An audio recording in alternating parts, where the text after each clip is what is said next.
2 weeks ago, we did the ultimate PS Vita showcase regarding this section, section of the system. The thing is that it is just so massive that 4 hours weren't enough us to cover everything I had in it. So here I did a bit of I modified it a bit, just slightly, as you can see in these 2 weeks.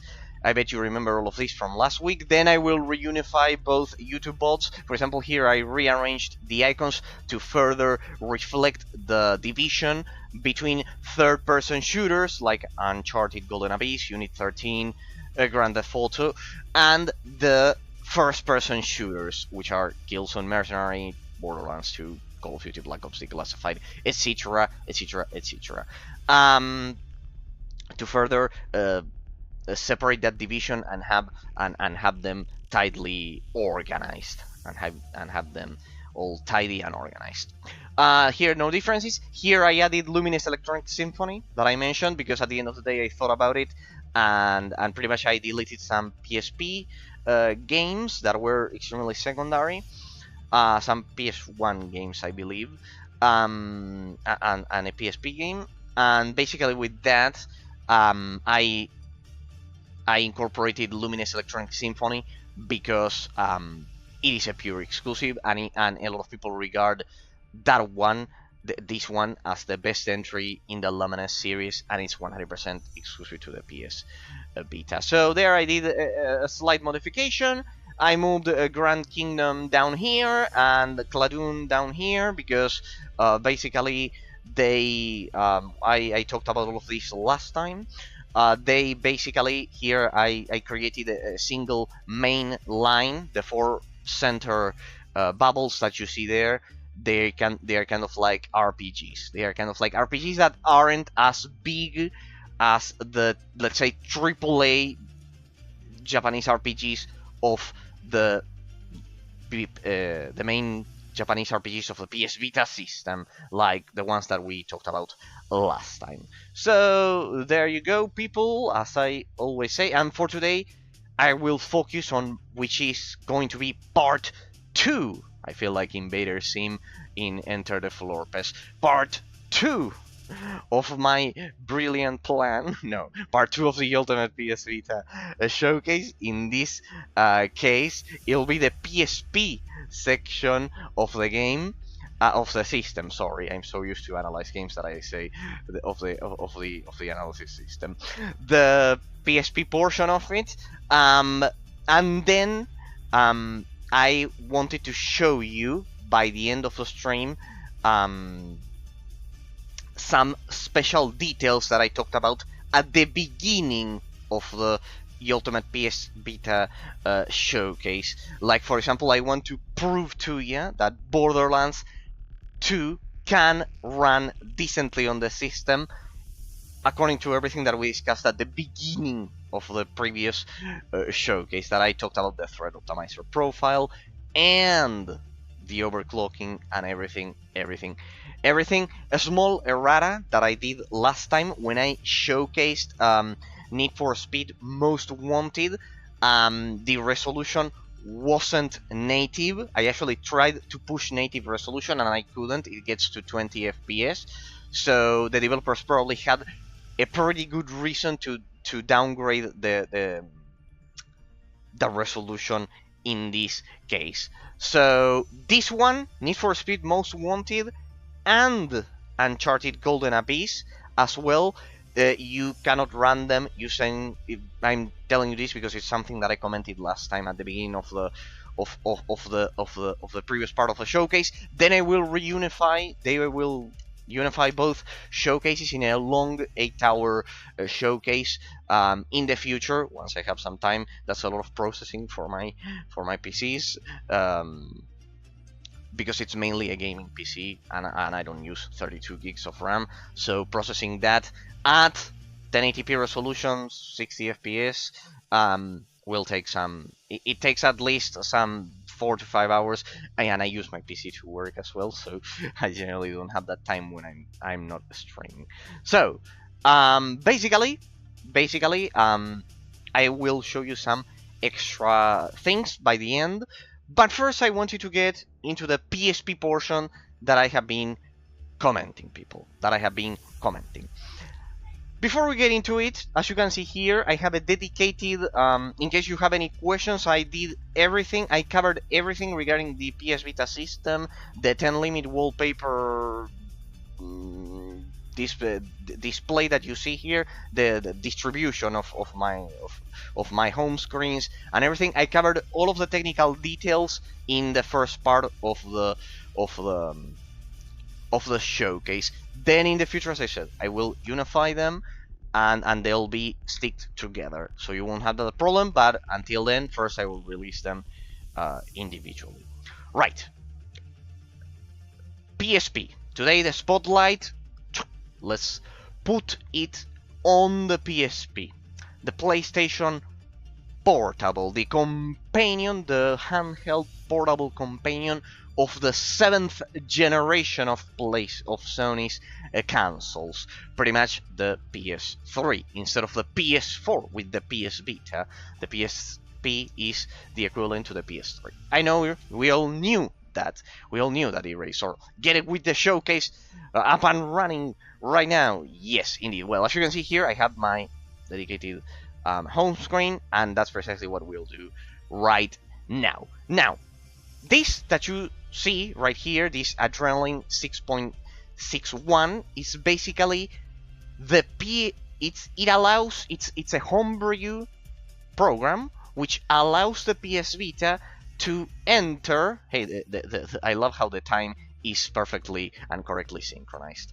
It basically allows, Adrenaline basically allows the PS Vita to enter PSP mode in a pretty similar way. This is not emulation. I'll get into that in a minute. We'll do a brief intro about technical details.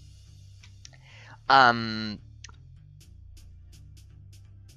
is basically because the PS Vita was created. It was created with the very same MIPS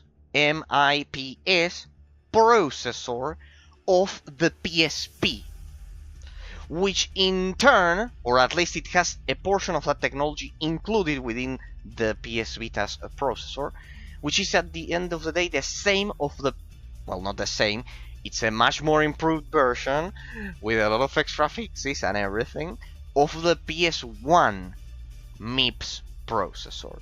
Now, because of this lineage of similarities in terms of hardware, is that the PS Vita can enter this native. It's not emulated. This is not emulation. That's why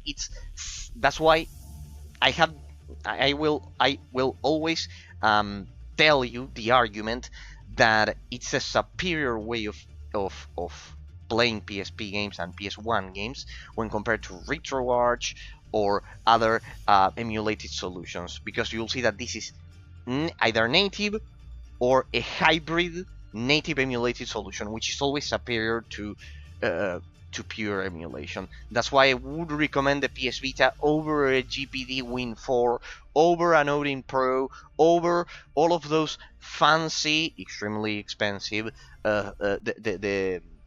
the Anio consoles and those things, all of those portable aftermarket console clones. If you have seen the GPD Win 4, for example, you'll know what I'm talking about. They have much more processing power. It's true. They have much better GPUs, just like with cell phones and everything that happened during this period of time of the release time of the PS Vita. But they don't have the possibility of recreating the original PSP experience, even more improved because of the physical controls, another thing we'll get into soon enough. In terms of the comparison with the 3DS it's the epitome of this concept, which I think it should be, of creating a lineage of internal hardware components that allow kind of like a legacy mode, a legacy mode, yeah, a legacy yeah, legacy series of systems, to put it bluntly, that basically inherit the library of the previous console because the hardware is inherited, because the 3DS has the DS hardware inside of it, and because of the fact that the DS partially had the hardware of the GBA inside of it, is that the 3DS actually plays DS games and GBA games and Game Boy Advance games natively. Only Game Boy games are emulated, and even so, if we think about it, the GBA does have a real Game Boy Advance could do the same thing. It had Game Boy components inside of it, so that's why Game Boy Advance, Game Boy Color emulation, and original Game Boy emulation, they are basically also hybrid in a sense. So the 3DS, that's why I think it's the best console of all time, because it preserved the legacy while at the same time improving upon it. And the PS Vita is the same concept. I love how both, I would say that the 3DS and the PS Vita share that perfect similarity that makes them my preferred choice and recommended choice for all of you in terms of having a complete legacy hardware in your hands. People, think about the libraries that we've explored about the PS Vita that I commented to you in the previous part of the showcase, and I forgot one library. The PS Vita actually contains the whole PS Vita, native PS Vita library, the PSP library we'll get into right now, the PS Mobile library of the original Xperia Play, which was basically the successor of the PSP Minis library, the fourth library of the PS Vita, and it also has PS1 hybrid emulation. Hybrid. So you get 5 libraries with 100% perfect compatibility. So I think that's more efficient than getting the GPD Win 4 or the Odin Pro and kind of like striving to get crazy second-gen emulation like the PS2 when the PS Vita can do it, pretty much. So that's why I think that PS Vita is still better than all of those aftermarket consoles. I know this will be unpopular, but I still believe that is more efficient than the Steam Deck because of the process because of the criteria I have to select games for the system that I said for the PS Vita, for the first part of the showcase, for the PS Vita library, and you'll see that my game selection for the PSP will follow the same criteria. So let's go over it one last time before we get into it. The criteria was exclusivity. The game has to be exclusive because otherwise the Steam Deck or the Nintendo Switch, they win. The game needs to be exclusive. I know you'll tell me the Steam Deck can do emulation PSSPP, and my argument against that is that you won't get the proper pixel per inch density when looking at the real screen. I've already talked about this, more info in the previous part of the showcase. You don't get the correct pixel per inch density. You don't get 100% compatibility because an emulator is not the same as what I have been describing some minutes ago. The real hardware partially inserted into the PS Vita and having 100% compatibility is not the same. It's not the same quality in terms of compatibility. And as I've said, the controls and my third argument would be that the controls on the PS Vita are pretty much original as well. So not only that, not only because of the exclusivity as my first criteria, the second one is replayability, because a game can be exclusive but it can be terrible. So the second criteria that I used to pick the game selection that you are going to see was that the game had to be exclusive, and it needed to have the highest amount of replayability possible while being exclusive or difficult to access nowadays. And basically the third criteria was that the game's main gameplay system need to be good at the end of the day.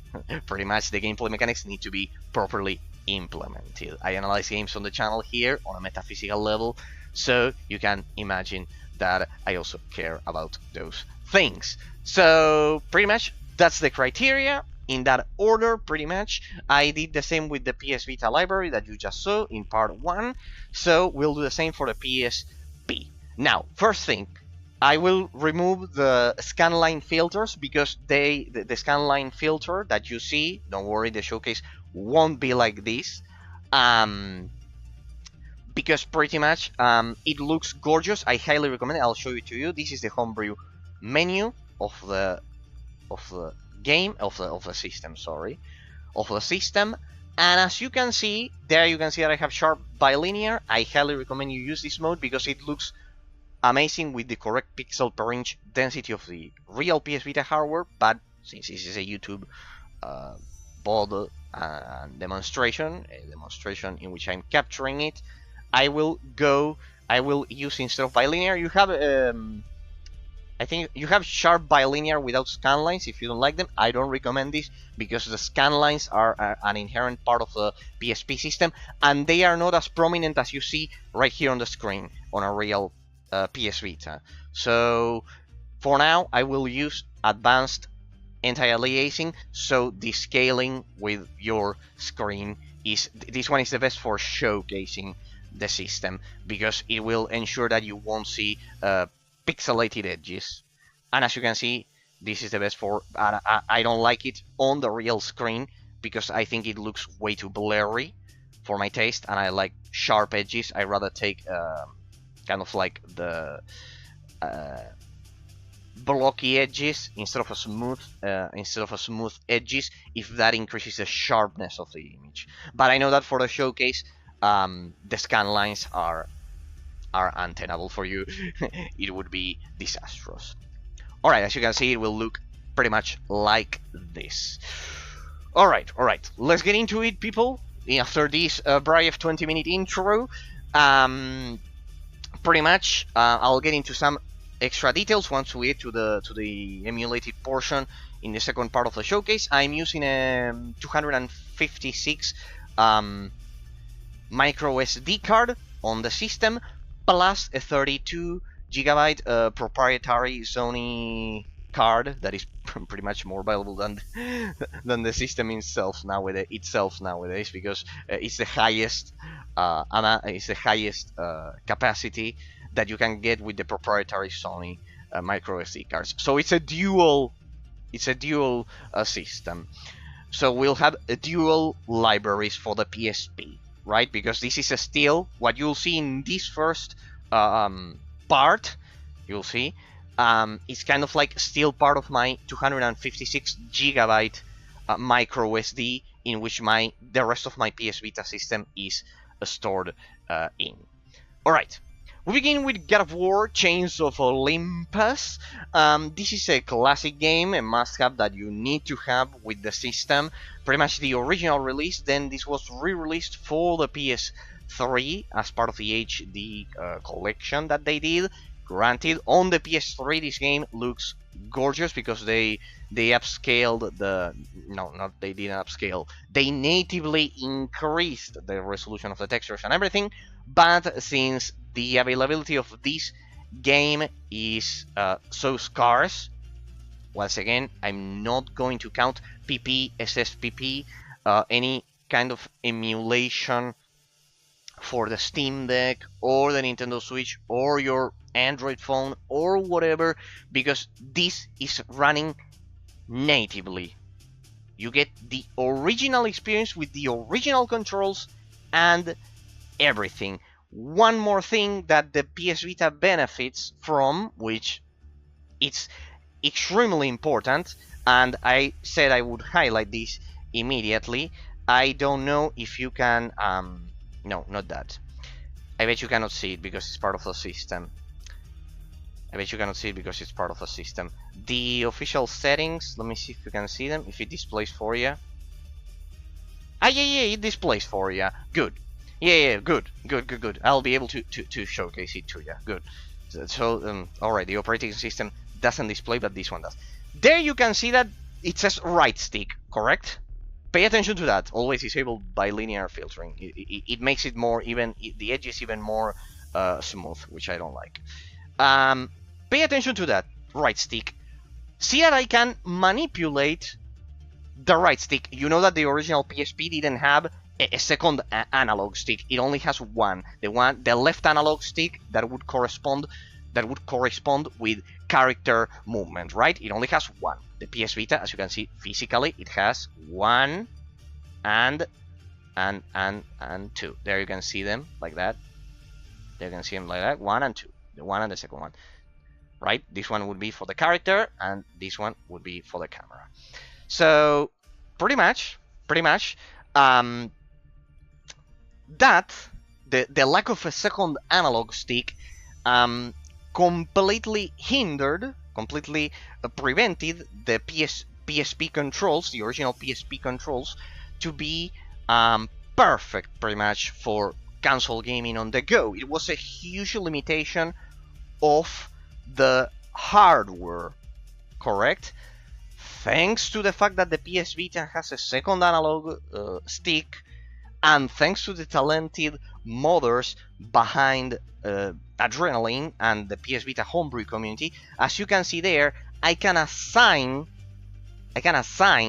the right stick of the physical right stick of the PS Vita to any of those options. Sometimes you want to use here the other analog, the real right analog stick of the system. Sometimes you want to use the buttons. This is kind of like general. You have to change it whenever you pretty much change the game that you are playing, but it gives you a lot of versatility, and I'm glad I could show it to you. It also works on it makes compatibility with PS1 games that do use a second analog stick, also pretty good. But as you can see there, the PS Vita is the best solution for PSP games because they will not only run natively, but you will of course have, just like with the Steam Deck, just like with the Nintendo Switch, if you can emulate the PSP on those systems, you will have the physical second analog stick. That fixes the controls for a lot of games. For example, in God of War Chains of Olympus, originally you had to kind of like press L2. They solved it by pressing L2 to kind of like defend, to allow Kratos to block attacks, and then with the very same right stick, with the very same right stick, the one that moves your character instead of your camera, the left analog stick generally, the one that is responsible for character movement instead of camera movement, which would be the right stick. That one, when you pressed L, would change to the roll function of Kratos. It would alternate the functions like that. With this, you can assign the rolling of Kratos to the second analog stick. Right? You still have to press L, but you can assign it to the other one. This is much more prominent and important with FPS games. With FPS games, like the ones that I'm going to showcase in a minute. But basically, God of War Chains of Olympus is a must play. I think it's quite good. I know this will sound like a sacrilege, but I generally would rank the God of War series as God of War 1, first God of War 3, then God of War 1, then God of War Chains of Olympus, then God of War 2. I didn't like it's a great game, it's not a bad game. I played that game several times. I like it, but in terms of the God of War franchise, I like God of War 3 and 1 much more because they feel like a complete story. I don't like the cliffhanger nature of God of War 2, and I don't like how the story drags on without a main deity, like the final boss fight with Ares. I know that this will be extremely unpopular. I know that you fight against Zeus by the end of the game, but God of War 3 feels like a much more complete version of what they originally tried to do with God of War 2. Like, I feel like God of War 3 is the natural evolution of the first one instead of the second one. Pretty unpopular opinion, people. Please try not to burn me at the stake for it. But pretty much that is the idea. And God of War Chains of Olympus, it's very similar to God of War 1. That's why I like it so much. It's kind of like much more traditional. I like that period of time in which Kratos was kind of like a champion of the gods instead of fighting to kill Zeus. I think that dragged on way too much. I think it was a stagnant storyline. I definitely liked David Javes' original idea with the first one than Cory Balrog.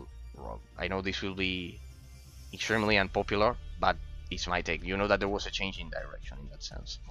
Alright, then Ghost of Sparta. This would be my least favorite one. I know it's extremely unpopular what I'm saying. A lot of people will tell you that this is the best one, that Chains of Olympus sucks. Well, I don't know if they will tell you if it sucks, but it's definitely not as polished as Ghost of Sparta, which was a sequel to the portable lineage of God of War games that was initiated with Chains of Olympus. I also played all of them. God of War Ascension, I also like it, so even worse. So I would rank it. Yeah, I forgot about Ascension. I would say 3, 1, Ascension, Chains of Olympus, 2, and Ghost of Sparta. Pretty unconventional, but I have my metaphysical reasons to say so. So Ghost of Sparta, pretty much. Ghost of Sparta, quite amazing as well. It's a classic, you have to play it, it's a must play. So, if you like God of War hack and slash games, I cannot stop recommending Ghost Rider. Now, you must be wondering, what's this, Eraser? A movie tie-in licensed game? What has this evolved? What has this devolved, into? You would be surprised to know that this is a Devil May Cry clone. Let's begin by saying that. It's extremely polished. It's probably one of the best movie tie-ins ever done, to be honest.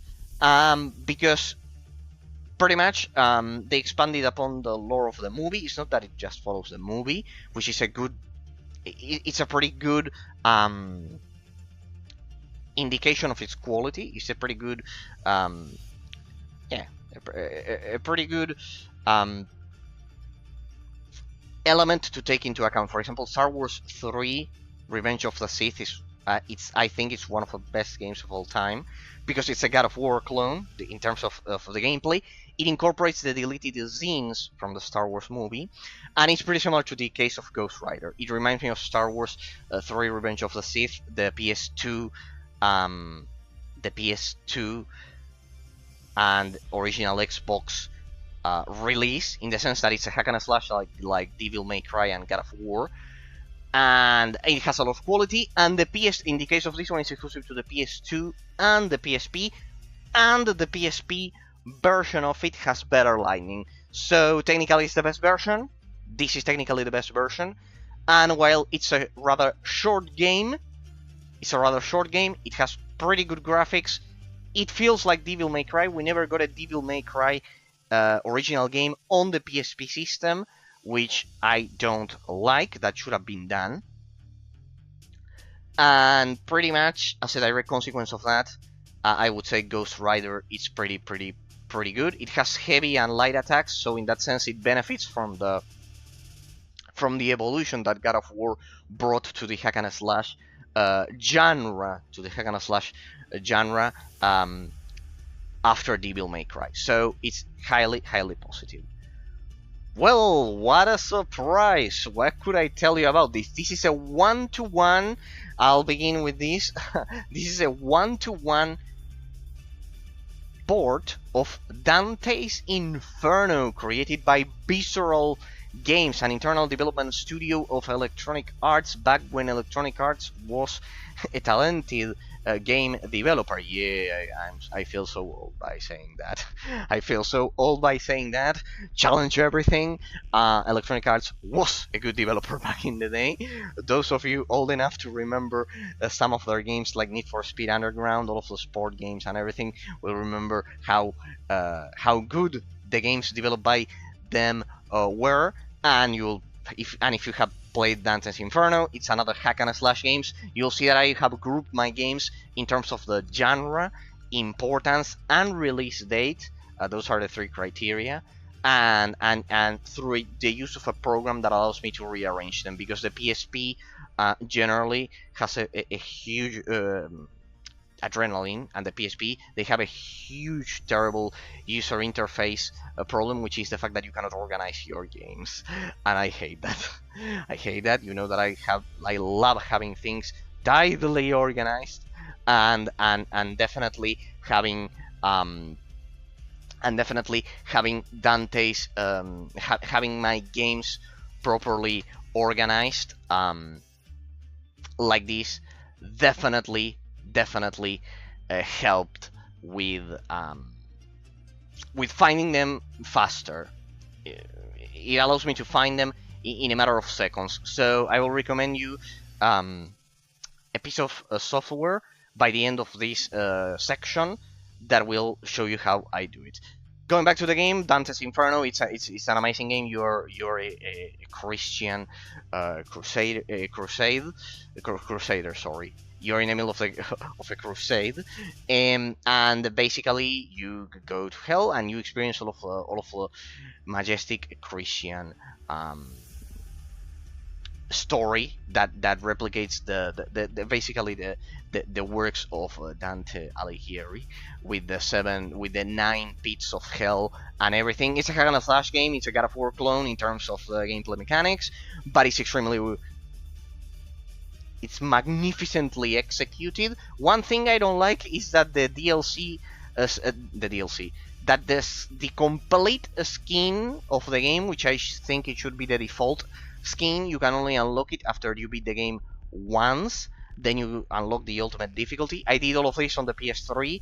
The Divine Edition, I highly recommend it. On the PS3 and the PSP. The PS3 had the best version of this game instead of the Xbox 360. It's a pretty unique case, so I recommend you the PS3 version with the Divine Edition and everything, because I think the Xbox, Sony had an exclusive deal regarding that. You can also play it on the Xbox 360. It's not available on PC. So, and the PSP, ironically, has the only portable version outside of the PS3 and the Xbox 360, and it's a 1-to-1 port. So you get a complete 7th generation game, just like what I said with the PS Vita, that you get complete 8th generation ports with, for example, Sly Cooper Thieves in Time, which is basically Sly Cooper 4. So with this, you get the complete experience of a PS3 7th gen game on the go. Tenchu Shadow Assassins, we have arrived at the first pure exclusive of the PSP.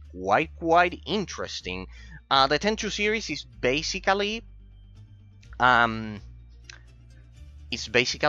like Assassin's Creed. They're third-person stealth action games with much more emphasis on stealth, on the stealth portion of the gameplay mechanics. And basically the PSP had a release here. It's pretty good, and in case you want to check out the natural evolution of Tenchu, it is also exclusive to the PS Vita in the form of a game that I described last time, which is Shinobi-Do 2. The Shinobi-Do series, they are the evolution of the Tenchu series. They are made by another Japanese developer called Acquire that also handled a lot of PSP games, and basically Tenchu and Shinobi-Do, they are one and the same in my eyes. But basically, the main idea is that Shinobi-Do 1, the problem with the PSP the original release of the Shinobi-Do series was Shinobi-Do 1 on the PSP rather than on the PS Vita. PS Vita only had Shinobi-Do 2, which is the one I recommend. I don't recommend Shinobi-Do 1. Get Tenchu Shadow Assassins instead. Get Tenchu Shadow Assassins for the PSP, and then Shinobi-Do 2 on the PS Vita, and it will feel like that natural evolution that I have been commenting. A pure exclusive to the PSP, that one. Prince of Persia Revelations. It's a 1-to-1 port of Prince of Persia 2. The Warrior Within is the original title. I recommend the 3D trilogy, exclusive to the PS3, definitely. And as you can see, there was always a relationship between the PS3 and the PSP, as you can see. So basically, while this is a 1-to-1 port of Prince of Persia Warrior Within, this is even better, because it's the only version that has exclusive content that you won't find anywhere else. Now, I've read people online say that the extra content that they've added to this release of Warrior Within is not worth it. It's not worth it. No, it's not worth it. Get the PS3 version. While that is a valid option, to play the Prince of Persia trilogy that was originally released for the 128-bit generation, and you can also probably the easiest solution you are probably thinking about if you are thinking about the Steam Deck, people, even if that's the case, as I've said, it's emulated, and this version will, due to the low resolution of the textures, because it's still a PSP game, won't have the correct pixel per inch density if you want to play those extra levels on the Steam Deck, for example. Pretty much. So, Prince of Persia Revelations, the equivalent of Warrior Within with extra levels. Pretty much you're getting a 128-bit PS2 game on the go. Same goes for Prince of Persia Rival Swords, which basically it's the same case as before, but in this case with the two thrones. It's basically the same equivalent. It also has extra levels. Also, people think that they are not good enough as to warranty this version. I still believe that the extra content does justify including this as one of the technical marvels as well of the PSP, because consider that it's running a full-fledged 3D 128-bit generation game on the go. So it's absolutely amazing. Combined with Dante's Inferno, for example, that ensures that the library of the PSP inherits a lot of essence from both the 6th generation and the 7th generation, and then the PS Vita from the 8th generation. So you can see here why, I bet you can see the main argument behind me saying that these handheld consoles, specifically the 3DS and the PS Vita, were majestic pieces of hardware. Fascinating how they would inherit, they were like black holes that would inherit titles from several generations. In the case of the 3DS, it's abysmal. It's absolutely brutal to think that it inherits elements from all Nintendo generations all together, and exclusive console ports. And exclusive console ports, like for example, it has a GTA, it has Wing Commander 4 and GTA Advance, for example, things like that. Absolutely crazy. Alright, Assassin's Creed Bloodlines. This one, I must confess it, my favorite Assassin's Creed game is the second one, is Assassin's Creed 2, But my second favorite one is the first one that I played at the age of 13. The first one, I absolutely love it. It's a close call, even though I know that there was a huge improvement with the second one. But I think the first one was originally meant to be a Prince of Persia game made by Patrice Desilets, a French developer, the creator of um, Assassin's Creed, trying to inherit the essence of Prince of Persia. Pretty much, the first Assassin's Creed was originally Prince of Persia for a lot of time, and the fact and the fact is that there's a 2008 release for Prince of Persia without any kind of title, that was kind of like made with the original prototype that they tried to use, which was then Assassin's Creed 1. So basically, Assassin's Creed 1 is quite amazing. I don't think it gets enough attention and praise, and because it's an extremely mechanic game and repetitive, but I do believe that it has its absolute charm 100%. Assassin's Creed Bloodline, it's the ending, the true ending. What are you gonna do? Of Assassin's Creed 1. So, pretty much, it's a must play for fans of the series. I played it. It has an amazing story, and it follows the original classic formula of the first game. Something that doesn't get enough praise. I know this will be a pretty classic take on this, but there's a special flavor, there's a special talent behind the first Assassin's Creed that the rest of the series doesn't have. How it mechanically manages combat and the mechanics and everything, I think it's pretty well done. And pretty much, if you like the first Assassin's Creed game, this is pretty much the second part of it. It's the ending of Altair's story, except for Revelations. Revelations is kind of like an epilogue. It's kind of like an epilogue. By the end, only the ending. It's an epilogue because that game is about Ezio, about the protagonist of Assassin's Creed 2, Brotherhood, and Revelations. But by the end of Revelations, Altair makes a comeback. So it's nothing. It's just some seconds, but it's pretty much the real ending. This is pretty much, it has much more content about the original ultimate fate of Altair and everything that happened after immediately after the events of the first game.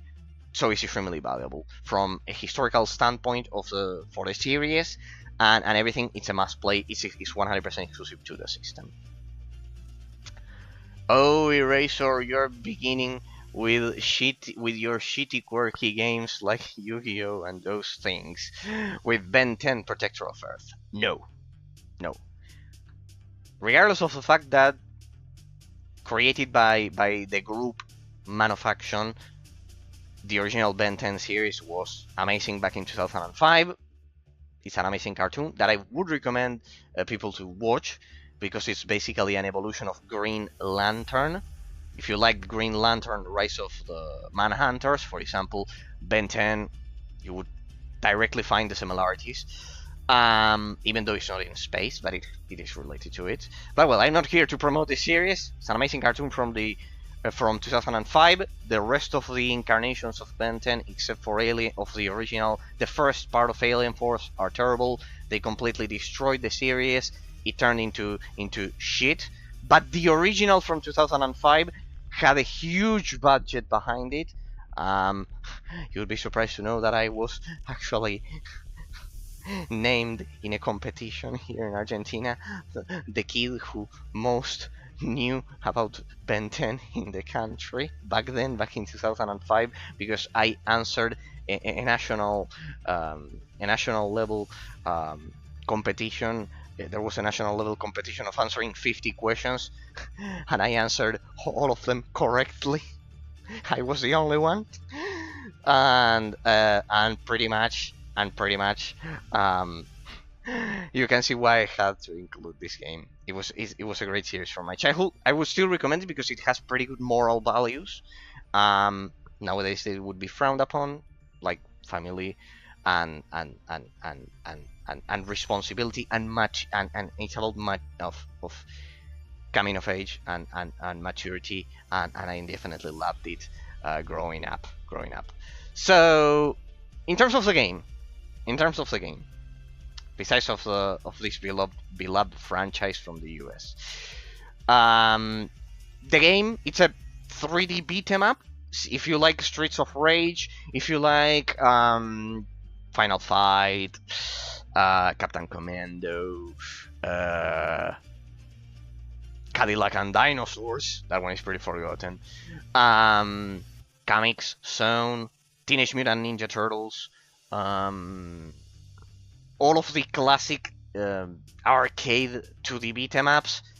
This game will be, you will love it 100%, even though it's not as hard as those, because it's a kid's game at the end of the day. Though if you play it on hard difficulty, it will give you not a hard challenge, but a respectable challenge, I guess, a decent challenge for kids. I would highly recommend this series and this one for kids, definitely, if you have kids, people. 100%. I say this because most of my YouTube viewers are aged between 30 and 40. So pretty much I highly recommend the series and this game. It's a 3D beat 'em up, as you can see there. In terms of the gameplay mechanics, this was developed by a forgotten developer called a 3D Publisher and High Voltage Software, which were extremely talented PS2 developers. They were and we developers. They were the same that did the Conduit, for example, and many other licensed games in which they pretty much changed the paradigms of the gameplay mechanics from the sixth generation and made them extremely smooth and fluid, and you'll see it in this game. This game is extremely smooth. You can only control 5 heroes out of the original roster of 10 from the series. In that sense, the later entries would fix that. They would include all of the heroes, but they wouldn't have the polish of the gameplay mechanics of this original release. That's why you'll see that I don't have Alien Force in here, which would be the sequel of this one with the sequel of the series, because basically this was kind of like, it had, then the developer and the publisher were different. This one has the most polished mechanics.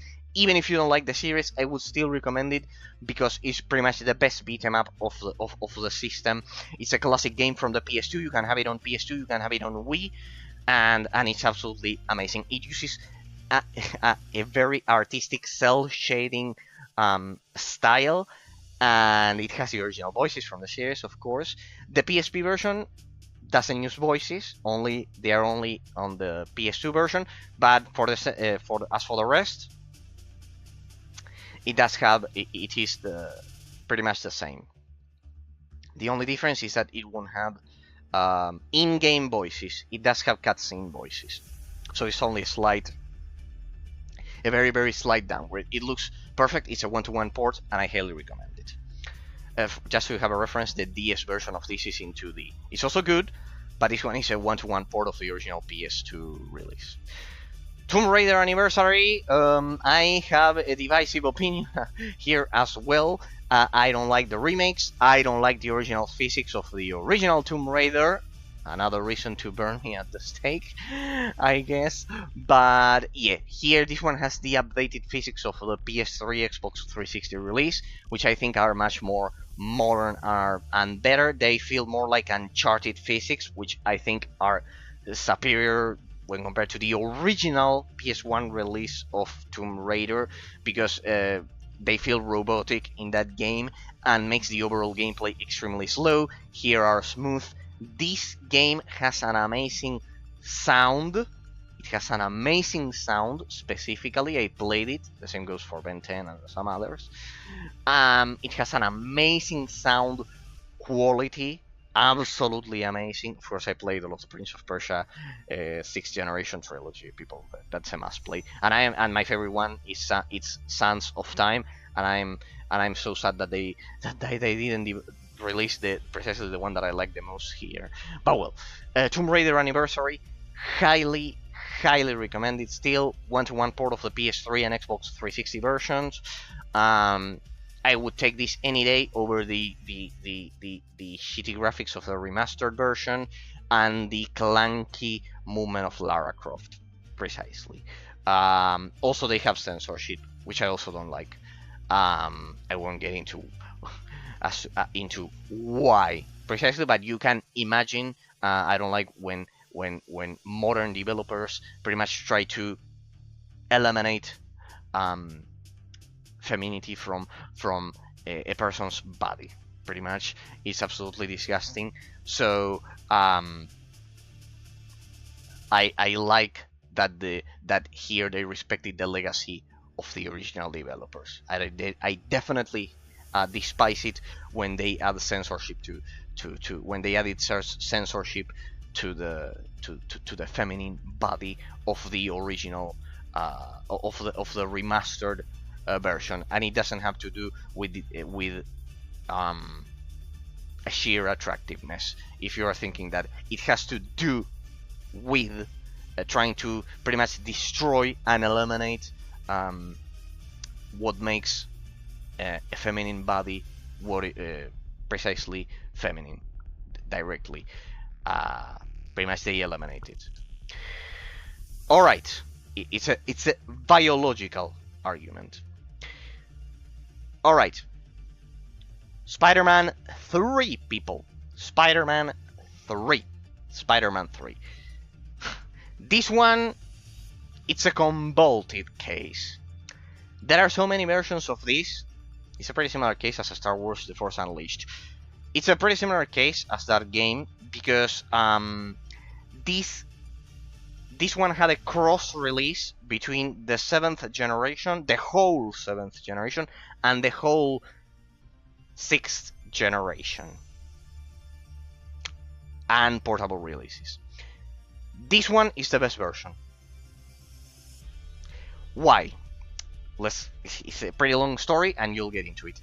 This game, let's get first into the modern version, which is the version I played, sadly, because it's the worst one you can play, which was the Xbox 360, PS3, and PC release of a Spider-Man 3. This is the original Raimi trilogy, the original called Raimi trilogy in the fan base,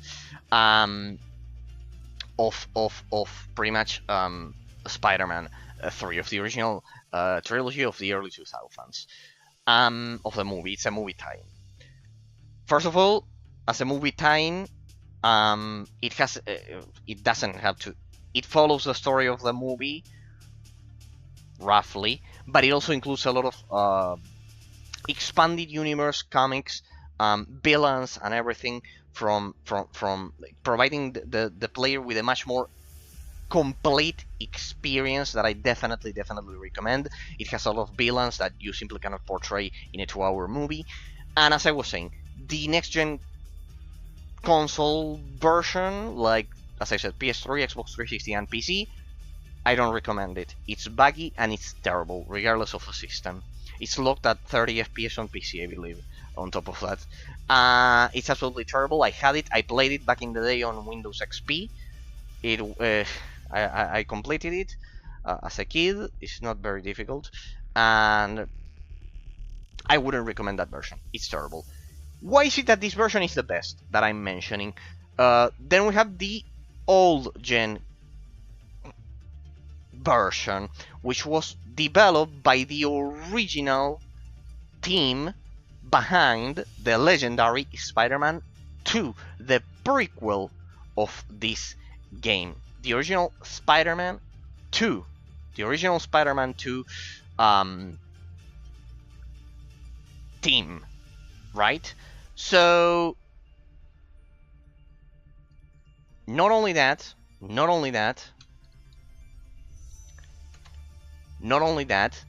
but the fact that it was developed by the original Spider-Man 2 team helped a lot. It helped a lot.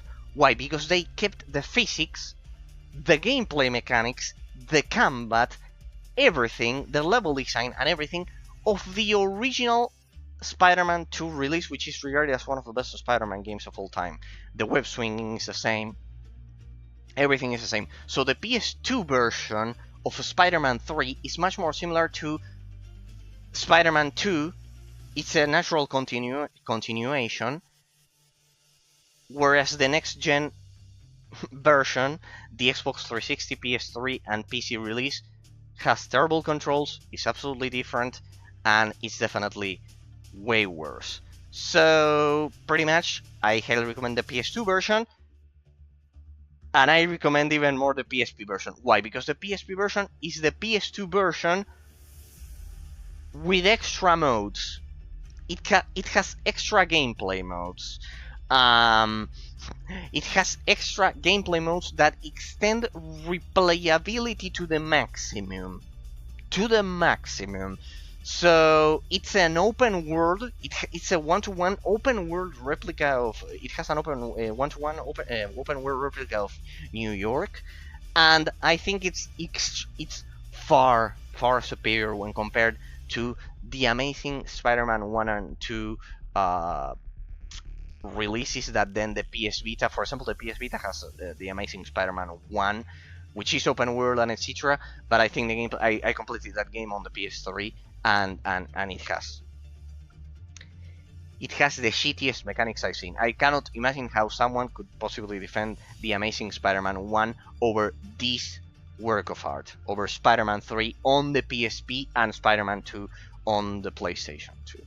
Honestly, and this is the best version of the improved PS2 version, which inherits the legacy of Spider-Man 2. So I would say that this is probably specifically the PSP release with the extra game modes that you don't get on the PS2 is the best, one of the best Spider-Man games of all time, in a close competition with Web of Shadows and Insomniac's and Marvel's Spider-Man, the one that they released modernly. But Web of Shadows is definitely another strong contendant, don't be fooled. And this one as well. It's absolutely amazing. I cannot recommend it enough because this specific version, the PSP version, is the best exclusive version of Spider-Man 3, and it's absolutely amazing. Open world gameplay on a PSP. See what we are talking about. And with the extra game modes, you'll get a lot of replayability. Alright. Well, the second part of this Convoluted Cases series, Star Wars The Force Unleashed. This is the PS2 version. The Force Unleashed, the modern version, isn't bad. I actually played the modern version and the old version. And I would say that the modern version is extremely smooth. It's not the same case. I would suggest you play both of them in this case, instead of just the old version. The Force Unleashed is a classic. Ironically, the sequel of this game is worse than the original, which is unheard of in the gaming industry. But still, we're talking about games that respect the expanded universe of Star Wars and are miles ahead. They're far superior to any modern travesty that Disney could possibly release. And nowadays, we are talking about talented developers with a lot of talented story writers and with amazing storytelling and everything. So we are talking about a classic game. The PS2 Wii, the old gen version of it, which is in the Xbox 360, PS3 and PC version, it's different in terms of the physics, the graphics, even the level design. The economic system there, it's handled differently because of the rate at which the force is consumed, pretty much. But this game, it's a classic, it's a must-have. This is a one-to-one port of the PS2 version, but it also each version of Star Wars: The Force Unleashed has an exclusive game mode. And while the Wii had the amazing dual mode with the wire remote, which was amazing, I think the PSP version does have the equivalent of the dual mode or something like that. It has its own exclusive game mode. Um, so pretty much you get the PS2 experience on the go with its exclusive game mode. And it's a pretty good version. In the case of Star Wars: The Force Unleashed, I recommend you play both the 6th gen version and the 7th gen version. Of course, the 7th gen version is extremely polished and everything, but a lot of people prefer this version. Huh? They prefer this version, the old school version, because it retains the classic feel of 6th generation 3D platformers. And well, in my case, I do believe that the 7th gen is also pretty solid. Here, I would say it's a draw. They are both worth playing equivalently, like pretty good. But the fact that you have a full-fledged hybrid 6th and 7th gen game on the go is absolutely amazing. So remember those two cases, people, Spider-Man 3 and The Force Unleashed. They are both worth checking out, definitely, because you will get a lot of quality replayability, and as I said, in the case of Spider-Man 3, you get an exclusive game mode that the PS2 version didn't have, so it's the best version technically. Star Wars Lethal Alliance. This one was developed by Ubisoft instead of LucasArts. This one was developed by Ubisoft, and pretty much this will feel like Tomb Raider Anniversary. I highly recommend this game, even though it's short, because just like Star Wars: The Force Unleashed, they explore the original expanded universe of the franchise, which is miles ahead in terms of story writing quality and everything, and the gameplay mechanics when compared to modern entries. For example, we can establish direct comparison with a game that was released recently, Star Wars Outlaws. This would be the original Star Wars Outlaws, and it's absolutely majestic. It's fascinating. It has an original story. It doesn't ignore the expanded universe of Star Wars. It feels like you're controlling Lara Croft, and it has all of the talent of the 6th generation that developers included in games, so you'll feel right at home if you like Tomb Raider Anniversary that I showed you previously. This is a great alternative. The story is rather short, but it's a mature story. It's a mature story with some references. The DS version, this is exclusive to the PSP and the DS. The DS version feels like a PS1 version of the same engine and everything, and this one feels like an exclusive PS2 version of it. I highly recommend the PSP version. You'll see that I'll make a lot of references throughout the rest of the showcase, with a lot of cases that are cross PSP DS releases, pretty much. This one is the first case. Star Wars Battlefront 2. For those of you who have played the original release of Star Wars Battlefront 2 on the original PSP, you cannot play this on the DS, though you have Elite Squadron, the ones that I'm going to showcase next. You have as well isometric PS1 versions of what I'm going to showcase next, of the next entries. In the case of Star Wars Battlefront 2, this is a one-to-one copy of the original PS2, original Xbox, and PC release. I love this game. I played this game to death on PC. It was developed by Pandemic Studios, the developers of The Saboteur, another forgotten gem that we need to explore. That is definitely amazing. Now, for those of you who got the original release for the PSP of Star Wars Battlefront, you will know that it was severely hindered. It was severely severely destroyed, pretty much, because they removed it was absolutely ruined because they removed pretty much 90% of the maps. You could only play in 3 maps out of the immense amount of maps that the original Star Wars Battlefront had, that the original Star Wars Battlefront had, the original release. So pretty much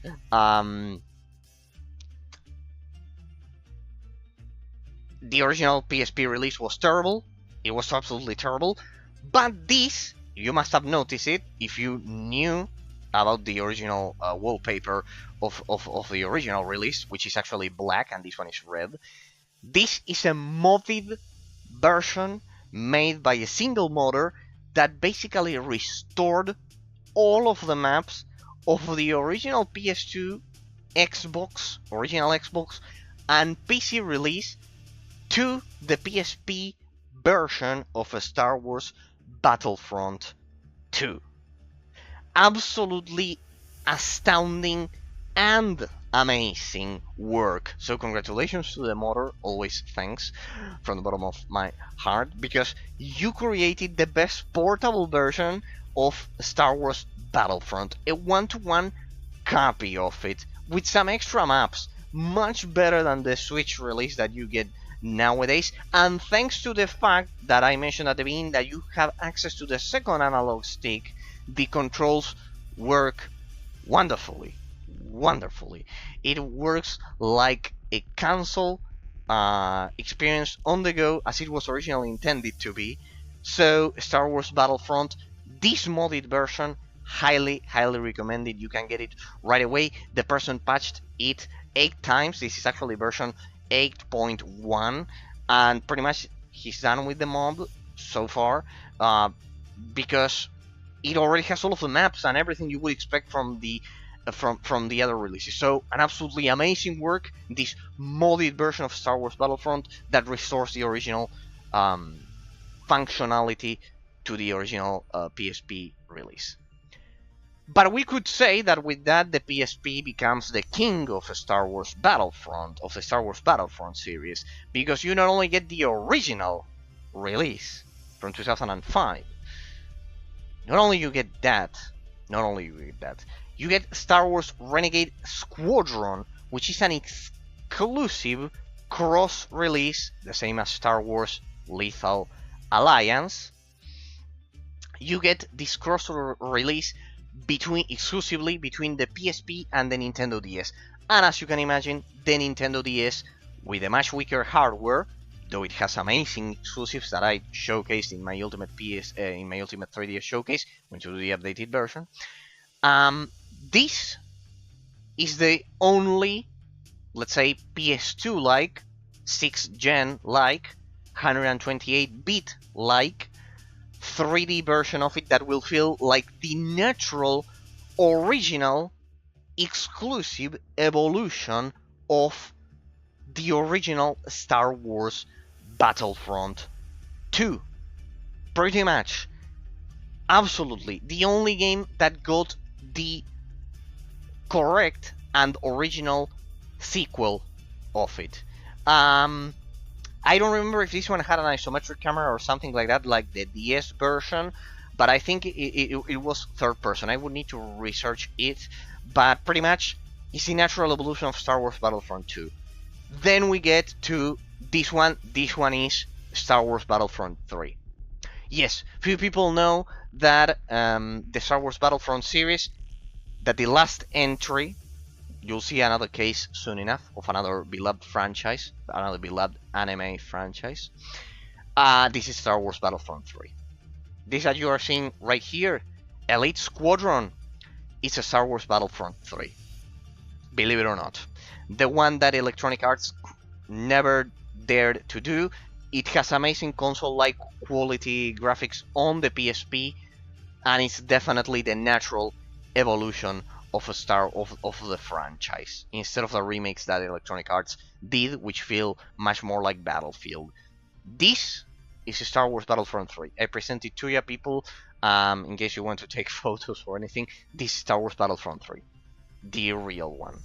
The original one. This one I think I had isometric camera or something like that. Consider it a spin-off. 2.5. This one is a Star Wars Battlefront 3. This one is a Star Wars Battlefront 3. The DS entry, I think it has nothing to do with this one. This one is like Star Wars Battlefront 2. This is Star Wars Battlefront 3, and I would say it's a must-play experience if you like video games in general. Pretty much it's exclusive to the PSP. And pretty much with thanks to the new access to the second analog stick, the PS Vita experience of this, it's absolutely amazing. I don't know how well it runs on emulated software, but I can definitely tell you that absolute perfection. What could I tell you about this? It is Star Wars Battlefront 3. The name of this title is terrible, Elite Squadron, because it's technically Star Wars Battlefront 3. It has better graphics than the original Star Wars Battlefront 2. So it has pretty good bloom effects, and it's absolutely amazing. And definitely, it's the improvement of the original prototype that they released here. So this one was fixed through modding, and let's say that this one is the official fix that developers came up with for the original less than ideal release of Star Wars Battlefront 2.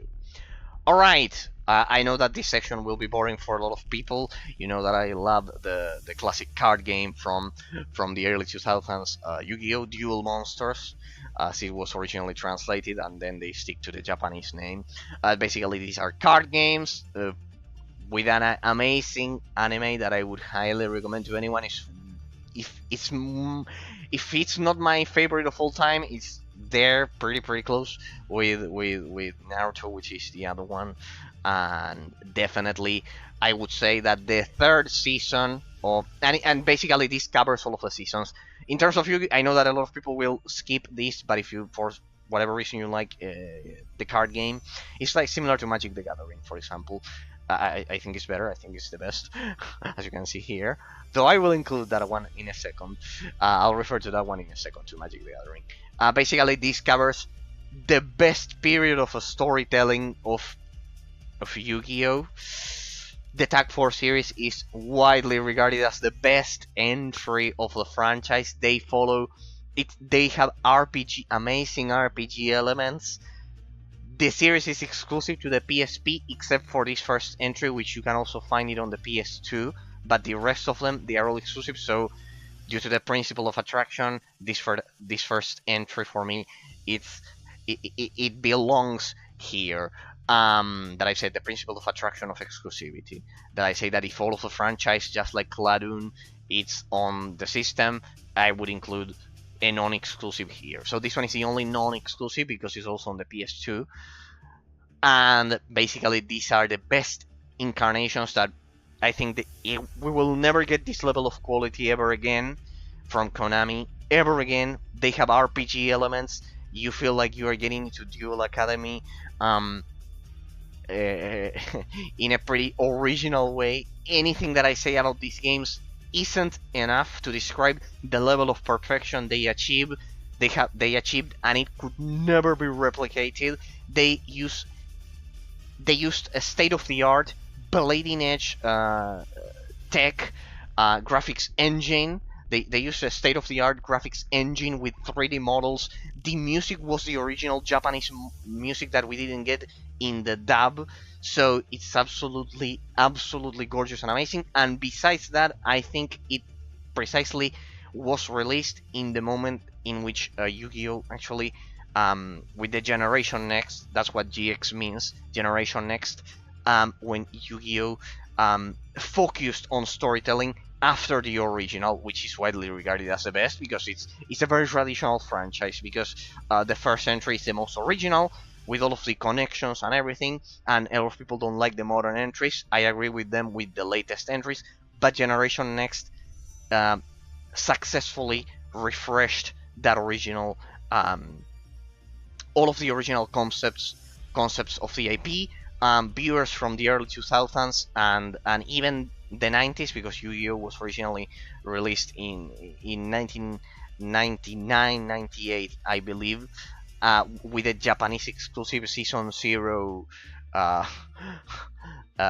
20 episode season of a few episodes, that it was way too dark to be released on the West. It was pretty much nothing crazy, people. It was just that it treated mature themes with the Shadow Realm and all those things, and it has to do with this. I don't know if you know it, but the creator of Yu-Gi-Oh pretty much died some few years ago at the age of 60 by a shark attack when he was diving close to Japan. He was Japanese, and pretty much Kazuki Takahashi was it was a pretty weird case because generally Japanese developers and creators of media, they are generally young when they do their first work, and this is highlighted in the Wikipedia description that basically replicated his words. Basically, the fact that Takahashi was older than most Japanese creators, he was roughly 40 when he started working on Yu-Gi-Oh! When most of them start at the age of 20 something. It has a huge psychological impact on this series. That's why it treats mature themes. The Japanese version is even more, because it doesn't have censorship. It treats the themes in a pretty amazing way. The dub completely changes that, and it makes it more childish. But even so, even if the dub makes it more childish and removes a lot of the storytelling, even so, it still retains the quality of the story writing, especially in this period of time. In the first season, not so much, but in the second and third seasons of GX, they were a period of time in which censorship was at its lowest point in terms of Western media, and it shows. And the quality of storytelling of all of these series is absolutely amazing. Of course, the games here, they correspond with the first season, this one. The second season, completely exclusive, like the rest of the ones that you'll see. This is the second season, and this is the third season, which, for me, the third season of Yu-Gi-Oh! GX, the World's Saga, is pretty much not the second one. The second one is good. I like the first one, something unpopular. I like the first one, even the English dub. I like the first one. These are pretty much RPGs that follow the story. It's absolutely amazing. You even get to be a part of Fuel Academy, so it's absolutely amazing.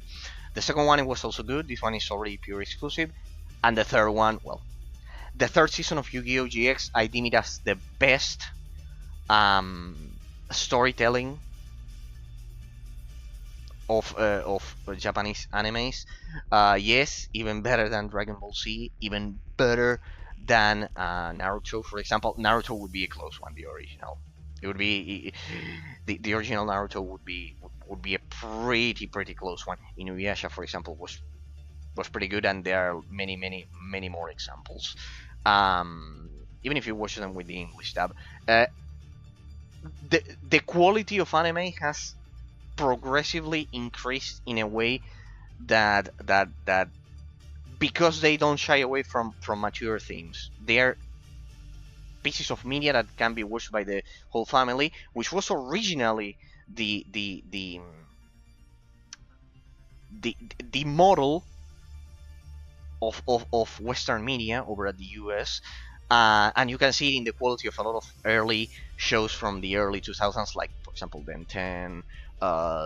Well, Pokemon was it wasn't that good, the anime, but well, it was decent. It wasn't perfect because of the recurring Team Rocket theme and everything. They could have gone further beyond. It feels more like those 90s cartoons, like the X-Men incarnation. In that sense, I think Evolution was much better. You can see the perfect difference there. In the 90s, there were like commercials for toys, a lot of them, and then in the early 2000s, I think they were better. Why? Because they were no longer commercials for toys. For example, X-Men Evolution has much better storytelling than X-Men from the 90s. The story, that's pretty much a fact. People because the storytelling wasn't a toy commercial, and it was mature. Like, it was influenced by the success of anime cartoons from the early 2000s. In my personal opinion, the third season and the ending, which is also 20 episodes, technically the fourth season of Yu-Gi-Oh! GX, is just the ending. The ending, the ending, the ending, the fourth season of GX, which was never English dubbed, and the third season with Yubel that you see over there. It's the epitome, the absolute best, the top of all animes. I know it's an extremely unpopular take, but I watched Inuyasha, I watched Naruto, I watched Dragon Ball Z back in their debut releases. Then I completed them, of course, except for Naruto. Except for Naruto, I completed them all as an adult. In the case of Naruto, I completed it even earlier because it was way too good. Then Shippuden ruined everything after Pain's saga. But here, in the case of this one, if you like card games in general, if you like Yu-Gi-Oh!, this is the best game ever created because it will have the best storytelling ever created, and it's absolutely amazing. I cannot recommend enough the third season of this, and the and the equivalent of this is the only equivalent it had. So absolutely brilliant, absolutely brilliant. I highly recommend it. The games have RPG elements. They are pretty similar to Forbidden Memories in that sense, with the modern back when Yu-Gi-Oh had the perfect rules and it wasn't the mess that it is right now. Konami is constantly banning cards and restoring them, and it's an absolute mess. After GX, of course, 5Ds was released. I think it also has a lot of quality, but it's not the same as the original and the perfection that the ending of GX was. Though it's pretty good, 5Ds. The first season, the second season, the third season. This one was this one. So it's Tag Force 4. I love how they kept consistency here. Tag Force 4, Tag Force 5, and Tag Force 6. This one, it was a Japanese exclusive release. We never got it English dubbed. The community, the amazing PSP community, managed to translate all of the texts. So this is an English patched version of Tag Force 6, which is the ending, is the final season of 5Ds, which also never got dubbed to English, the same that happened with the ending of GX. So I blame 4Kids Entertainment for that, is what happened.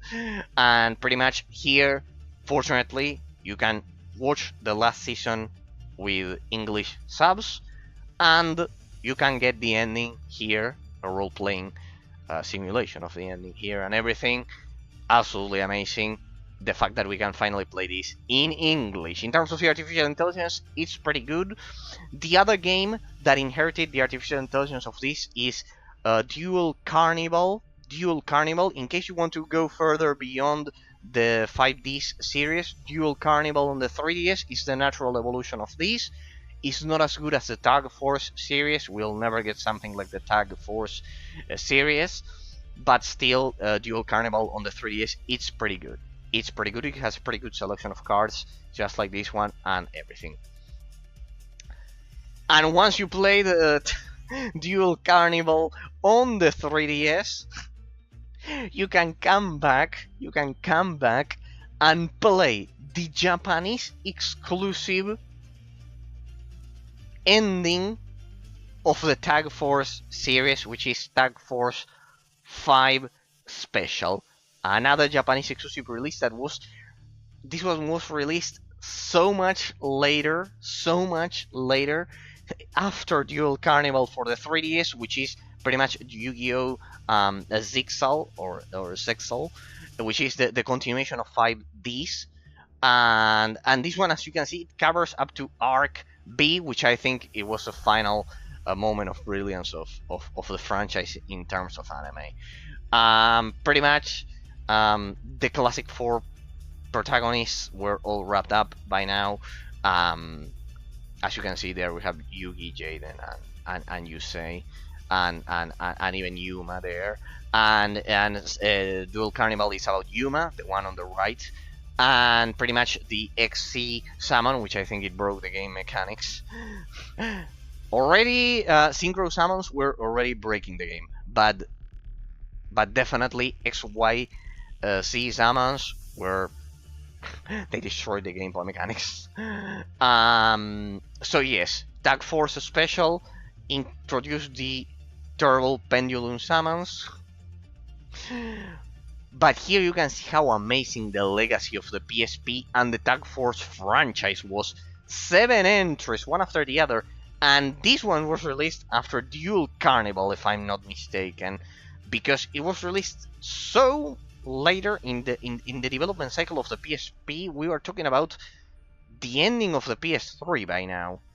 Like, I think this could it be that this one was 2012 or 2013, something like that, something crazy like that, because it was pretty much the ending of the Tag Force franchise. And it's absolutely amazing that even after the release of the next gen console, like the 3... Shit, goddammit. 2015. 2015, goddammit. I was saying 2013. 2015. 2015, a PSP release on 2015. There you can see how successful the Tag Force series was. It's absolutely crazy. 2015. Brutal. And the 3DS was released in 2011. And the PSP competed against the DS. So, 2015, we are talking about 2 years after the release of the PS4. We are talking about 8th generation. This is an 8th generation game. So it's English patched, and honestly I haven't gotten to it yet, but it has to be absolutely amazing. So because they skipped the whole sexual seasonal releases, and it's pretty much the culmination of the Tag Force series, with the culmination of the popularity of Yu-Gi-Oh! After this, it went downhill a bit. So, with all of the shit that they've done, but still, it's a beloved card game that I always hold in my heart, regardless of how shitty the modern gameplay mechanics may be. Now they have come into reason and they are unbanning kind of like classic cards that should have been unbanned long ago. And that's kind of like stabilizing the meta of the game. Duel Master, of course, legendary release from 2010. I would deem it as one of the... It was Duel Master. It's a PC game in which you can play offline. You can reverse engineer and play it offline. That's what I do.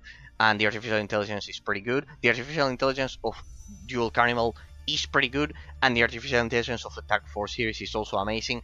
So I highly recommend it for offline play. It's absolutely amazing. So these two are Japanese exclusives. They're English patched, thanks to the community once again for fixing the terrible mistakes made by Konami and other greedy developers that definitely destroyed a legendary legacy that could have been absolutely amazing. Alright, people. Alright.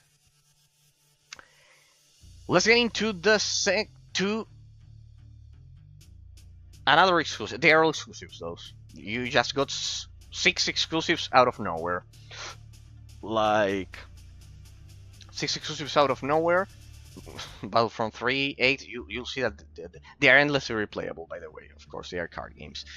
The Eye of Judgment. Following the Yu-Gi-Oh! And Magic the Gathering craze from the early 2000s and card games, we can definitely say that only because of the Tag Force series, the PSP is the king system of card games. It beats the PC. It beats everything. It beats absolutely everything. Because of the Tag Force series that is still exclusive to this day. Only the Tag Force series. It's enough to make this the ultimate card trading card game system. The Eye of Judgment. The Eye of Judgment, following this amazing craze that I have been commenting, it's a Sony developed exclusive which replicates trading card games from the 90s and the early 2000s. It replicates, it involves mechanics of tic-tac-toe in a pretty similar fashion as Cool Sept Revolt, a pretty forgotten franchise that you can get on the 3DS with Cool Sept Revolt. Also the DS and the Sega Saturn, I believe.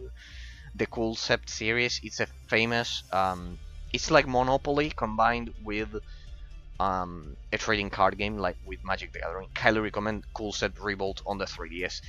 It's endlessly replayable. That game will give you over 80 hours of gameplay, for example.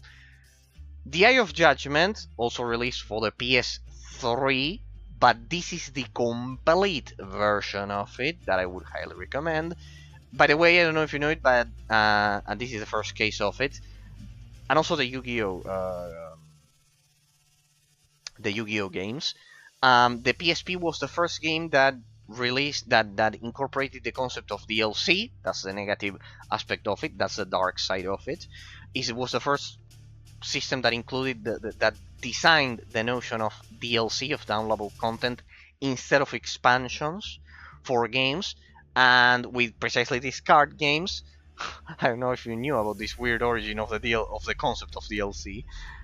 Precisely with the cards of this game, with an episode of Killzone Mercenary, of Killzone Liberation, which is another game that we'll get into, and the cards for Yu-Gi-Oh! Tag Force games there, they were released as DLC games. So you have to incorporate the DLC manually here. So you need to learn how to inject DLC into Adrenaline here to get access to those cards. The same goes for the Eye of Judgment, exclusively released on the PSP and the PS3. It's absolutely amazing. This one is the Eye of Judgment Legends, and definitely I highly recommend you get the PSP version instead of the PS3. Generally, card games are much better played on the go, and you can find evidence of this with all of the modern card games that you get for Android and iOS for mobile phones, for mobiles. And pretty much the Eye of Judgment is an excellent alternative that I highly recommend to you. Magic the Homebrew, yeah, basically let's just call this Magic the Gathering. I bet you can all guess by now that this is a homebrew game, custom made by the PSP community, which is basically Magic the Gathering on the go. It's quite complete, more than you might imagine right now from the weird name that they couldn't use Magic the Gathering, so they said Magic the Homebrew, question mark. So it's basically Magic the Gathering. It's an emulation of Magic the Gathering on the go, pretty much the main rival of Yu-Gi-Oh! A lot of people don't know of the existence of this majestic piece of software. No fast, no mandatory online connection. You can play this on a plane. All of your travels around the world. 100%. You have the complete competition of card games from the early 2000s. We just need kind of like a Pokemon TCG homebrew version, and it would be pretty much complete. The trilogy and the proprietary Sony one here. So except for Pokemon TCG, you get access to all trading card games, the most famous ones. Then we will need to include Chaotic, a Danish trading card game that is pretty amazing. The Chaotic franchise, I highly recommend it. It had a Western cartoon. It's actually Danish. just like Hugo, there are a lot of Danish. There's a lot of Danish media that gets ignored nowadays, sadly, and it has a lot of quality. Chaotic, Hugo, for example, that you'll see in a moment, they are pretty good. Sadly, I think the release of Chaotic Shadow Warriors was never done on the PSP. Let me see. Because I think I have it on the DS. I think it was DS Xbox 360 exclusive. So Chaotic, it was Shadow Warriors, and even then it was like an RPG. It was like a Japanese RPG. I think it was like a Japanese RPG. It wasn't the card game replicated. Yeah, mainly you have this one on the DS.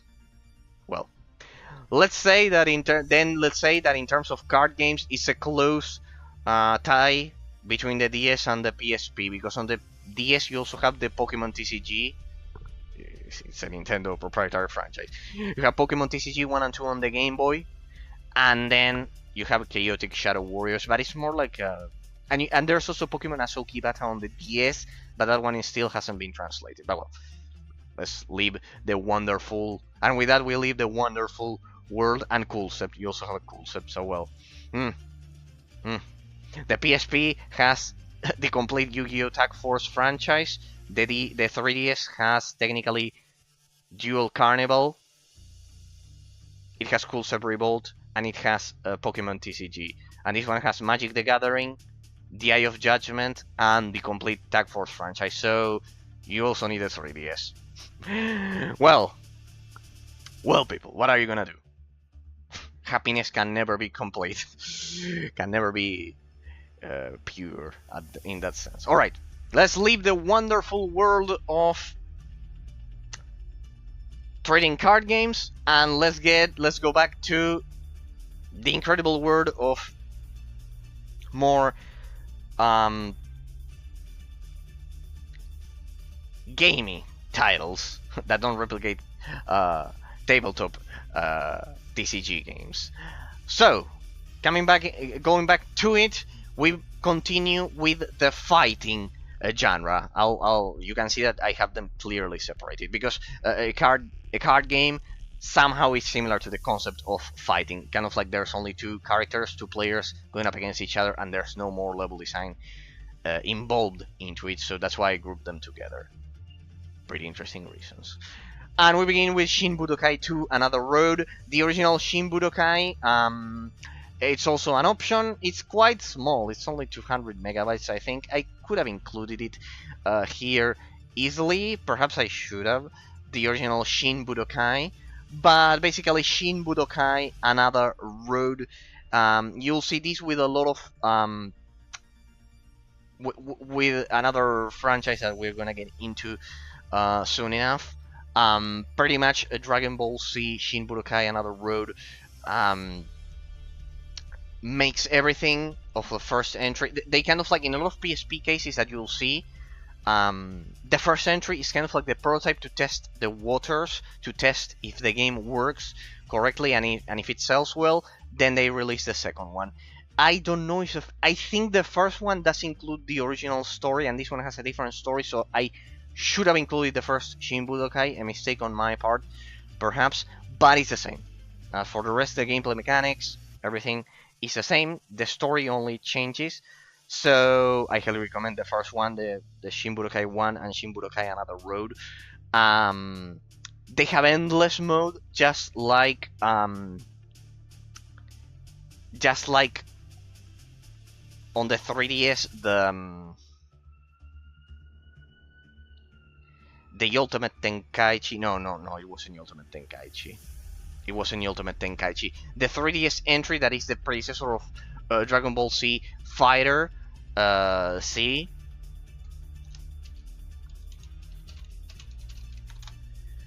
Pretty much, this one has endless mode.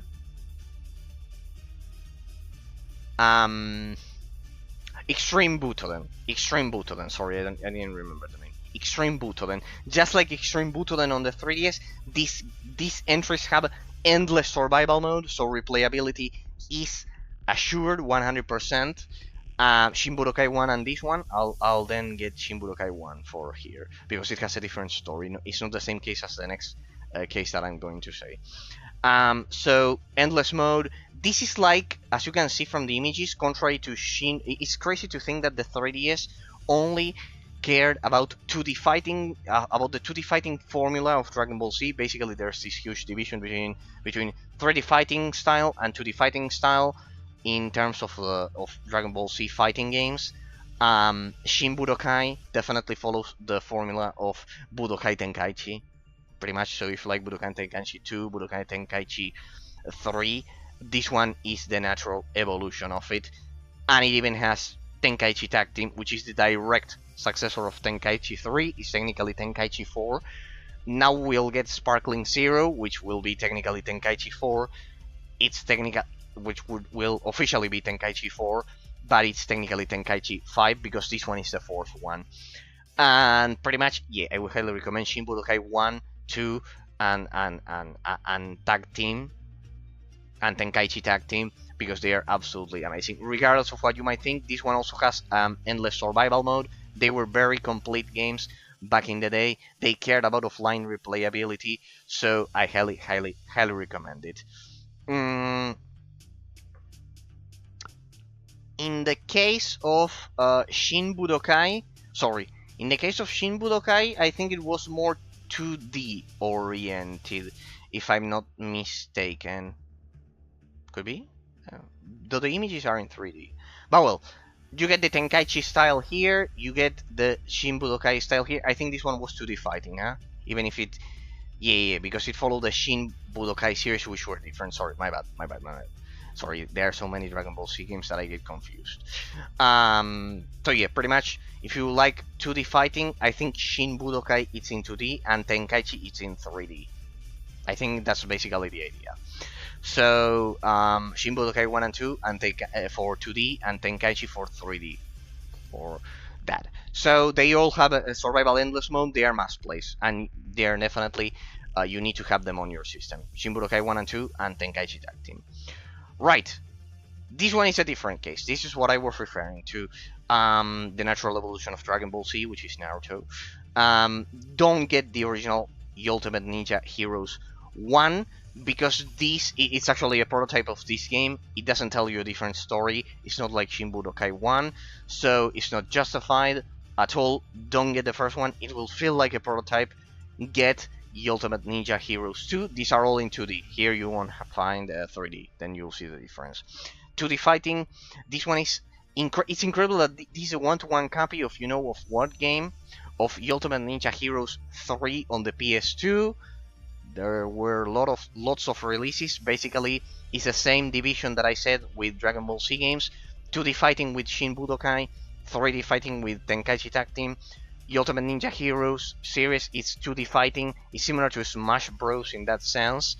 It has an amazing animation. It has PS2 graphics and an amazing replica of the Ultimate Ninja Heroes, the Ultimate Ninja series on the PS3. This one is basically Ultimate Ninja Heroes 3, which covers the original arc of Naruto, which I would say is one of the best animes of all time as well. I didn't like the evolution that they did then. I liked it even less after the Pain arc, after the 7th season, without the filler, without counting the filler. So definitely this will have the best. I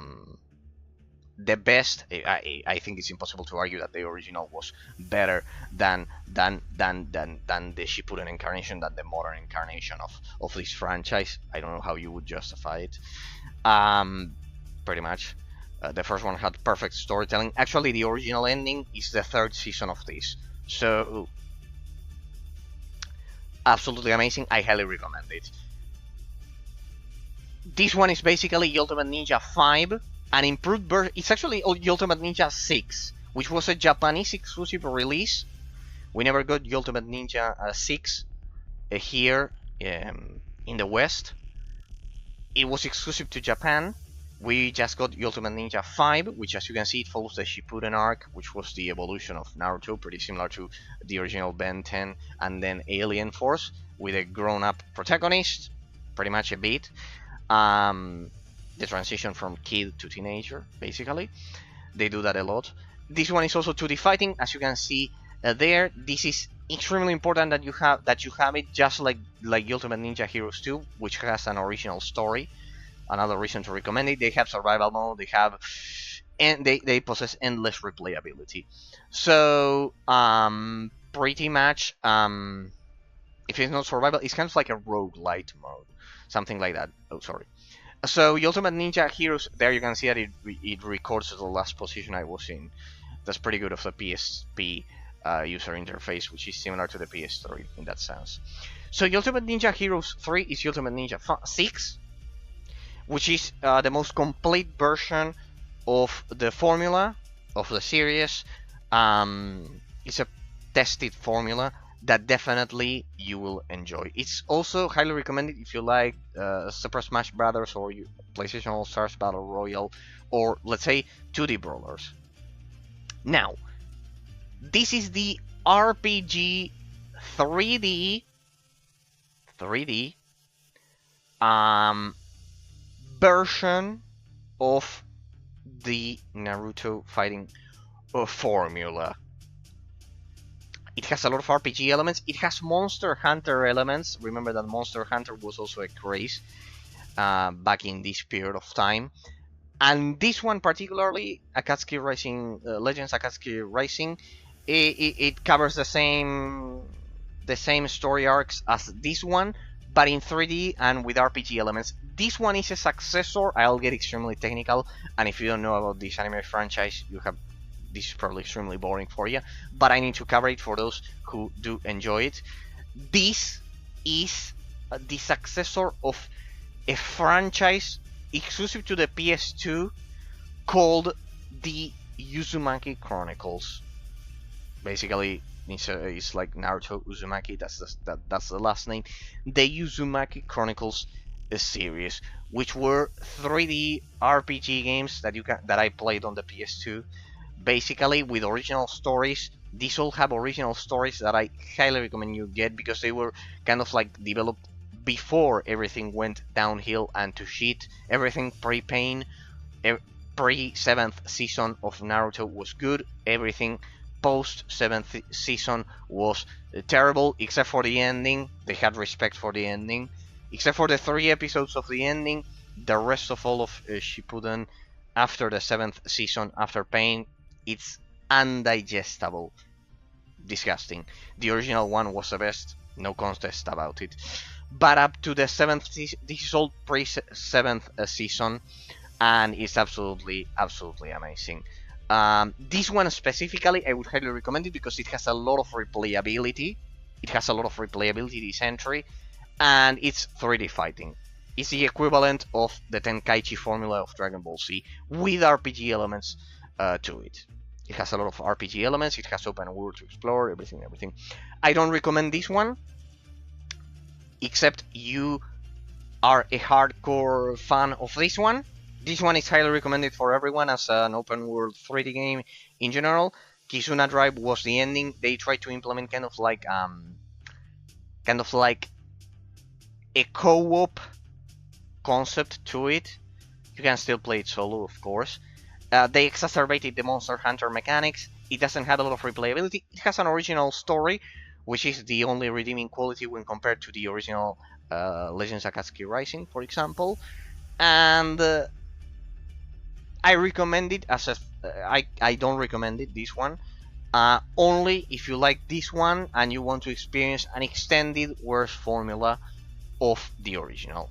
But still, for me, it still has a lot of 3D fighting quality that I enjoyed. So pretty much, I love to have the complete collection here. They're all exclusives. They're exclusives. You could argue that this one is actually Ultimate Ninja 3 and this one is actually Ultimate Ninja 6.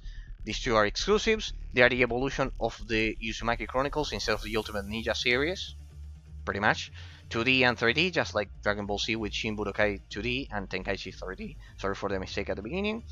And then we have the jack of all trades, the absolute level of awesomeness of the talent of the PSP developers, people. This one, it's a must play regardless of everything, regardless of anything I could possibly talk about. 100%. This is the ultimate perfection of pretty much everything you could possibly think of. 100% of everything. The Ultimate Ninja series begins with the release of the PS3.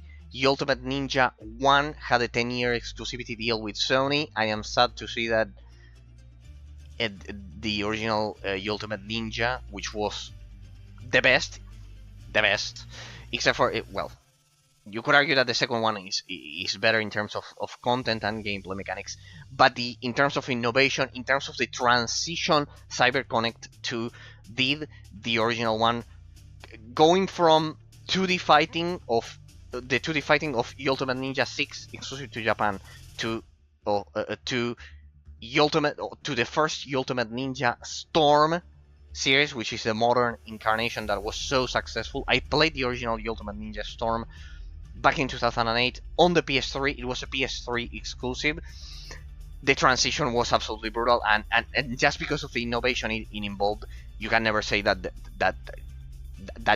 later entries of the franchise are better, because it's like saying that God of War 2 is better than God of War 1 when God of War 1 invented it. But here it's even worse, because Ultimate Ninja 1 did a transition from 2D to 3D, which is uncharted land. It was uncharted land back then in terms of 3D fighting. All 3D fighting games that you see right now that are successful, Dragon Ball Z Kakarot,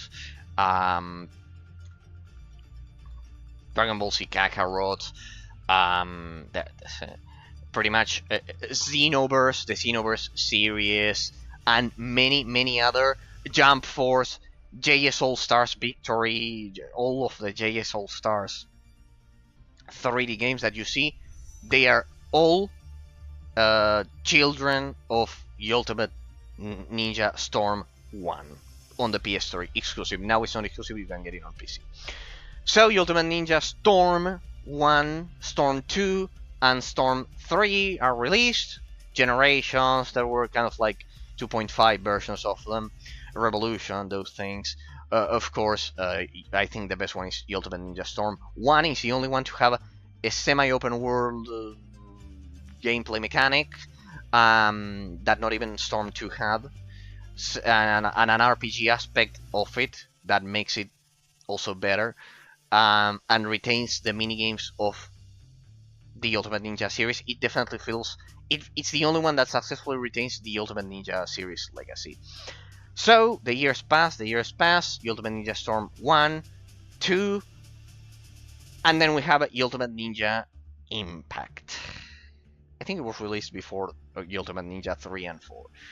Ultimate Ninja Impact, it's absolutely amazing. You have to play this game regardless of your preference for anime in general, of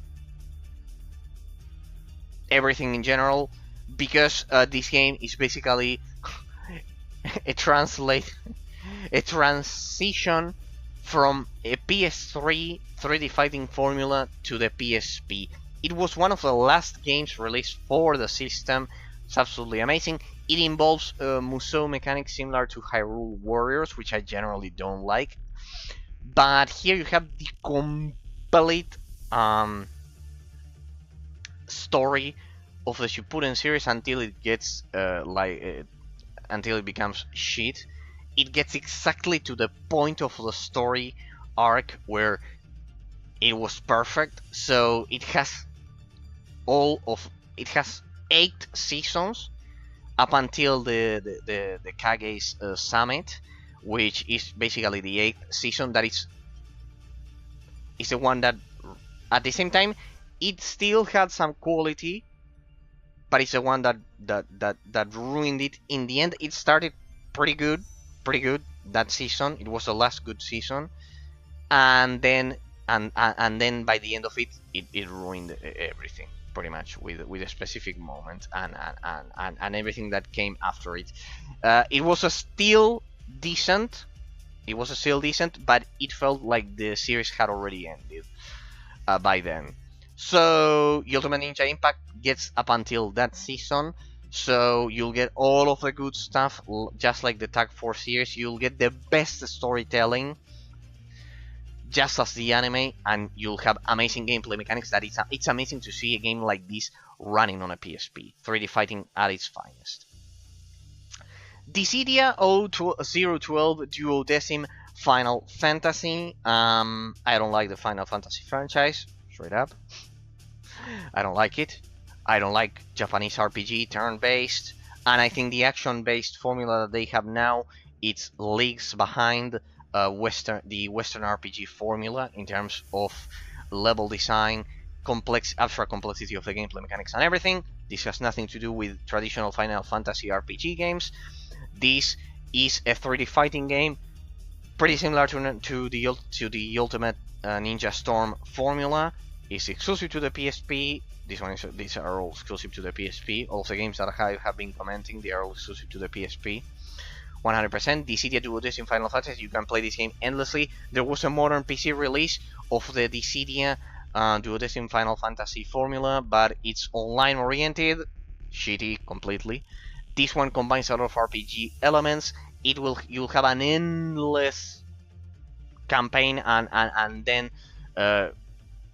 all of the game modes that it provides, absolutely endless. You can get over 80 hours of content, so it's absolutely amazing. Highly recommended. A must play, a classic game of this system that you need to get. See the conundrum. I don't like see how good it must be that I don't like the Final Fantasy franchise. I don't like the RPG mechanics. I don't like fighting games in general, except for very specific cases. I don't like kind of like Japanese fighting games. They are generally Western, the ones that I like. I know it's an eminently Japanese genre because of the high complexity of the gameplay mechanics and everything, but I do love the Dissidia Duodecim Final Fantasy. It has a lot of content and definitely a must-play of the system. Alright, and that's it for fighting games. I'll include one more. That is an English patched version of of another beloved franchise, but I have it in the second part of the showcase because of the franchise it belongs to. And we begin with the RPGs, the main achievement of any system, pretty much the biggest open world games that you can enjoy, the technical marvels of the system and everything. So we begin with the Phantasy Star Portable series. This is Final Phantasy Star Portable 1. The Phantasy Star series, you have Phantasy Star Nova on the PS Vita, as we showcased previously.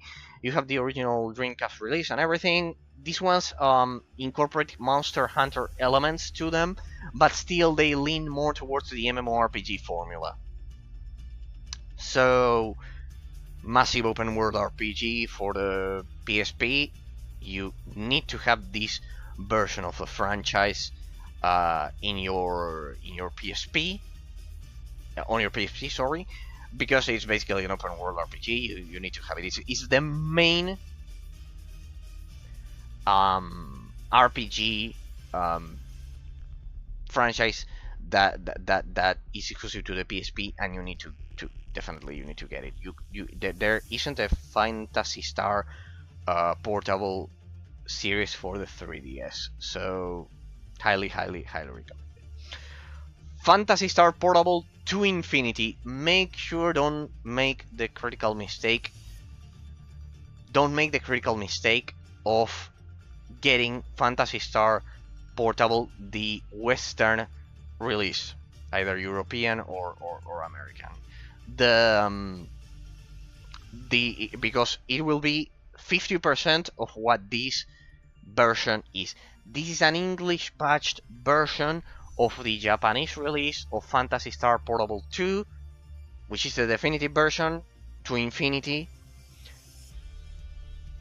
and it has pretty much double the content of the normal of the Western Phantasy Star Portable 2 version that we got. A terrible difference, an immense difference between Japanese releases and Western releases of all of these games. So definitely get Phantasy Star Portable 2 Infinity, English patched, highly recommended, people. You need to get this. It's basically twice the size of the original one and twice the size of Phantasy Star Portable 2, the Western version. On top of that, you also get Infinity missions. It's endlessly replayable, this game with the DLC. Remember to get the Infinity version and also inject the DLC. Like that, the game will be pretty much endless. You could only play this game and pretty much for the rest of your of the lifetime of your PSP craze or yeah, pretty much for the amount of time that you would like to invest learning about the PSP, you could only play this game and it would be an amazing experience. So imagine. Lord of Arcana, another Monster Hunter clone. Sadly, we never got the Lord of Apocalypse version that was released for the PS Vita in English. Sadly, that's what happened. Lord of Arcana basically it's a Monster Hunter clone, pretty good. I hate transitions. I despise 100% transitions in RPG games, like in the Tales series or like in Valhalla Knights 1 and 2. I hate it. It completely destroys the experience. That's why you won't see Valhalla Knights 1 and 2. I suggest you get Valhalla Knights 3, which eliminated them. In the case of Lord of Arcana, it's the same, but we don't have a complete English patch for Lord of Apocalypse on the PS Vita. It was released on the PS Vita, Lord of Apocalypse. And as I've said, it's absolutely sad that we have to play the only English release of it, which is Lord of Arcana. It does have 4 DLC packs that you need to get. 5 DLC packs that you need to get. But still, it's a pretty enjoyable experience. It will have those disgusting transitions. So it would be great if someone could finish the translation of Lord of Apocalypse on the PS Vita. And like that, I would show you directly the PS Vita game. Pretty much. But as it is right now, it's only 45%. It's the same as the Lord of Apocalypse version for the PSP. It was originally for the PSP, the Lord of Apocalypse version, without those disgusting transitions. But sadly, it was never finished, the translation, so I cannot recommend it. It's not good enough. So Lord of Arcana is completely in English, so it's even worse because pretty much you already have the base of the translation. You have pretty much everything. So yeah, Lord of Arcana here. This one is a case under observation until they finish Lord of Apocalypse. They should finish it and directly get Lord of Apocalypse, the PS Vita version, which is amazing. White Knight Chronicles Origins. Quite interesting, people. White Knight Chronicles 1 and 2 were released for the PS3. They were PS3 exclusives. But White Knight Chronicles Origins, I would say, is the best incarnation of the series. More than White Knight Chronicles 1, which I played completely and I don't recommend it. I recommend White Knight Chronicles 2 on the PS3. Because basically White Knight Chronicles 1 doesn't have a lot of a story. It feels like a prototype, definitely. But yeah, There's one mechanic in the White Knight Chronicles series. These are open world RPGs, pretty similar to Xenoblade Chronicles, pretty similar vibe as pretty similar style as well, pretty much as Final Fantasy 12, the MMORPG one, the one that feels like an MMORPG, but with much better mechanics. It feels much more like an MMORPG. If you like classic MMORPGs, like classic World of Warcraft, or I don't know, classic World of Warcraft, classic Lineage 2, classic MMORPG games from that period of time, you'll feel at home with the White Knight Chronicles series. Even more with this one, because the White Knight Chronicles 1 and 2 entries do have a mechanic which is basically the Mega Sword mechanic from Power Rangers, in which you become a huge giant that basically destroys all of the gameplay balance of the mechanics. That's why I don't recommend it. The kind of like that's why I don't like it. I do recommend that's why I don't recommend the first one. But yes, I do recommend the second one, and I would recommend this one above all else, because this one, as far as I can tell, it doesn't have the Mega Sword mechanic, the mechanic in which your character becomes giant and the stat system is completely changed. And when I say completely changed, I'm referring to 100% different stats, mechanics, and everything, and that's disgusting. I think it's a way too brutal change that definitely doesn't benefit White Knight Chronicles 1 and 2. This one doesn't have it, so it's the perfect incarnation of it. It's 100% exclusive. It has nothing to do with the other ones. It has an original story and everything, so highly recommended. It's an MMORPG, an offline MMORPG on the go. Highly recommended. White Knight Chronicles Origins. We could also include Valhalla Knights 1 and 2 at this point, but well. Real-time combat, of course. None of these have turn-based combat. You know that I despise turn-based combat. If you like turn-based combat, you have thousands of strategy Japanese RPGs on the system. I hate turn-based combat. I cannot stand it, except for very specific cases like Pokemon. So you won't find the insane amount of strategy RPG games like Joan of Arc or which one is the other? A Fire Emblem on the 3DS. I don't like them. You won't find them here. They are way too slow and boring for me. Bounty Hounds, another action RPG that I highly recommend you get on the system. Semi-open world. These are all semi-open world, pretty much following the classic formula of BioWare of having kind of like different sections, but that was open world back in the day with the hardware limitations, so it's technically open world. This one is a science fiction kind of like shooting RPG, so if you like Borderlands, if you like Destiny, you will probably like this one. Is exclusive to the PS. It's similar to the shooting mechanics of Phantasy Star Online, so science fiction.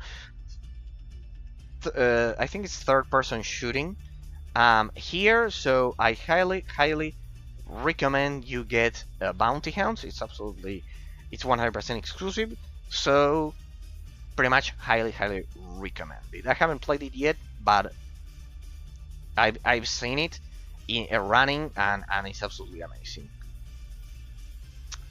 Warriors of the Lost Empire. Now, as you can see, this one, a lot of people wouldn't consider this worthy of having on their PSPs, because they like the previous entry that acquired the developer that I mentioned for the Tenchu, for the Shinobi series, for Protonobus Assault on the PS Vita, Aegis of Earth, Protonobus Assault. Acquire pretty much didn't released a gladiator games called 300 Legends. 300 Legends that pretty much a lot of people like. I despise that game because it has the combat of Dark Souls, which I think is absolutely deficient and terrible. I know I have unpopular opinions, people, but that's the case. I think it's terrible. and Legends 300 pretty much is the same. It's kind of like a gladiator. It's like Shadow of Rome, but without the fluid combat of Shadow of Rome, because I love Shadow of Rome as a gladiator game. Definitely Rise of Rome was the perfect inheritor, and definitely Legends 300 wasn't a good inheritor. I would recommend Total War Spartan Total War Warrior or Spartan Total War Warrior, something like that as a better inheritor. I don't recommend Legends 300, except you love the Dark Souls combat system formula, which I despise. I think the stamina bar is the worst play of modern RPG gaming. Pretty much, people. Pretty much. And Warriors of the Lost Empire is much more like Diablo. It's more hack and slashy, pretty well done by the same developer, with a story, with dungeons, with everything. It's pretty straightforward. If you like the Untold Legends series, you can't go wrong with this one because it's pretty similar. If you generally like the 6th generation style of hack and slash, much more in tune with, for example, Champions of Norath, Baldur's Gate, Dark Alliance, those, this one is much more similar to those, even though the camera is third person over the shoulder. It's a bit more cinematic. It's not isometric, even though all of those flaws, this one is highly recommended, definitely. Well, this one is a bit more of a... This one didn't have the budget of the previous ones. It's much smaller. In that sense, Rengoku, the Tower of Purgatory. People want to call this game similar to Dark Souls, but it doesn't have a stamina bar, a disgusting stamina bar. Pretty much, this one is a roguelite, in the sense that if you get killed, you start at the beginning of the game. Quite interesting concept. It's similar to, you know which game? It's similar to Warframe in terms of the aesthetics and everything. It's crazy that we are looking at a minimized version of Warframe on a 128-bit system like the PSP.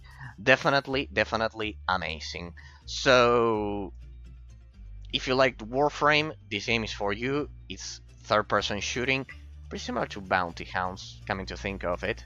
So third-person shooting mechanics, it's quite forgotten, combined with RPG mechanics and roguelite elements. So highly recommended. This was definitely ahead of its time in that sense. You have to do a second walkthrough of the game to see everything. So it has that roguelike aspect that definitely makes it unique. Rengoku 2, highly recommended. They are, as I've said, they are like Warframe, third-person shooters with RPG mechanics. Pretty amazing. Classics of the PSP, 100% exclusives. And I cannot believe a Japanese developer created something so similar to an unrelated Western developer, like the one behind Warframe. I think it was Digital Extremes, no, something like that. Well, so pretty much, 2 portable offline Warframe minimized clones on the go that you can get. Highly recommended. If you like Borderlands, I also recommend or Destiny, Rengoku 1, Rengoku 2, and Bounty Hounds specifically. Dungeon Siege 3, the original one. Throne of Agony. Actually, Dungeon Siege 3, we analyzed it on the channel, and it feels like a completely different Diablo console clone. If you didn't like that, Dungeon Siege, Throne of Agony, here we can see the beginning of the transition that they wanted to do with the franchise, in the sense that they tried to pretty much turn it into a more console-like experience, pretty much. So if you didn't like Dungeon Siege 3, I recommend you try out this one, because this one has the Diablo formula perfected, with all of the correct mechanics implemented to it, and I highly recommend you get the Dungeon Siege Throne of Agony, because it will definitely ensure that you get the transition to Diablo-like mechanics smoothly and with much better ideas than what Dungeon Siege 3 did. So if you want a hybrid between the original formula of Dungeon Siege 1 and 2 and Dungeon Siege 3, I highly recommend it. It's a classic of the system, and I cannot stress enough how good it is. It's exclusive to the PSP. This one you can find it on PC, Silverfall. It's a classic game that I wanted to showcase also on the channel. The PSP version is different when compared to the PC version, but still it's a must play of the PSP library, exclusive to the PC, and PSP, so pretty weird case. And the versions are different, so I highly recommend you get this version as well. As far as I can tell, they're different. I need to showcase the PC version of this one on the channel. Brotherhood of the Untold Legends, Brotherhood of the Blade. I completed the original PS3 equivalent of these games, which is Untold Legends Dark Kingdom of on the PS3. I will say that it's rough around on the edges, pretty much. It's a bit rough, and the Untold Legends formula, but still it retains a lot. It still has a lot of quality that I highly recommend you pay attention to. Because it's a Diablo clone. It's definitely a Diablo clone, but it actually follows the formula of Baldur's Gate Dark Alliance, of Champions of Norrath 1 and 2, that is extremely successful. So if you're looking for the natural level, it's made by the same developer, that's why I'm saying it. If you want the natural evolution of Champions of Norrath 1 and 2 and Baldur's Gate Dark Alliance 1 and 2 on the original PS2, this game was made for you. This franchise was made for you, because it's the evolution. Dark Kingdom on the PS3, I played it not so long ago, some 3 to 4 years ago, and it was good, but it feels bare bones. The same happens with these ones, with Brotherhood of the Blade and the Warrior's Code, but still they are first-party Sony exclusives, and they are the inheritors of the Sony Online Entertainment formula. Also, Champions of EverQuest or something like that was also for releasing this very same period of time. They are behind the formula of EverQuest.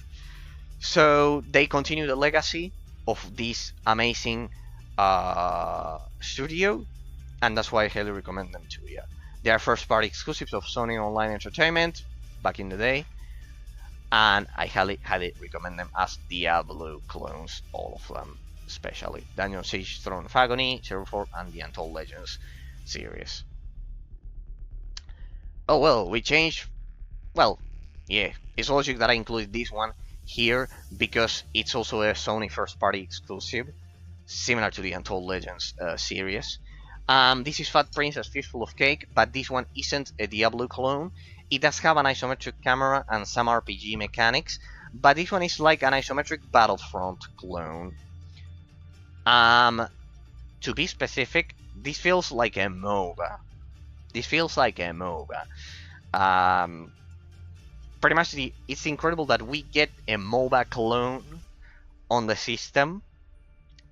This is the first-party character of Sony, the Fat Princess. Fat Princess Fistful of Cake. It's an entry that definitely, it's amazing that they translated the MOBA craze to a portable handheld with offline mode. Not so long ago, someone over at this question is constantly done over at Reddit, for example, and several gaming forums as well. Why aren't there more offline MOBAs? And I replied to that answer some 17 days ago with the complete list, and the person was extremely happy. And I hope it's helping a lot of people, because the offline MOBA genre does exist, and I know that the semantic reference is multiplayer online battle arena, but that doesn't answer the metaphysical question behind the metaphysical reality behind the question of the existence of offline MOBAs. Is completely 100% doable. The same goes for MMORPGs, as I'll showcase in the future. And basically, Fast Princess Fistful of Cake is another MOBA that we can get, and definitely it has a lot of quality, and I highly recommend you get it for your system. It's 100% exclusive. No, you can get it on the PS Store as well. But this entry with the label Fistful of Cake is exclusive to the PSP with a lot of content. It's a MOBA, it's endlessly replayable, and it has an isometric camera. That's why I have it here. It's much more similar to a Diablo clone than any other genre of the PSP. So, highly recommended. It's a MOBA, it's a unique case, offline MOBA that you can get on the PSP with the skirmish mode and everything. Highly recommended. Nowadays, we wouldn't be able, due to censorship, to be able to even release a game with the title Fat Princess, so it's absolutely sad. I hope this era comes to an end once and for all, because it's destroying creativity and talent altogether. The game cannot exist nowadays just because there's a character which is a fat princess. Very much, it cannot exist. Absolutely sad and pathetic to be honest, because it is related to the lore of the game. It is related, and it's a pretty cohesive environment. It is made by the same developers of God of War, so you can see that there will be a lot of quality. And it's absolutely sad that this franchise died kind of like by default, due to the fact that the protagonist is what it is. Pretty much. Absolutely disgusting. I despise censorship, as you can see, people. Alright. Oof, the first terrible case that I mentioned at the beginning of the series, that I referred to as the origin of DLC. Wow, what a disgusting. We're getting into the negative part of the stream, people. Yes. Killzone Liberation. This game has 5 chapters. The last chapter was released as a DLC. You don't get the ending, the true ending of the game. It's actually an expansion, but you don't get the ending of the game without knowing how to inject the DLC. Fortunately, this version that you see here, I didn't even need to do that, because thankfully modders said, well, this is disgusting, you need to get version 1.2 of this game. Modders fortunately fused together the 5th chapter of the game with the original release, with the original disc release. They reunited the complete experience of playing this isometric Twinstick shooter that I have here as the main flagship of Sony in the shooter genre in general. It's not third-person shooter, it's not first-person shooter, it's an isometric twin-stick shooter, but it has a lot of quality. It's basically the Killzone series that needs to make a comeback. The same goes for the Resistance series. They need to make a comeback because they were the flagships of Sony. I miss this era. I think it pretty much was the pinnacle of Sony's talent. The PS3 era and the PSP and the PS Vita shared generations here. And definitely Killzone Liberation, they should have gone for the DLC formula. Make sure to get the modded version that modders have been able to create, in which the 5th chapter is included. And as a consequence of that, you get an amazing game with update 1.2, an amazing twin stick shooter, absolutely amazing game, top of the line, the finest of the PSP that Sony had to offer. We begin with the shooting genre. This one is the only isometric, that's why I have them together, because they are isometric shooters, in a sense, these two. Right? This one more MOBA. It's a MOBA technically. And this one, a full-fledged twin-stick shooter. It's a different formula. Well, as you will see here, third-person shooter, the Resistance Retribution handheld entry. The Resistance trilogy on the PS3 is absolutely amazing. They're first-person shooters. Resistance Burning Skies on the PS Vita, it's a first-person shooter. But this one, as you can see, they went for a for a Gears of War formula for it. It's a bit different. It's kind of like Gears of War, but it's still the amazing universe of the Resistance franchise, made by Insomniac, the developers of the Ratchet and Clank series. So here you can see they were second-party developers by at this point. Sony paid them to have their exclusive games on the system, pretty much, but they were still independent. They weren't part of Sony's Interactive Entertainment Studios yet. So, must play. These are all exclusives. As you can see, I have the exclusives here. Siphon Filter 1213 on the PS1. Then Omega Strain on the PS2, exclusive. You can play it on the PS3 as well, thanks to the backward compatibility. It's part of the PSN program. But the PSP is the definitive Siphon Filter system, developed by Bend Studio, the developers of Days Gone, Days Gone, and that game should have had a sequel. Another game that they didn't like at all, just because it had a white Christian protagonist. Absolutely disgusting. The discrimination that we're suffering right now, with the concept of white guilt and all of that stuff. Siphon Filter, the predecessor of Days Gone, if you think about it. No, wait, was it Bend Studio or Sucker Punch? I think it was Bend Studio in the case of this one.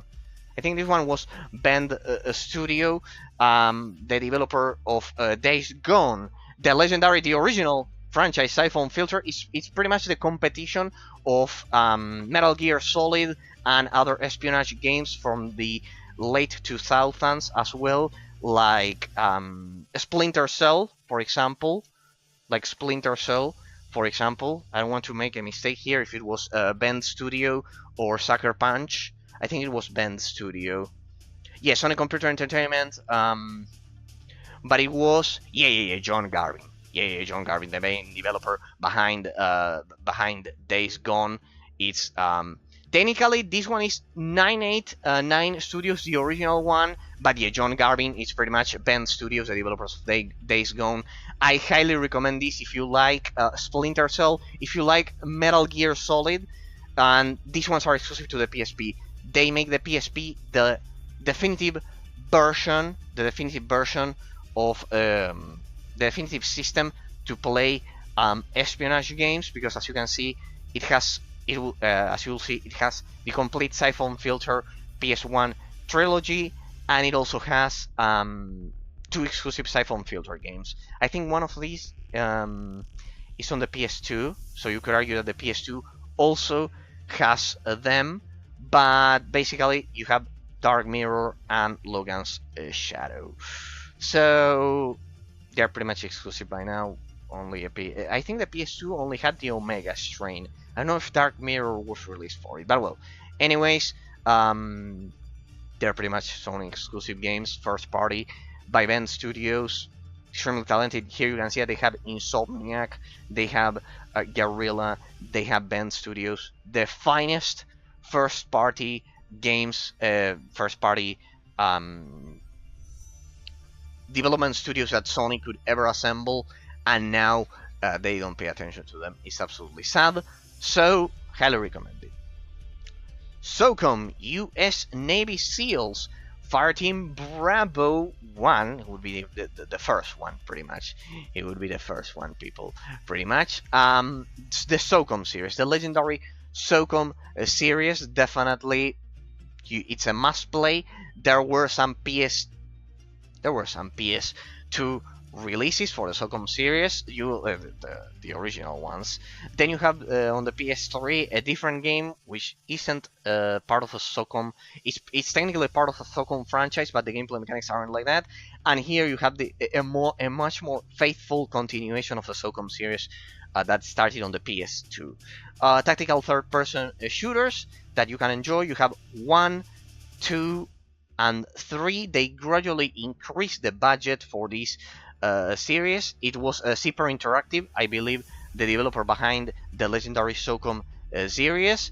So they gradually increased the budget for all of these games, and we start to get into third-person shooters. They are not open world. These 3 aren't open world. They are extremely tactical. They are tactical third-person shooters, so they have a component of a strategy that is definitely welcome, a welcome addition to them. And yes, pretty much, I highly recommend them to you. They are exclusives. They were developed by, as I've said, Super Interactive, quite talented developers from the 6th generation.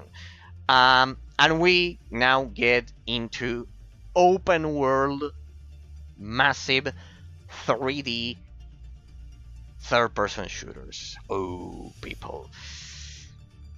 I have them in order here. I have them in order of release. We have Grand Theft Auto, and pretty much the reason why the PSP is the definitive way of playing Grand Theft Auto games, GTA games. We have here Liberty City Stories. I showed you that you can have the original Grand Theft Auto 3 and Vice City on the Vita portion of the showcase that we did in part 1. But here you have Liberty City Stories. You also have this one on Android and the DS or something along those lines. They were cross releases between DS and the PSP, but the PSP releases of these games, you'll see that they feel like 6th generation games, while the DS releases of these games feel like 5th generation games, like the difference between the PS1 and the PS2. So there's a huge graphical difference, and also in terms of the physics and the gameplay mechanics, the versions that you'll see here, they are the best. In the case of Liberty City Stories, you get a full-fledged spin-off of Grand Theft Auto 3, let's say, because that's Liberty City. Then you have Vice City, Grand Theft Auto Vice City Stories. This one was also released on the PS3, I believe, but it wasn't released on Android. They had different releases. This one wasn't on the DS, for example. And basically then, this one, Chinatown Wars, is a cross-release between the PSP and the DS and Android. This one is isometric. It's much more similar to the original Grand Theft Auto series, like Grand Theft Auto 1, 2, that you can also play on the Game Boy Color and Grand Theft Auto Advance on the Game Boy Advance, for example. They have an isometric camera. These ones, Liberty City, Vice City Stories and Liberty City Stories, they have the third-person over-the-shoulder camera of a full-fledged Grand Theft Auto game. They're all open world. They have all of the bells and whistles of that have made the Grand Theft Auto franchise amazing. And the Android version doesn't have physical controls. A lot of people will argue that the DS version, specifically of Chinatown Wars, is better on the DS because it has different lighting and because of the minigames. I think minigames aren't as important as the exclusive content that this version has, but you have to unlock it, and I think it was also a DLC that you cannot access here, but still it had extra content and better lighting and everything. It feels like a GTA 4, the lighting here. So you get 2 full-fledged GTA games, and then an isometric classic GTA game that definitely this is the best version, that you definitely get the best version, because you don't get the touch controls of the Android version, you get physical controls, and while you don't have the DS mini games, you get better graphics. So it's that perfect middle balanced spot that I would highly recommend you give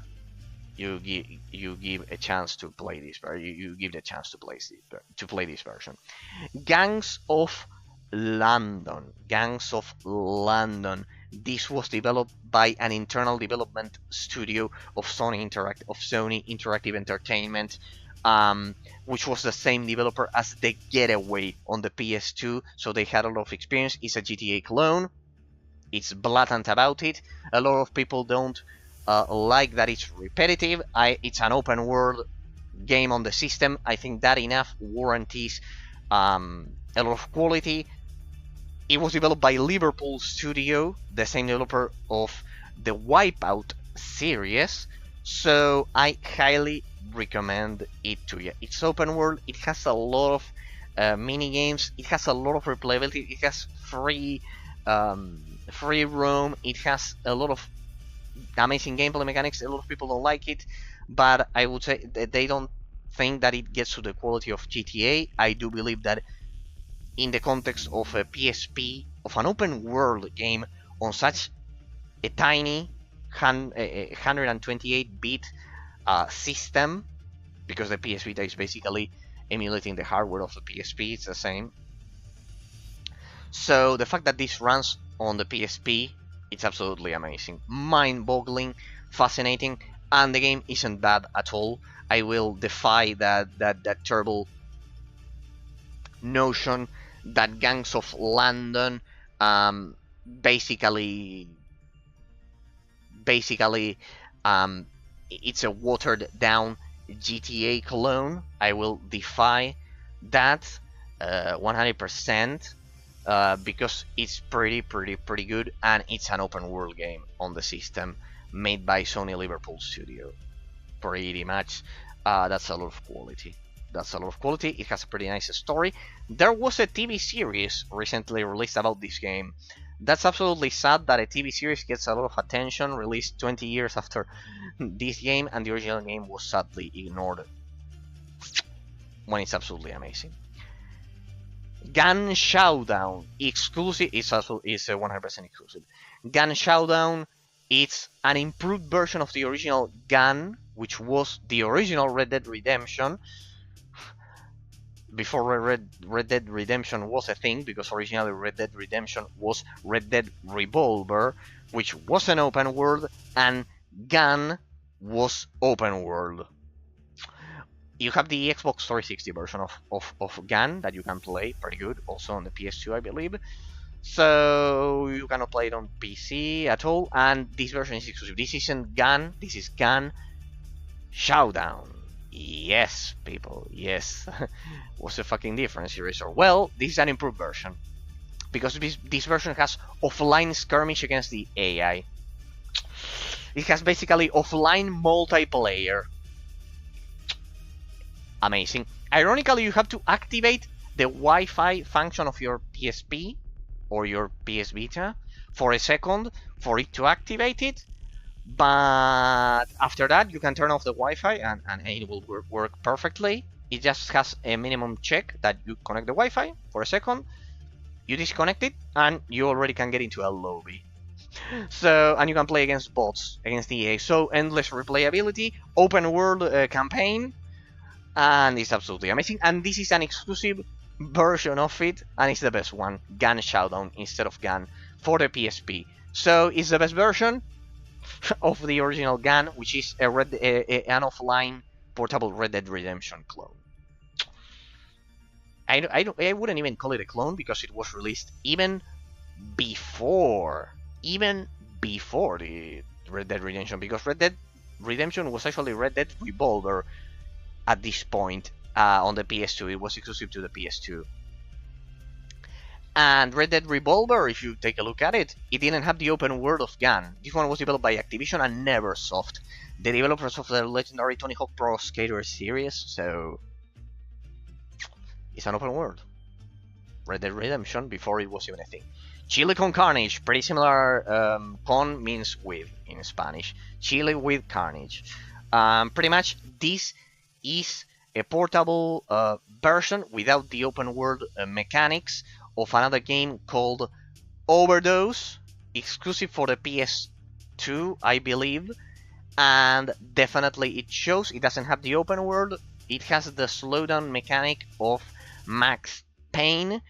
For example, it has the slowdown mechanic of Max Payne, so if you like Max Payne 1, 2, this one, you will love it.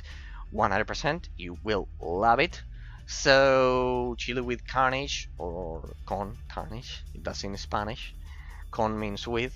Um, it's basically a portable version of Overdose without the open world going on for it. The third birthday, Dino Crisis 3. Basically. The third birthday, it's even better because it leans heavily towards the shooting mechanics of Gears of War instead of being survival horror, which I love.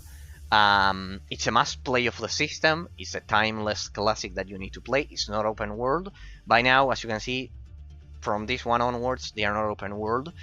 But basically, the campaign is amazing. These ones don't have a skirmish against the AI, but still, you have to get it because it's an exclusive of the system. It's a heavy hitter. It's a flagship of the system that you definitely need to get. As you can see, it was developed by Square Enix, and if I'm not mistaken, it's the third part of Dino Crisis, with more emphasis on the shooting mechanics rather than the survival horror mechanics. So I highly recommend you get it. Highly recommend. Coded Arms. Wow, Konami was certainly talented back in the day. Certainly talented. Coded Arms and its sequel, Coded Arms Contagion. Contagion. How do I put it? Do you remember that I mentioned Bounty Hounds some minutes ago? That I mentioned Rengoku some minutes ago with a roguelike component? This is a roguelike first-person shooter. Yes, you heard it. A roguelike first-person shooter developed by Konami for the PSP. It was a proof of concept. Then they released a traditional, non-roguelike sequel with Coded Arms Contagions. This one has much better graphics, polished mechanics and everything, but it lost the roguelike element of the first one. Wait, wasn't Rengoku developed by Konami as well? Could it be? Does it say Konami? No, Hudson Soft. Alright, but they follow a pretty similar pattern in terms of the release story that they did. This one is a roguelike. You have to play this game 100%. It's a roguelike. It has no single run of it is the same, so ahead of its time. Absolutely amazing. If you want a more traditional experience, directly play the sequel, but I wouldn't suggest that. I would suggest that you get the original idea and then a more traditional version of it, a more traditional first-person FPS. So both of them are recommended, 100% exclusives. They are all 100% exclusives if you think about it. It's absolutely amazing. And look at this. Bet you didn't know that it's pretty similar. They are science fiction with hacking mechanics and those things. Pretty interesting. I highly recommend you get them. I have it here because it's a pretty similar theme. It's science fiction. It's also first-person shooting mechanics with robots. This is the sequel of a PS1 exclusive game called Ghost in the Shell, in which you play with your robot. It's a pretty forgotten FPS from the PS1. I wouldn't recommend it. I would recommend this one, the sequel, Ghost in the Shell Standalone Complex, because it has 3D graphics and well, the PS1 also has 3D graphics, but without the corresponding adaptive mechanics and physics of a modern FPS game. So Ghost in the Shell pretty much will provide you with another science fiction exclusive FPS that I bet you'll love it. If you like especially Coded Arms, Contagion and science fiction, pretty similar to Bioshock in that sense, you'll love this one. You'll love this one. These are pretty short. You can also get the campaign. They don't have a lot of replayability, so I would criticize that. The fact that they don't have a lot of replayability. But even if they don't have a lot of replayability, they still have a lot of quality. 9-hour campaign, it's pretty healthy. We don't get a lot of offline single-player FPS games nowadays, besides Doom. Fortunately, Doom has kept that tradition alive. What an irony. I highly recommend you get this one. Well, what I mentioned, Call of Duty Roads to Victory. Remember how I said that Call of Duty Nazi Zombies was a zombies mode that you would get in the PS Vita portion of it, and then Call of Duty Black Ops Declassified is pretty much the multiplayer portion of it. Kind of like the Call of Duty franchise for the PS Vita is kind of like split into three, and this one is only the campaign. This game only has the campaign, Call of Duty Roads to Victory.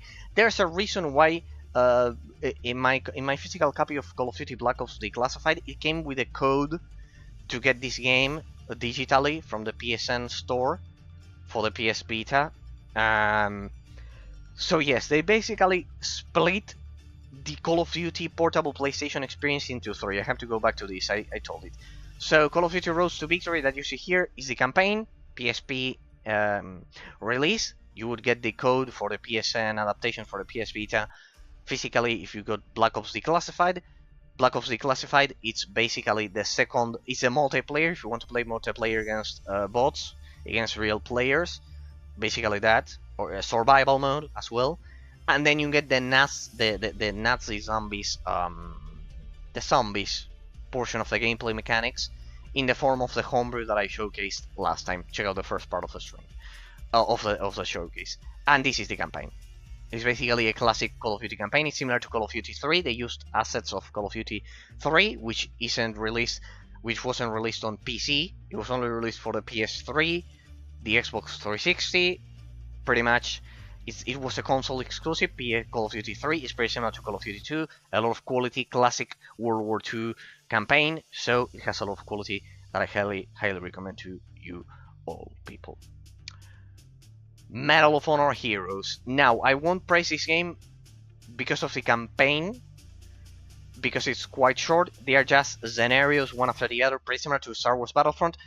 Consider this one a copy of Star Wars Battlefront, if you played that one, of Star Wars Battlefront 2, with a Medal of Honor skin, and being, well, Battlefront 2 can be first person or third person. In this case, it's a first person shooter. Why do I have this game? Because it has offline against bots. It has skirmish mode, so an endless amount of replayability, contrary to Call of Duty here, which, as I've said, it has those modes associated to Ghost in the Shell, to the rest of the shooters of the system, except for Gun, Showdown, and Open World ones. In that case, it's justified because you have a massive open world to explore. So you get a skirmish against bots thanks to the second analog stick of the PS Vita. All of these games control incredibly well. You can do 30-minute skirmishes. Here you don't even have to activate the Wi-Fi for a second, like with Gun Showdown. So Medal of Honor Heroes, you need to have it. You can get the sequel, Medal of Honor Heroes 2. I don't have it here because it's massive. It's 1 gigabyte and a half, and it's just a campaign. It's just a campaign without any kind of skirmish mode. So that's sad. It's a very brief campaign, a 3-hour campaign. It's not worth it. This one is worth it because of the skirmish mode, because that adds endless replayability against bots, which I always love to preserve, and it's absolutely amazing.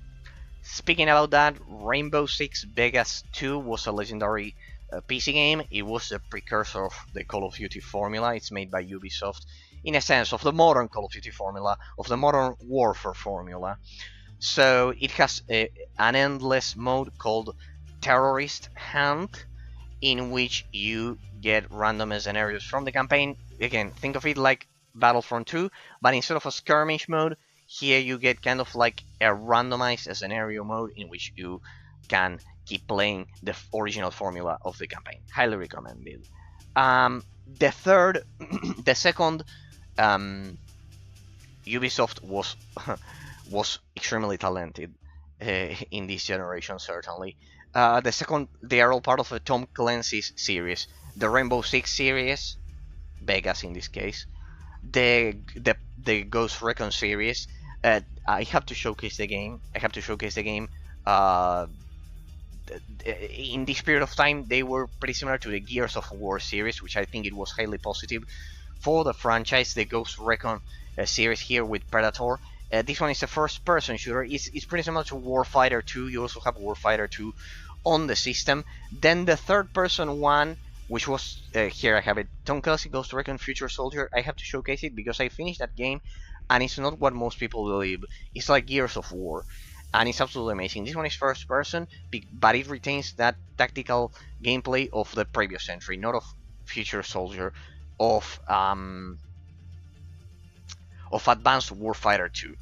But it was in the end it was Future Soldier, the one that was inherited by The Division, by Tom Clancy, The Division, and the extremely successful online formula. Fortunately, all of these you can play them on offline, and that will add endless replayability. The third portion of it, we have red, blue, and green, pretty similar to your three initial Pokemons when you start playing Pokemon Red. Splinter Cell. Few people know about this weird case. Sorry, I talked for a long period of time. So green, blue, and red. You cannot go wrong with them. You have all of the variations of the Tom Clancy series. Splinter Cell's Essentials. It's basically a combination of different levels from classic Splinter Cell games. These all look gorgeous on the system, and this one is the espionage-tastic, the stealth portion of the Tom Clancy series. If you like Tenchu, you can play this one. You also have Metal Gear Solid, the exclusive PSP entries that you won't find here because I don't like Kojima's pompous style of narrating those, and I think they don't have the quality of the Splinter Cell series that is much more realistic. In that sense, I don't like the Metal Gear Solid series. I think the Splinter Cell did it better. I think Ubisoft did it better in this case. I know it's unpopular, but I think it's much more realistic in terms of difficulty and everything. So, and besides, I like the more Western version of it. I think that Metal Gear Solid has some comical moments that a lot of people love, but I think they destroy the ambience.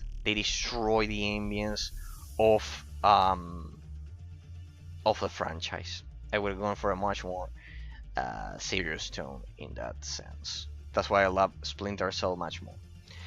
Alright, but regardless of what style you like, Rainbow the Rainbow Six series, the Ghost Recon, or Splinter Cell of the Tom Clancy legacy of Ubisoft, they're absolutely amazing. And we begin with 3D platformers, people. All of the games that I've showcased are exclusive and look amazing on the system. We begin with Medieval Resurrection, made by PlayStation Cambridge, as you can see there. Always a shout out to technically the first university I went to. Technically, my first university was Cambridge, because I got I graduated there first than my lawyer's degree here in the local University of Argentina, the Catholic University of Argentina. Technically, I graduated at the age of 16 and 18 at Cambridge, the dependency here, but it's basically the same. My exams were corrected over at the British Council. Over there, they had to travel all the way, pretty much. Good stuff. So, PlayStation Cambridge did this one, and it's far superior when compared to the PlayStation 4 remake that they did. This one keeps all of the essence, and a lot of people regard it as the true remake of Medieval. I agree with them, though I haven't played the PS4 version, but I've seen it and it makes some drastic changes. This one is much more faithful to the original, while also improving the graphics. I would say it's a definitive version, exclusive to the PSP. It has extra content, and definitely recommend it. A forgotten legacy of PlayStation that definitely should be much more remembered. It should be much more, we should talk about it much more. It's not talked about enough and nowadays. So, must play of the system. They're all must plays. I'm giving you perfect recommendations, pretty much. Medieval Resurrection. The triad of Spyro, Crash Bandicoot, and Medieval. And then Sly Cooper, Ratchet and Clank, and Jak and Daxter. Ratchet and Clank size matters. Yes, as you can see, this was a console for autos because we did stupid jokes like this one back in the day. No. I'd rather take this culture from the 90s and the early 2000s any day. Sorry, any day of the week, definitely. Ratchet and Clank size matters. It has some reference title and everything. It's exclusive to the PSP. No, you have it on the. Could it be that you have it on the PS2? Well, whatever. Ratchet and Clank size matters. No, I think it's exclusive, huh? I think it's exclusive, huh? And pretty much you can play it on the go. Just as I showcased with this, you can play the original trilogy on the PS Vita. As I've said, it runs pretty good, and you can get the original resolution, and you won't have a performance impact. So Ratchet and Clank 3 trilogy. What could I tell you about the Ratchet and Clank trilogy? It's perfect. There's a modern release called Akimbo, which is pretty similar, but it's technically a third-person shooter, not a third-person platformer, so they couldn't copy the essence correctly, I believe. So Ratchet and Clank trilogy, size matters here, and Secret Agent Clank. There's a reference in Ratchet and Clank 3 to this game, that this one is 100% exclusive to the PSP. I have no doubts about it. Definitely. You have to play these two. Here you play as Clank instead. And definitely, you need to play the whole Ratchet and Clank series if you like 3D platformers from the early 2000s. They improve upon the formula of the original of the original Super Mario 64 and Super Mario Sunshine. So yeah, definitely, you need to have them. And we complete with Daxter here, exclusive to the PSP, open world, 3D platformers. All of them absolutely amazing, highly recommended. You need to have them on your system. They are made by Radio Dawn, as you can see there, the developers of God of War, Chains of Olympus, and God of Sparta.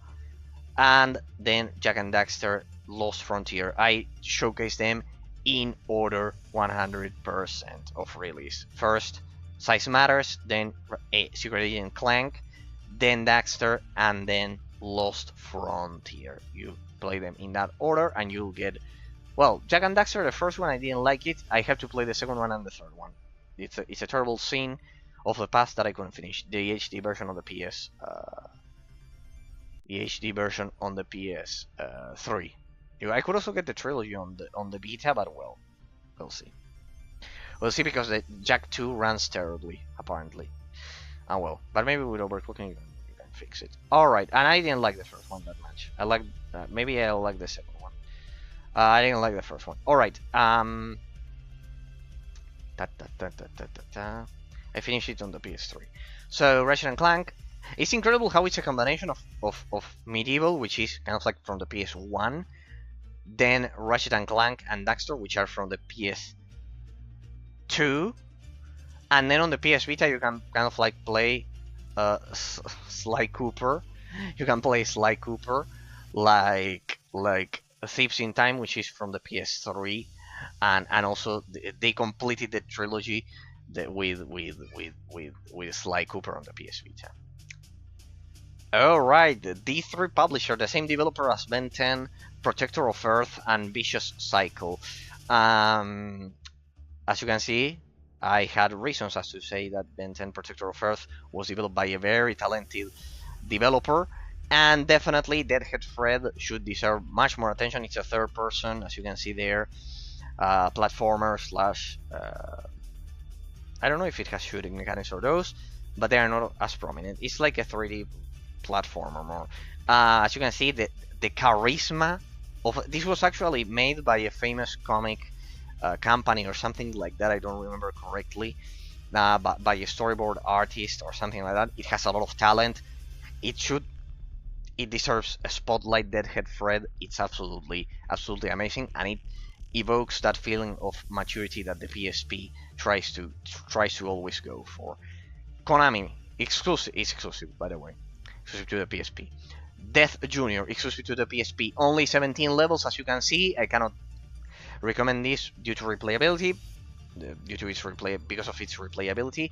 But it's made by Konami. It's a third-person platformer. You play as the son of Grim Reaper. Quite. You can also get Grim Fandango Remastered on the PS Vita, exclusive version, as well as the PS3. So, but that one is a point and click, and I don't like them. So, third-person platformer here. Death Junior. And then you have Death Junior 2, which expands upon it. It makes the world much bigger. It's much more open world. It feels much better. Death Junior 2 Root of Evil. It was released for the Nintendo Wii as well, with motion controls. So it's exclusive to the PSP in case you don't want to have motion controls. It's the same case as Muramasa Rebirth, for example, that only the PS Vita can have a non-motion control version of the game. The same goes for Death Junior 2 Root of Evil. Highly recommend. A one-to-one port of the original Star Wars 2, the Lego Star Wars 2, the original trilogy. This is a classic.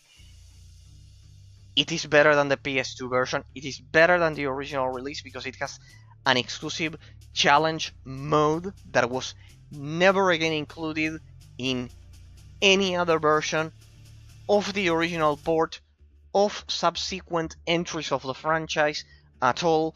Zero. Only time they developed a challenge mode for a Lego game, and it definitely enhances replayability to the maximum, finally achieving a legendary level of quality that you simply cannot get anywhere else, guys. So this version specifically, I highly recommend you get it. It has an exclusive challenge mode, and it's a one-to-one port of the PS2 release. So it's a PS2 game with an enhanced exclusive mode on top of it. So 100% recommended. You need this version of the game. And it's the only Lego game, making it not only that, but it's the only Lego game with a challenge mode, fixing the only problem of the Lego franchise, which is the shitty level of difficulty. The day a modder releases a difficulty mod for this franchise, it will be a great day for it. Lego Star Wars 3: The Clone Wars. I must confess that first of all, the portable version of Lego Star Wars 3: The Clone Wars, it's different when compared to the home console version. The home console version has some RTS segments that are not present here. They are replaced with 2D dodgefighting and our 3D. I think it's in this case it's 3D dodgefighting. The DS version is in 2D. The portable version. The portable version, you have three options: the Nintendo DS, the Nintendo 3DS, and the PSP version. The best version is the 3DS. The best version is the 3DS. It has better lighting and exclusive characters. It is better than this one. It has better lighting and exclusive characters and everything. And exclusive minigames, I believe, as well. So, I recommend you the 3DS version, but if you're like me and your 3DS is already full and you cannot get the best version, this one is pretty much the same version except for what I said. A bit worse lighting, and it's lacking one or two characters. So, but it's a portable version. It's a secondary version, so it's not a great problem for me. It's still much more similar to the 3DS version than the DS version. The DS version is basically a PS1 version of the game. So while I will still recommend the 3DS version of it as the best one, objectively, this one is a close second place. And as I've said, it's a companion app, a portable version. It's not the home console version, which would be the best one anyways. So it's a portable version that, as I've said, is exclusive to the 3DS and the DS and the PSP. And this one is quite similar to the 3DS version, just with a bit worse lighting. Patapon, as you can see, a pretty amazing idea. The same goes for it followed the same concept as Rengoku and Coded Arms, in the sense that the first one was kind of like a prototype, and then they expanded upon the formula. This is a rhythmic 2D platformer. You also have a Brainy. You also have Brainy, not rhythmic, but 2D platformer. You also have Brainy, which you won't see in my showcase because it was re-released for the Nintendo Switch. So there you have it. It's not exclusive, but Patapon is still exclusive. There was only a PS4 release, very, very, very scarce. And Loco Roco, which I also won't display, won't showcase it because it's extremely huge, and it's technically not platformer. It's kind of like physics-based puzzle platformer, which I don't like generally. So, but I do love Patapon. Then Patapon 2, it expanded upon that idea, and you have that rhythmic 2D platforming mechanics, absolutely amazing. Then Patapon 3, and I highly recommend them. They are amazing. I would say that in terms of quality, this is higher than Loco Roco, for example.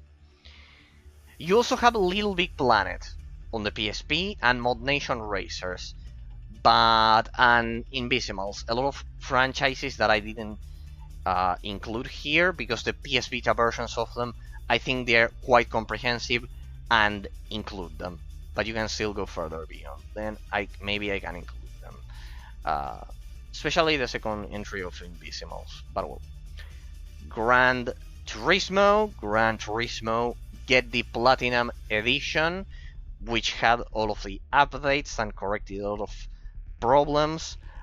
Even if it's much larger, the file size, get the Platinum Edition. I think it was European exclusive, and because of that, it's much larger.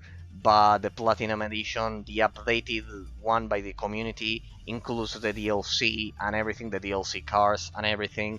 The game has no story mode, so what are you gonna do? That's shitty.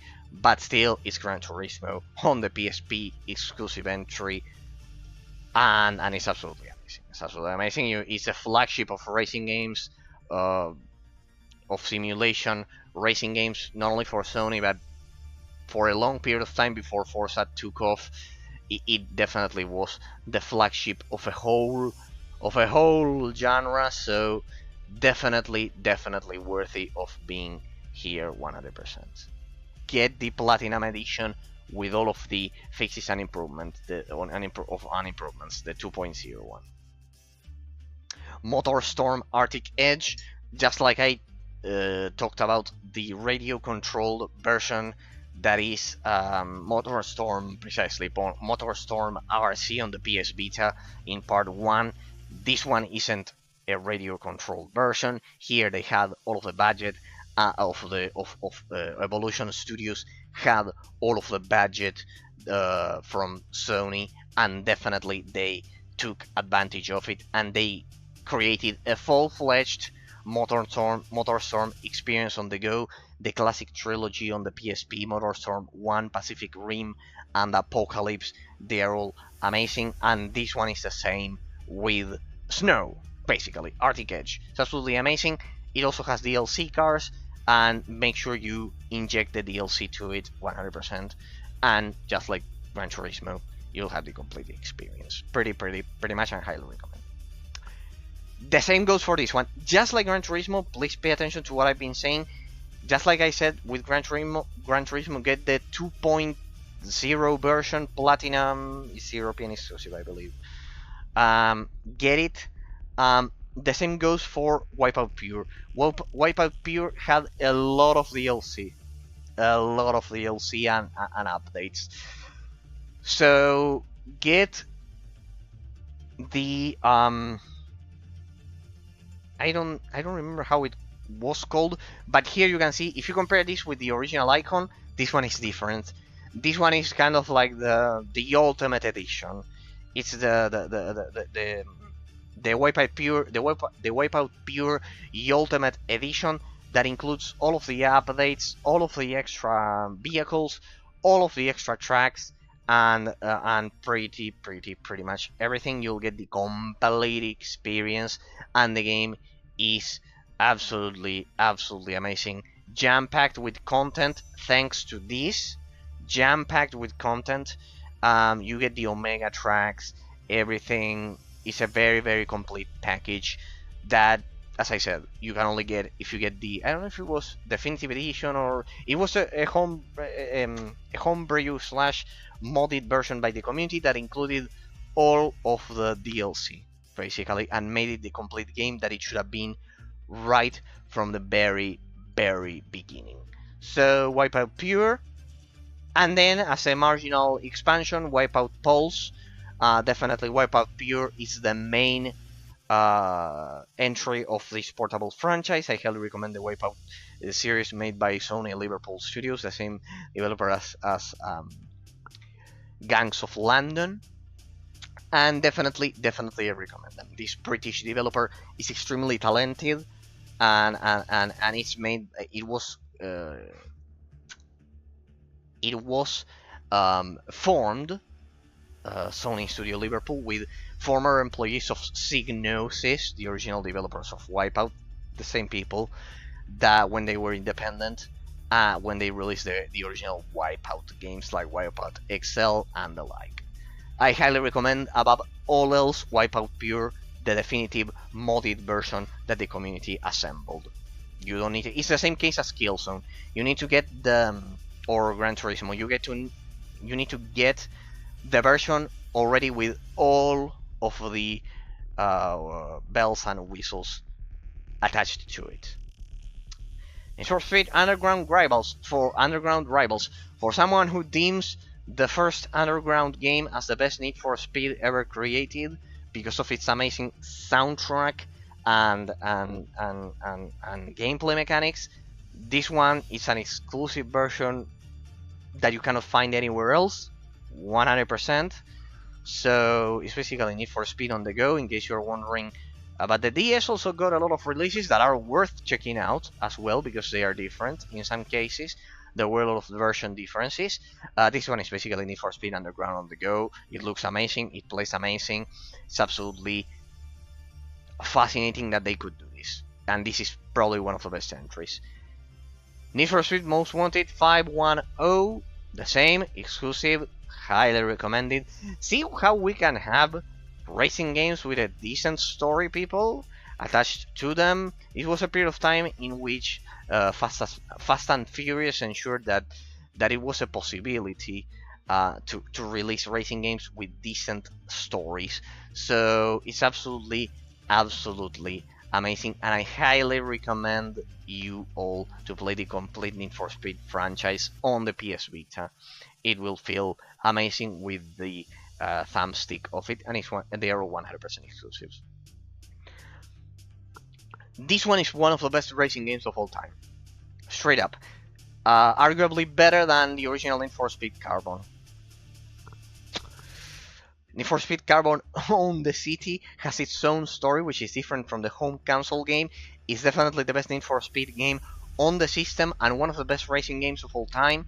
We are talking about on-par quality with something like Midnight Club Los Angeles, Need for Speed Most Wanted. Not this version. This version is heavily criticized, but the original Most Wanted from 2005 from the home console release, pretty much. And just like you'll see in a minute, that this little majestic handheld had ports of Midnight Club. This one is an original story. You can also get it on the DS, but this one has the best graphics and everything. It's a pretty similar case as GTA Chinatown Wars. Here you have a game that is one of the best racing games of all time. It's one of the best racing games of all time. Amazing story, original. The game it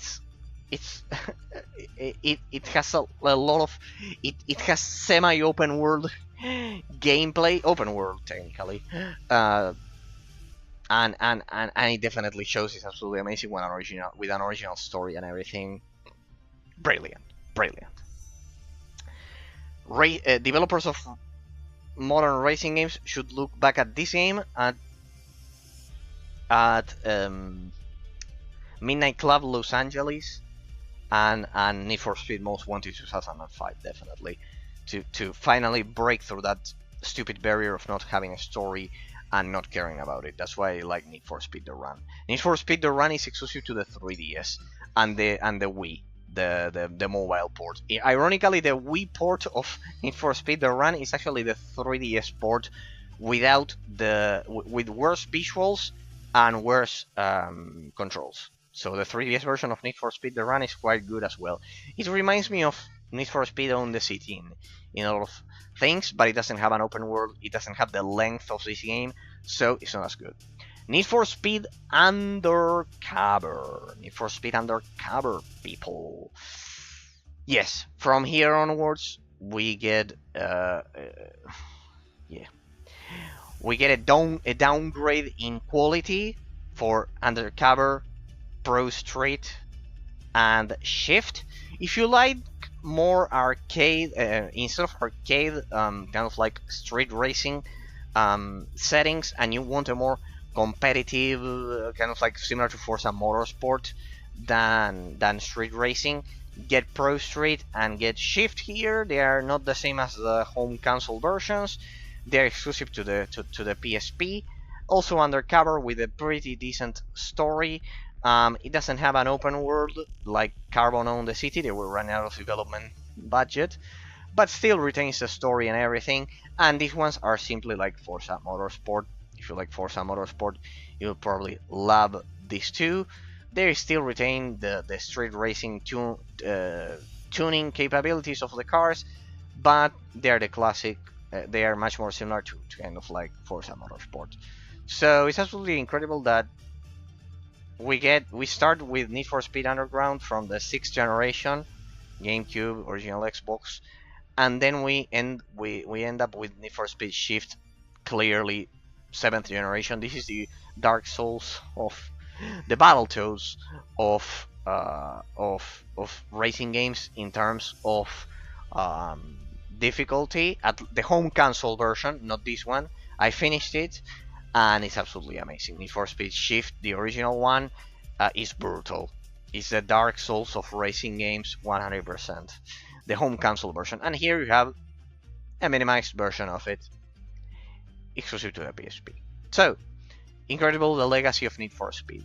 Let's get to the legacy of Burnout. Need for Speed Most Wanted 2012 that I showcased in the first part of the series, made by Criterion Games, the same developers of pretty much Burnout here, an internal development studio of Electronic Arts. Definitely feels like Burnout Paradise, and the successor of these two games. You get Burnout Legends and Burnout Dominator here. I think one of them was also on the PS2. I think Burnout Dominator, and then Legends was also on the DS.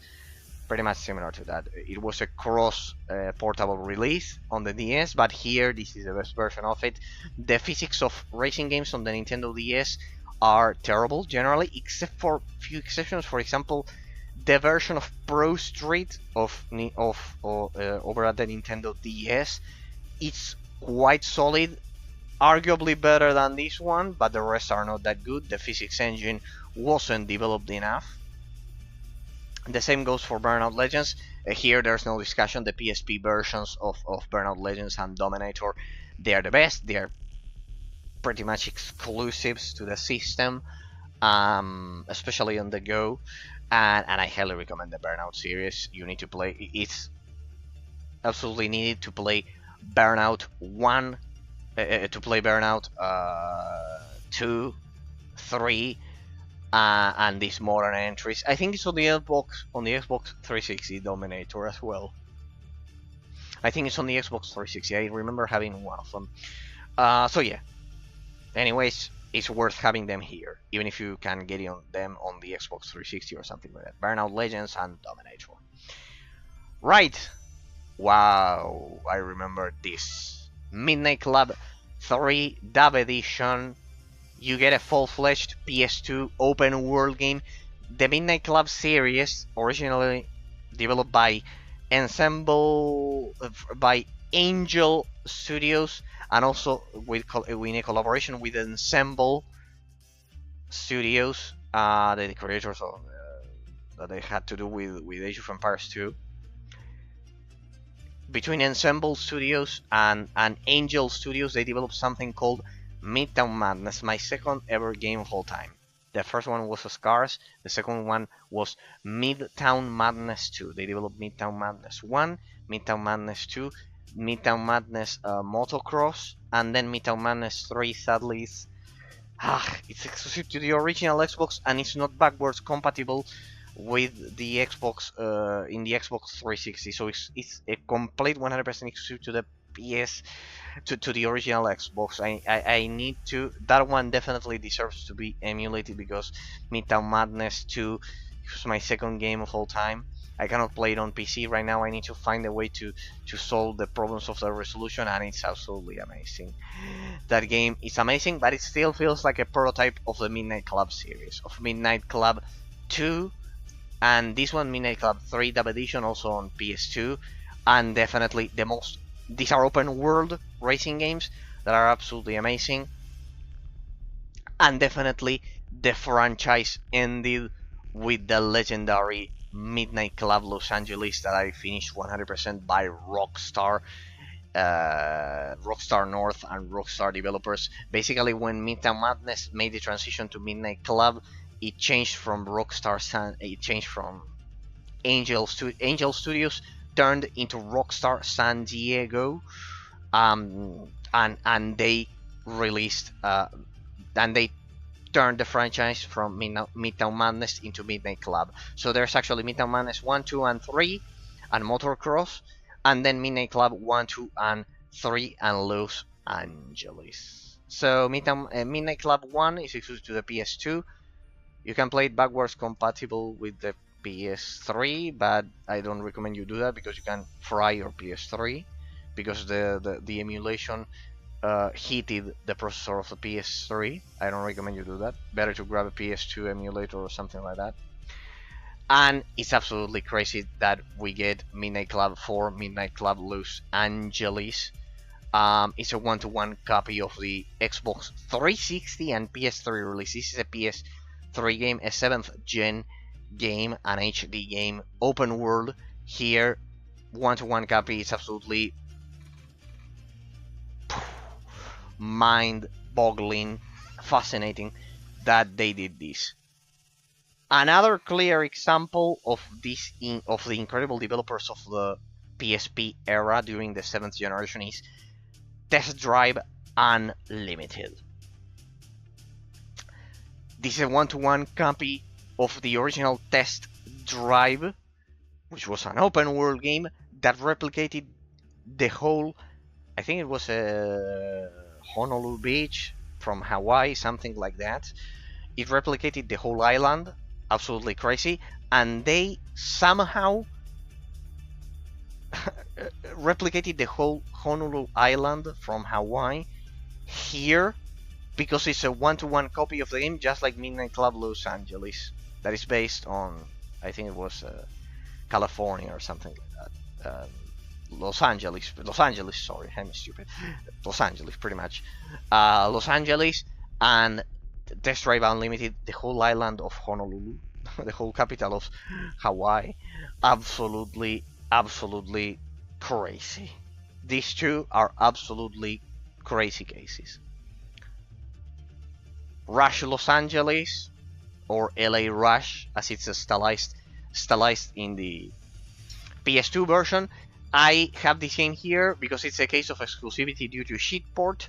The PC version of this is one of the most infamous ports ever. Absolutely broken, just like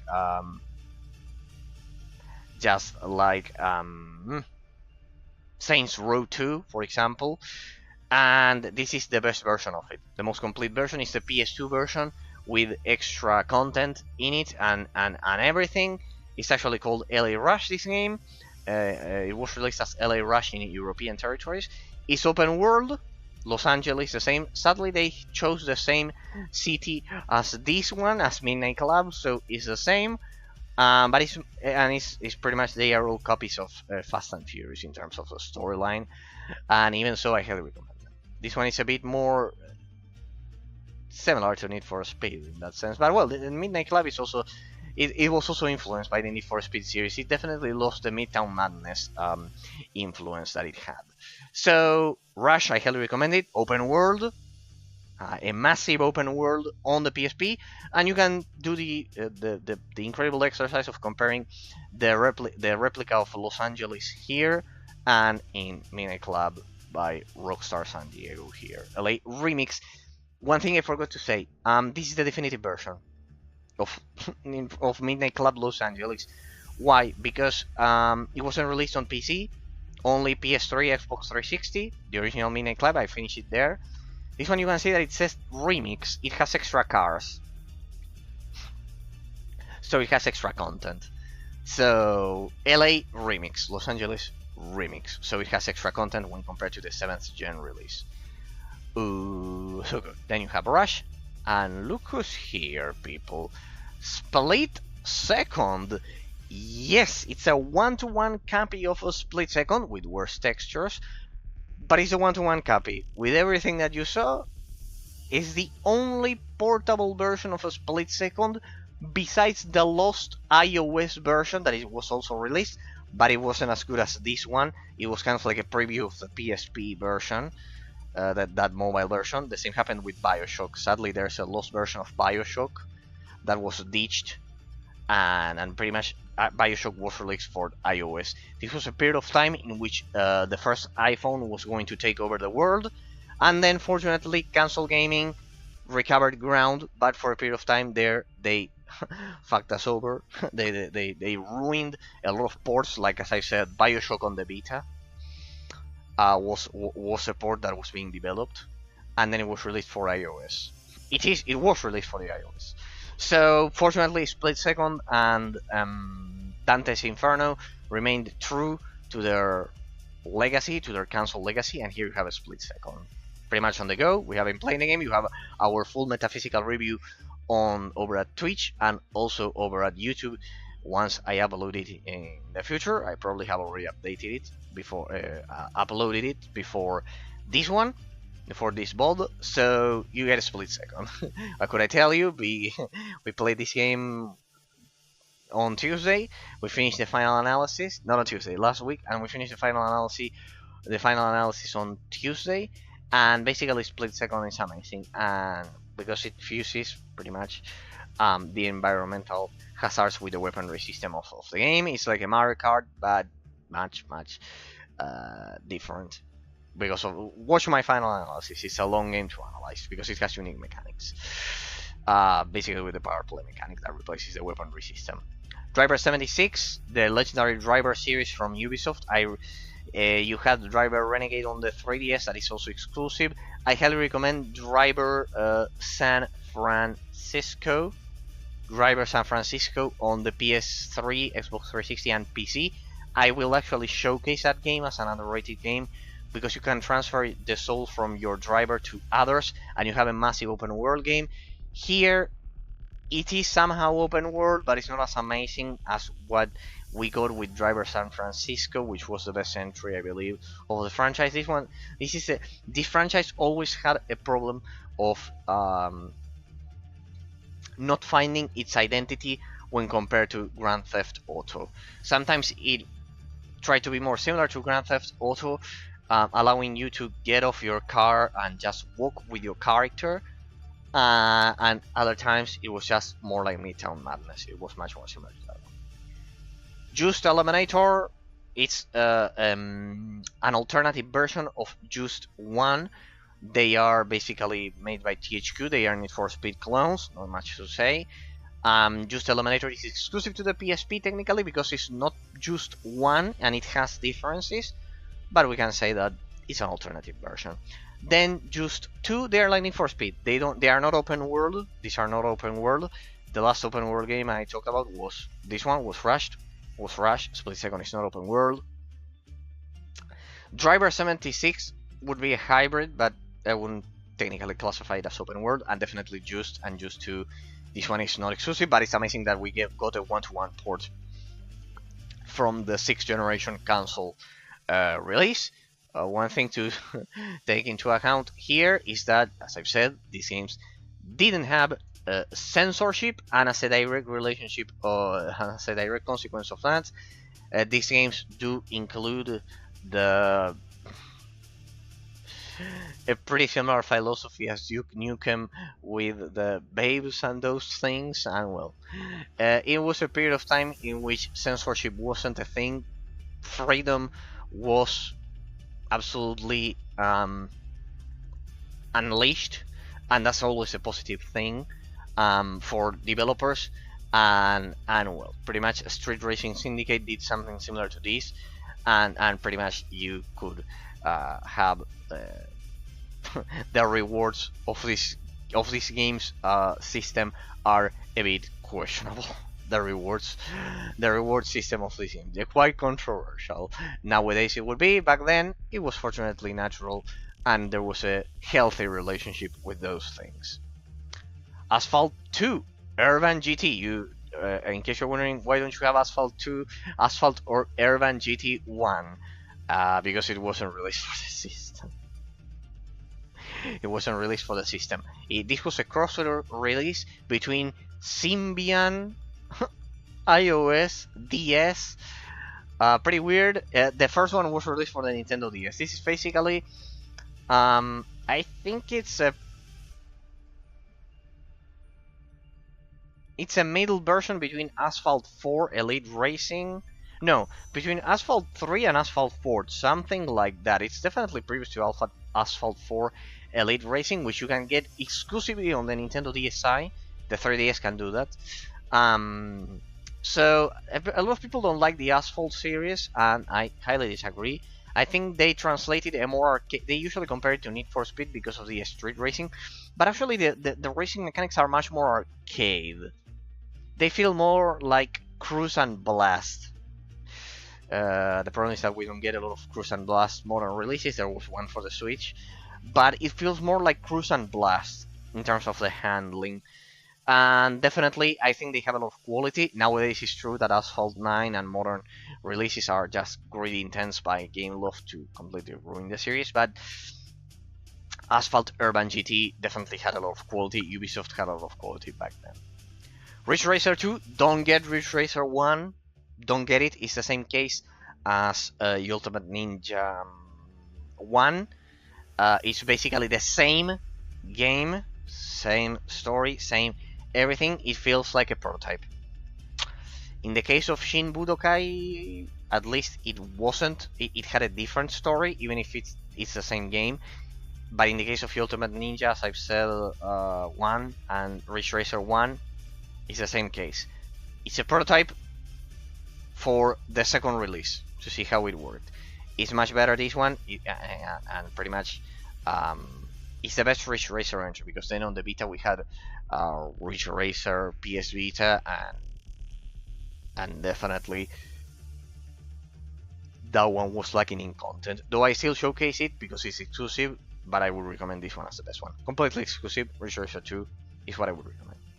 Another exclusive, Street Supremacy. Few people know that this is a Japanese highway racer that definitely, I bet you can see by now that the PSP is the king of racing games, the undisputed king of racing games.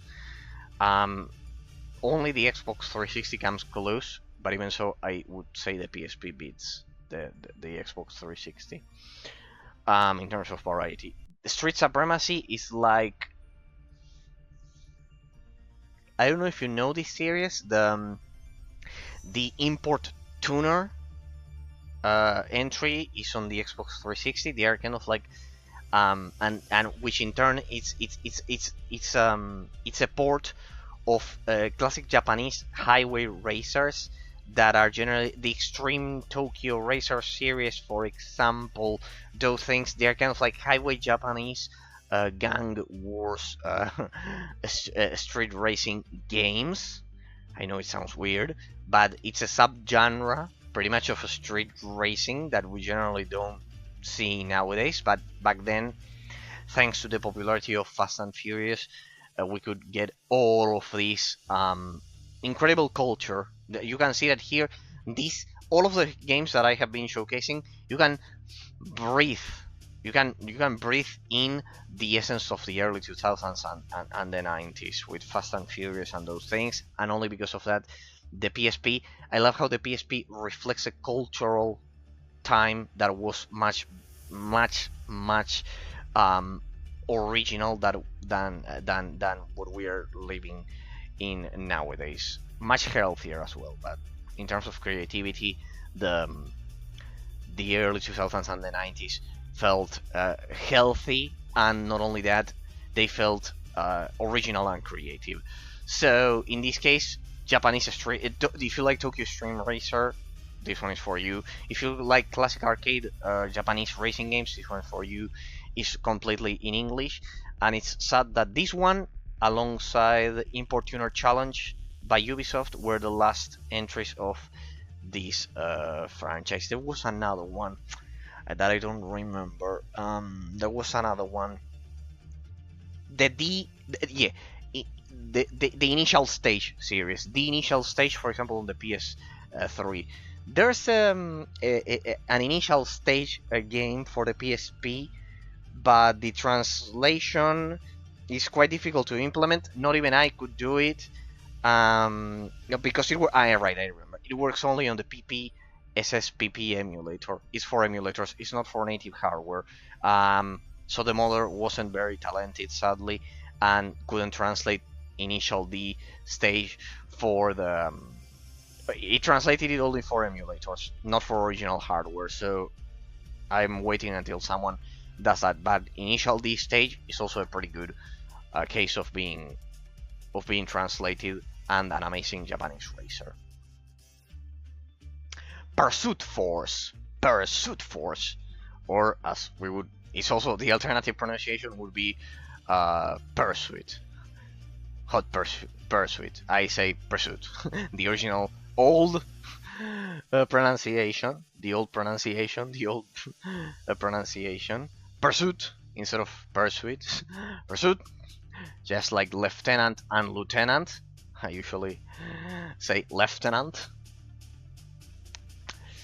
Pursuit Force is as you can see, it's another case of the first one being a prototype of the second one, but in this case, played because it has a different story, it's a very complete package.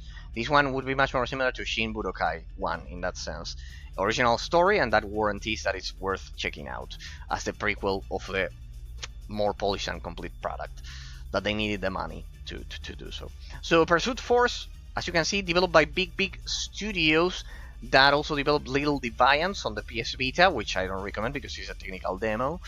And I think they also contributed with the development. Hang on a second. With the development with Evolution Studios. Big studios. There you can see it. I knew there was a relationship.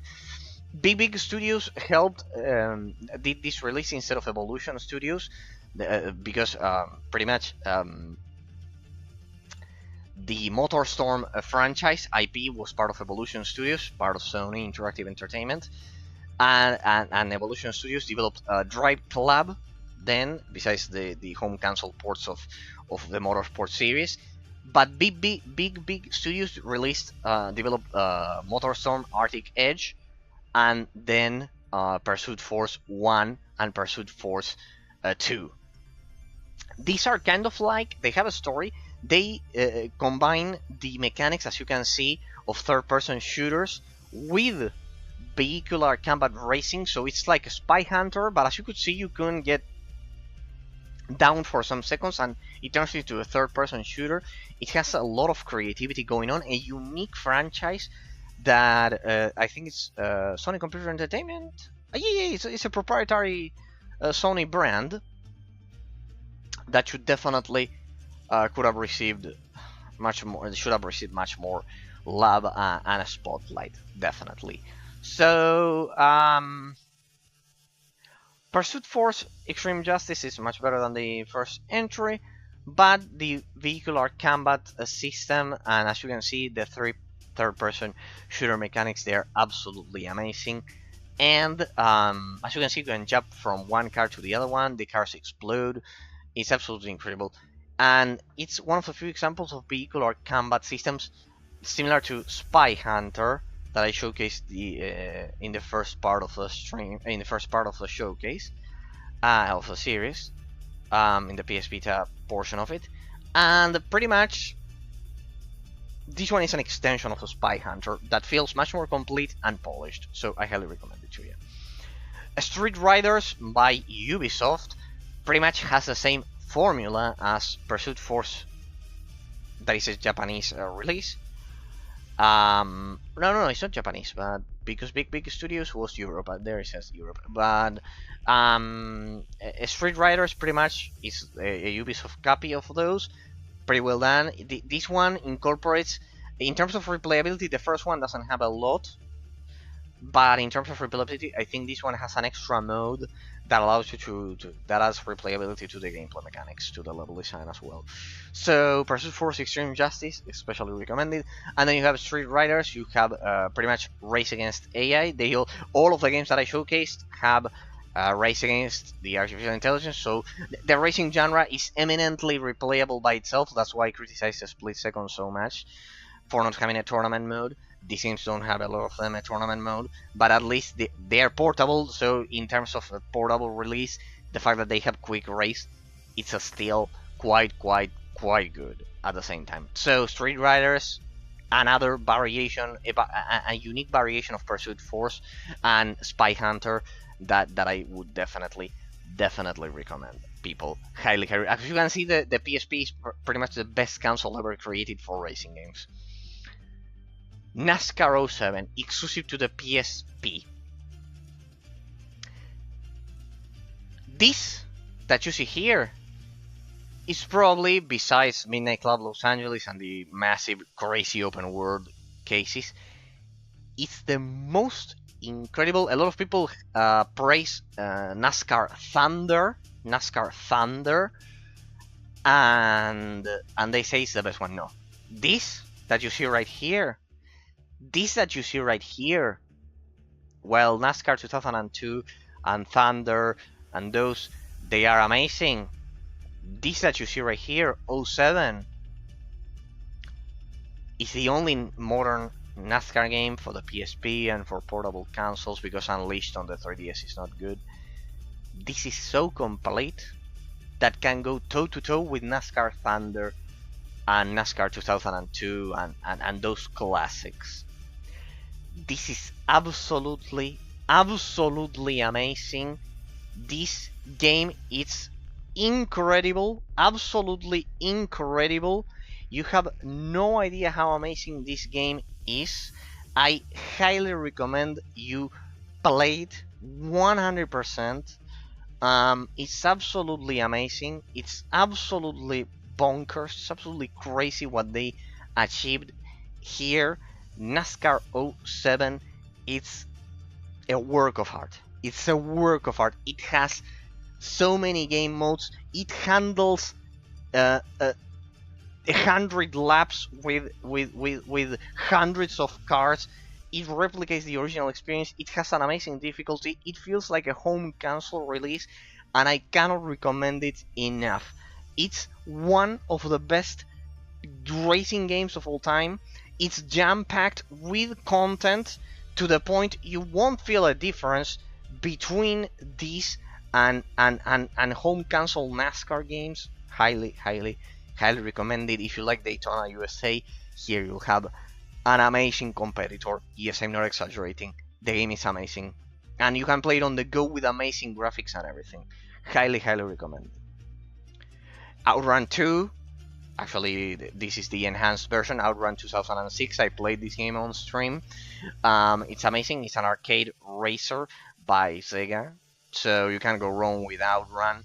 A must-have on the system, 100%. It has some frame rate drops, something that this one is works smoothly at 60 FPS. NASCAR, that's why I love it so much as well. This one has some frame rate drops that I need to overclock the PSP portion of the PS Vita. You can also overclock the native the adrenaline menu of the PS Vita to fix that. It has some slight frame drops, but it's a one-to-one copy of the improved arcade machine release that was then released as an HD re-release for the PS3 and the Xbox 360. A must-have, a classic. Crazy Taxi 1 and 2 collection, Fair Wars in this case. I think it's a collection of Crazy Taxi 1 and 2. This one is a collection of that. Otherwise, it's Crazy Taxi 2. It's not the original.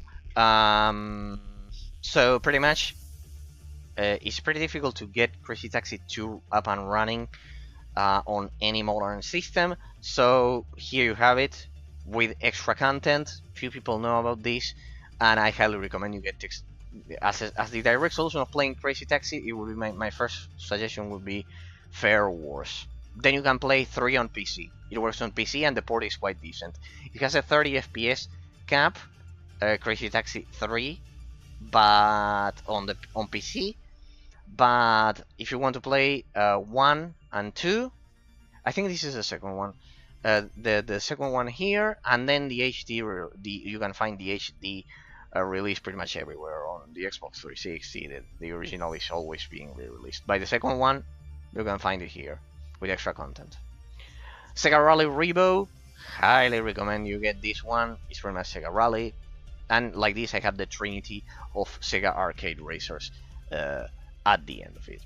Alright, we finished with the racing genre, people. I promised I would showcase to you the magic behind organizing all of the icons. Is this little program here that I previewed when I showcased it some weeks ago, when I got into this some weeks ago.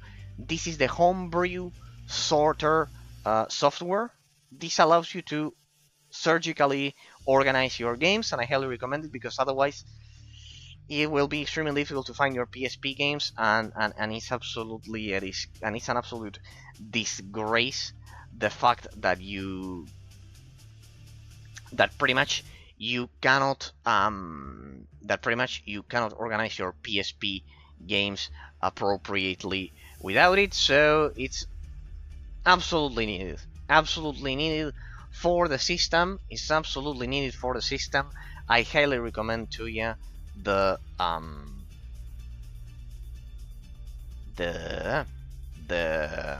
homebrew sorter software. 100%.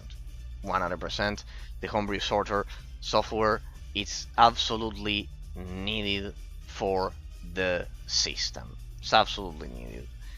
So it's absolutely needed because otherwise you won't be able to organize your games at all. Alright.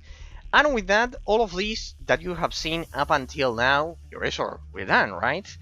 No, people. All of these that you've seen up until now, it's actually my 256 gigabyte micro SD card, which contains the PS Vita portion that you saw in the first part, and the PSP,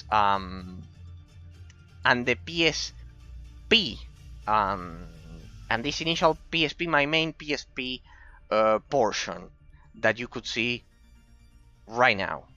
But then, as I've said, this one is a dual boot, not dual boot. It's a dual micro SD solution that I have here. This that you see right here, this is the proprietary Sony 32 gigabyte micro SD card that they sold with the original PS Vita. So this is the only way to achieve dual storage for the system, and actually add to those 256 gigabytes 32 gigabytes. The proprietary Sony cards are extremely expensive nowadays. I was extremely lucky. I wasn't looking for it. It was extremely lucky that the person who sold me this system had bought the 32 gigabyte card that I inherited here, that I bought pretty much, and like that I have a 32 gigabyte proprietary Sony SD card that they are insanely expensive to get, because and it's the largest one out of all of them. You get 32, 16, 8, 4 and 2, and this one is 32 gigabytes. So all of this is part of that extra storage, and the reason why I can have such perfect dual storage. You can easily solve this by getting a 512 gigabyte card for your system, and that way you'll have all of this, and you won't have to change between this like this. But technically, it wouldn't be a complete system because the Sony proprietary SD card would not be inserted and working, and technically the system is incomplete. And second, if for some reason your PS Vita, the modding stops working, you, with a proprietary Sony SD card, micro SD card, you can pretty much, if you have a 1000 model, this is a 2000 model, so it's not a problem for me. If you have a 2000 model, if you have a 1000 model, the OLED model, it doesn't have internal storage. It doesn't have internal storage, right? It doesn't have kind of like a memory storage. The other model, this one does have it, so it's not a problem. I placed the modding in the memory internal storage here, so it's not a problem for me for the 2000 model. But if you have the 1000 model, which doesn't have internal memory, you have to place your modding, your files for modding, and the ones that are responsible for the mod to work, on your micro SD card, right? Which pretty much will also have the games, and it's constantly writing, and will have those problems. But if you have the proprietary Sony SD card, you can place the modding there, and that way you make the modding of the console independent of the storage of the SD to Vita of the micro SD card storage that you normally get. It's not a problem for the 2000 model, because I would recommend in that case to use the internal memory of the system, so you ensure that it's permanent. Because if something happens to your micro SD card, then they fail. They are flash memory after all. Then you lose your system, all of the modifications and the customization that you've done to your system. So this is all booted from the proprietary SD card with that extra space. So Ace Combat 10 Skies of Deception is 100% exclusive. The Ace Combat series is absolutely amazing. You have Ace Combat X2, but they're extremely large, these games, in terms of size, and this one is pretty much the best, the one that you want to have. Ace Combat X, and instead of having Ace Combat X2, they are 3D, pretty much dodgefighting games with planes and jets. And this one is pretty much the skirmish mode of Ace Combat, pretty much. Mechanized modified air combat heroes is pretty much made by Sierra, and it's a skirmish mode. It's kind of like, it was an original Xbox game that I don't remember the name right now, that is pretty much like this. This is a skirmish mode. This has no story. It's the skirmish mode of this one. Think of them like this, people. One game has the story mode, another one has a skirmish mode in a lot of cases. So this skirmish mode is full in 3D. These are not 2D fighters. They're in 3D. They're like Afterburner. So absolutely amazing. I highly recommend them all to you. Tokobot, 3D Pikmin clone platformer Tokobot, as you can see there. If you like Pikmin, for example, if you like Lemmings, this one is more like Pikmin because it's in 3D and it incorporates 3D platforming elements that I would highly recommend that you are seeing there. The PS2 version is better because it's Tokobot Plus, but it's still good to have a 3D platformer like this one. I have been considering eliminating this one and getting the PS2 version because it's better, but still, Tokobot is a 3D platformer on the system, which is absolutely amazing. Undead Knights is similar to Lemmings, but with more hack and slash combat, so it's a combination of those. You get your undead army, and you also fight on your own with hack and slash mechanics and all of those things. I highly recommend Undead Knights to you people. If you like Pikmin, if you like Army Corps of Hell on the PS Vita, this is another great example of it, and it has more combat, so it's pretty good. Way of the Samurai Portable, another amazing English patch. This is semi-open world, and here I have my more Japanese RPGs. This one is not an RPG. This one is like Way of the Samurai. It's like Way of the Samurai. I probably should include it on the other side because it's technically more. It's like Assassin's Creed, Way of the Samurai, a bit more similar to that. It doesn't have so many RPG elements. It has a lot of endings. It's highly replayable because and pretty much this is like a portable version of Way of the Samurai on the PS2 with extra content, the same. So it's a definitive version. I highly recommend it. I know there are some crazy characters, for example, that Afro Samurai back there, but it's an amazing series. It has combat, it has samurai combat, and those things. There's there was a PS Vita release, which is the sequel of Way of the Samurai Way of the Samurai Portable 2 on the system that didn't get an English patch here on the PSP, and didn't get an English patch on the PS Vita, which would be Way of the Samurai 3, Uki no Ushi or something like that. That game was especially painful that it didn't get a translation. Way of the Samurai 3 on the PS Vita, because that one is open world. It's like an open world samurai game. Pretty much is Way of the Samurai. Brandish the Dark Revenant. In case you are wondering, no, that thing that you see on top of the logo is not a tattoo on the protagonist. It's part of the logo. If you pay close attention to it, it's a visual misrepresentation. In case you are wondering, I don't know why they chose this cover at all, because the game has nothing to do with this, with that. But well, as I've said with Valhalla Knights 3, I hate censorship, and I hate when they destroy these artistic visions of original developers. And yes, Brandish the Dark Revenant was a Super Nintendo game. It was a Super Nintendo game that had a remake in the form of Brandish the Dark Revenant here. Instead of Brandish, I think it was the original name. The Super Nintendo entry is worth playing, but this one improves upon it a lot, because the gameplay mechanic that you've been seeing in that small video there, in the Super Nintendo, you cannot turn around like that. Kind of like when you turn around, it changes the whole map. It makes a pretty distracting animation that was finally fixed here. It's a dungeon crawler. This one, as you can see, real-time combat. Of course, none of the games that I showcase are turn-based. And as you could see there, it's made by Nihon Falcom, the developers of the GS series, the developers of the Tokyo Xanadu game, which is basically combined with Persona mechanics. Basically, Brandish the Dark Revenant, highly recommended, made by Nihon Falcom. The whole GS series, also made by Nihon Falcom. If you like Brandish the Dark Revenant, as you can see, I love to have the complete GS series. These are not exclusive.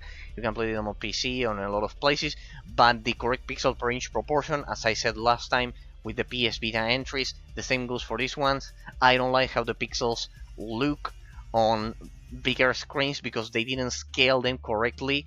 Generally, there are a lot of cases, as I've said, of portable games that are not scaled correctly to bigger screens.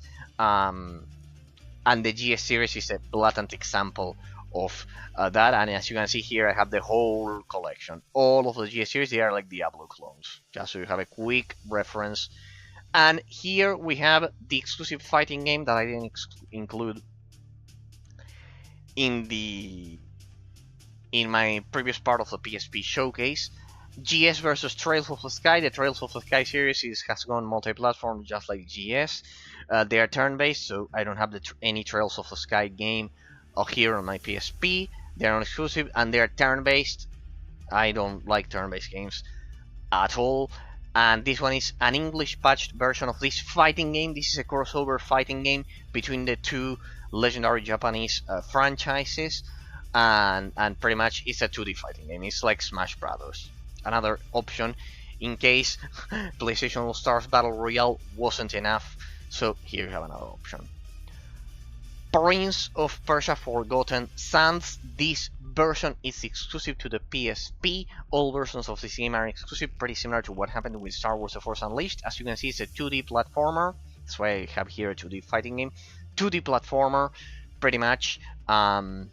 it may follow the story, but the level design has nothing to do. So Prince of Persia is if you like the classic Prince of Persia, the original one, this one is for you because it's quite similar. It's similar to what Ubisoft did now with the modern Switch release with Lost Crown and those things, but here you have a correct representation without historic revisionism of Dastan, of the original Prince, as you can see there, instead of the disgrace that they've done, putting a rapper as the Prince. I'm sure a mother will take care of that disgusting policy that they've done with Ubisoft. Fortunately, this retains the untainted legacy of 2D Prince of Persia. The non-tainted legacy. Mega Man Powered Up. This is a remake of the original Mega Man. It has 100 DLC levels.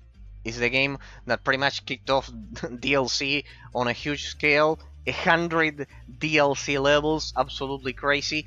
The game is completely...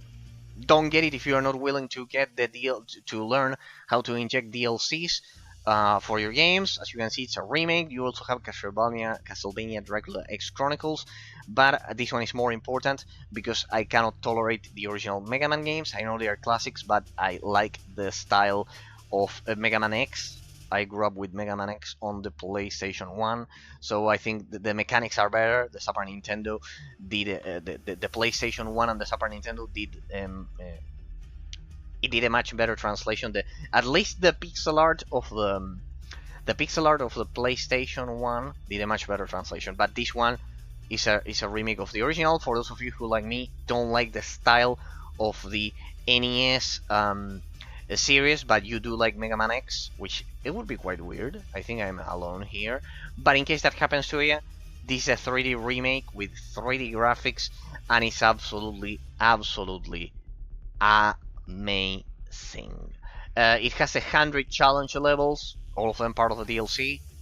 Learn to inject DLC, and this game will be one of your most beloved entries. Lemmings 1, you also have Lemming Touch on the PS Vita, but that has terrible controls. You have Lemmings on several other platforms, but I would argue this is the best version because it retains physical controls, so it's not like Lemmings Touch, and it has a level editor.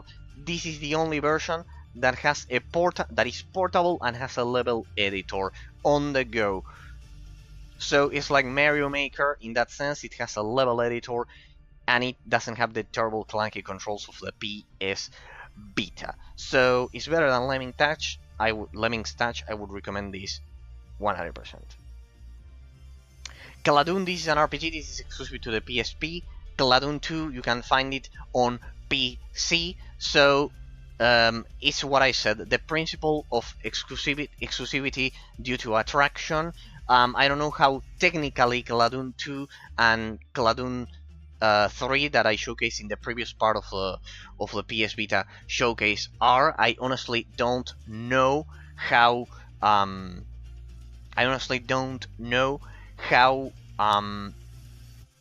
good the transition of the third one is on PC, because I definitely didn't try that version of it.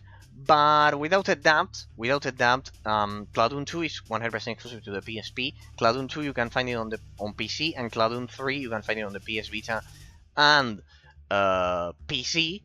But the reality of the situation is that the first one that has a story that is related to the second one is still exclusive to the PSP. So, as I've said, due to the principle of attraction, I would say that Cladoon 2 is best played on the PSP rather than PC. So, pretty much, Cladoon 2, 100% exclusive, and the second one and the third one, you can find them on PC, but I would like to see how they scale in the pixel per inch proportion, but well, doesn't matter. Highly recommended to have them anywhere. They're amazing isometric action RPGs. They are similar to Diablo in that sense.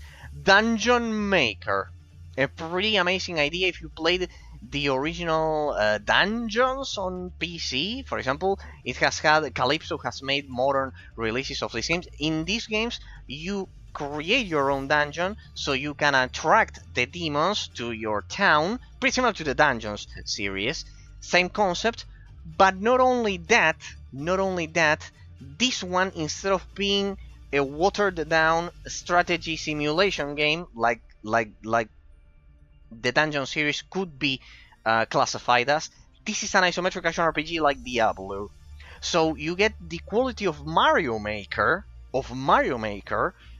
with isometric action RPG mechanics like Diablo. This game can provide you more than 80 hours of gameplay, each one of them, because it had a sequel, Dungeon Maker 2. As you can see there, expand your dungeon and you can have pets and whatever. It's an isometric action RPG game like Diablo. Each one of them can give you more than 80 hours, and it's absolutely sad that this franchise didn't get the attention it definitely deserves. It's a Mario Maker isometric action RPG, a Diablo Mario Maker. See what we are talking about, people, here. The amount of creativity that this little console had, in this case the PSP.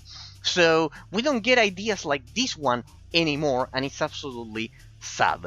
The same goes for this one. What did I do to deserve this, my lord? 1, 2, and no heroes allowed, which would be the third entry. I always love that animation. It's pretty original, and besides they got the loop perfectly.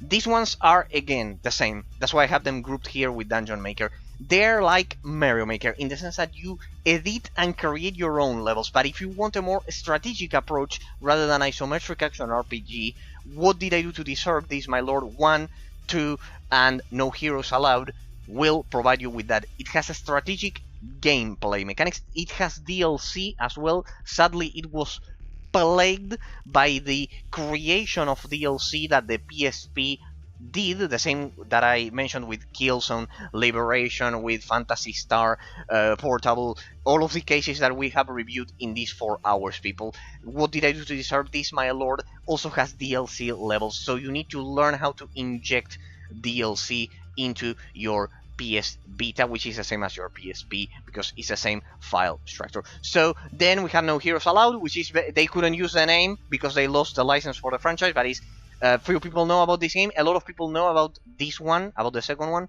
and the first one, but not a lot of people know about this game because they changed the name to No Heroes Allowed, and it's absolutely sad. Then they released No Heroes Allowed, No Monsters Eater or something like that, and they went for a Candy Crush clone. At that point, everything went to shit. Sid Meier's Pirates. This is a 1-to-1 port of of the original home console release of Sid Meier's Pirates. It's a pretty well polished port that will give you a complete experience. It has some changes, but you get Sid Meier's Pirates on the go. What could I tell about it? It's another proof of it's a testament of how incredible the PSP was. I already told you about Spider-Man 3 with all of the things that we discussed, of Spider-Man 3 Sport, Star Wars The Force Unleashed, and many others. This is yet another case of that excellency that the PSP brought to the portable market, of having a PS2 on the go. Field Commander. If we get into the few turn-based games, you know that I don't like the turn-based genre in general, but in the case of these games that you'll see, they are the exception. So imagine how good they must be. In the case of Field Commander, it follows the formula of Advance Wars. It's basically an Advance Wars clone, but it was developed, this is the interesting part, it was developed by Sony Online Entertainment, the same developer behind Champions of Norath, behind the Untold Legends series that I showcased previously, by a very talented and experienced studio that did isometric action RPG games. And here they prove their versatility, something that a lot of studios don't do nowadays, sadly. They proved their versatility doing an Advanced Wars clone. They went from isometric action RPG to turn-based strategy similar to Advanced Wars.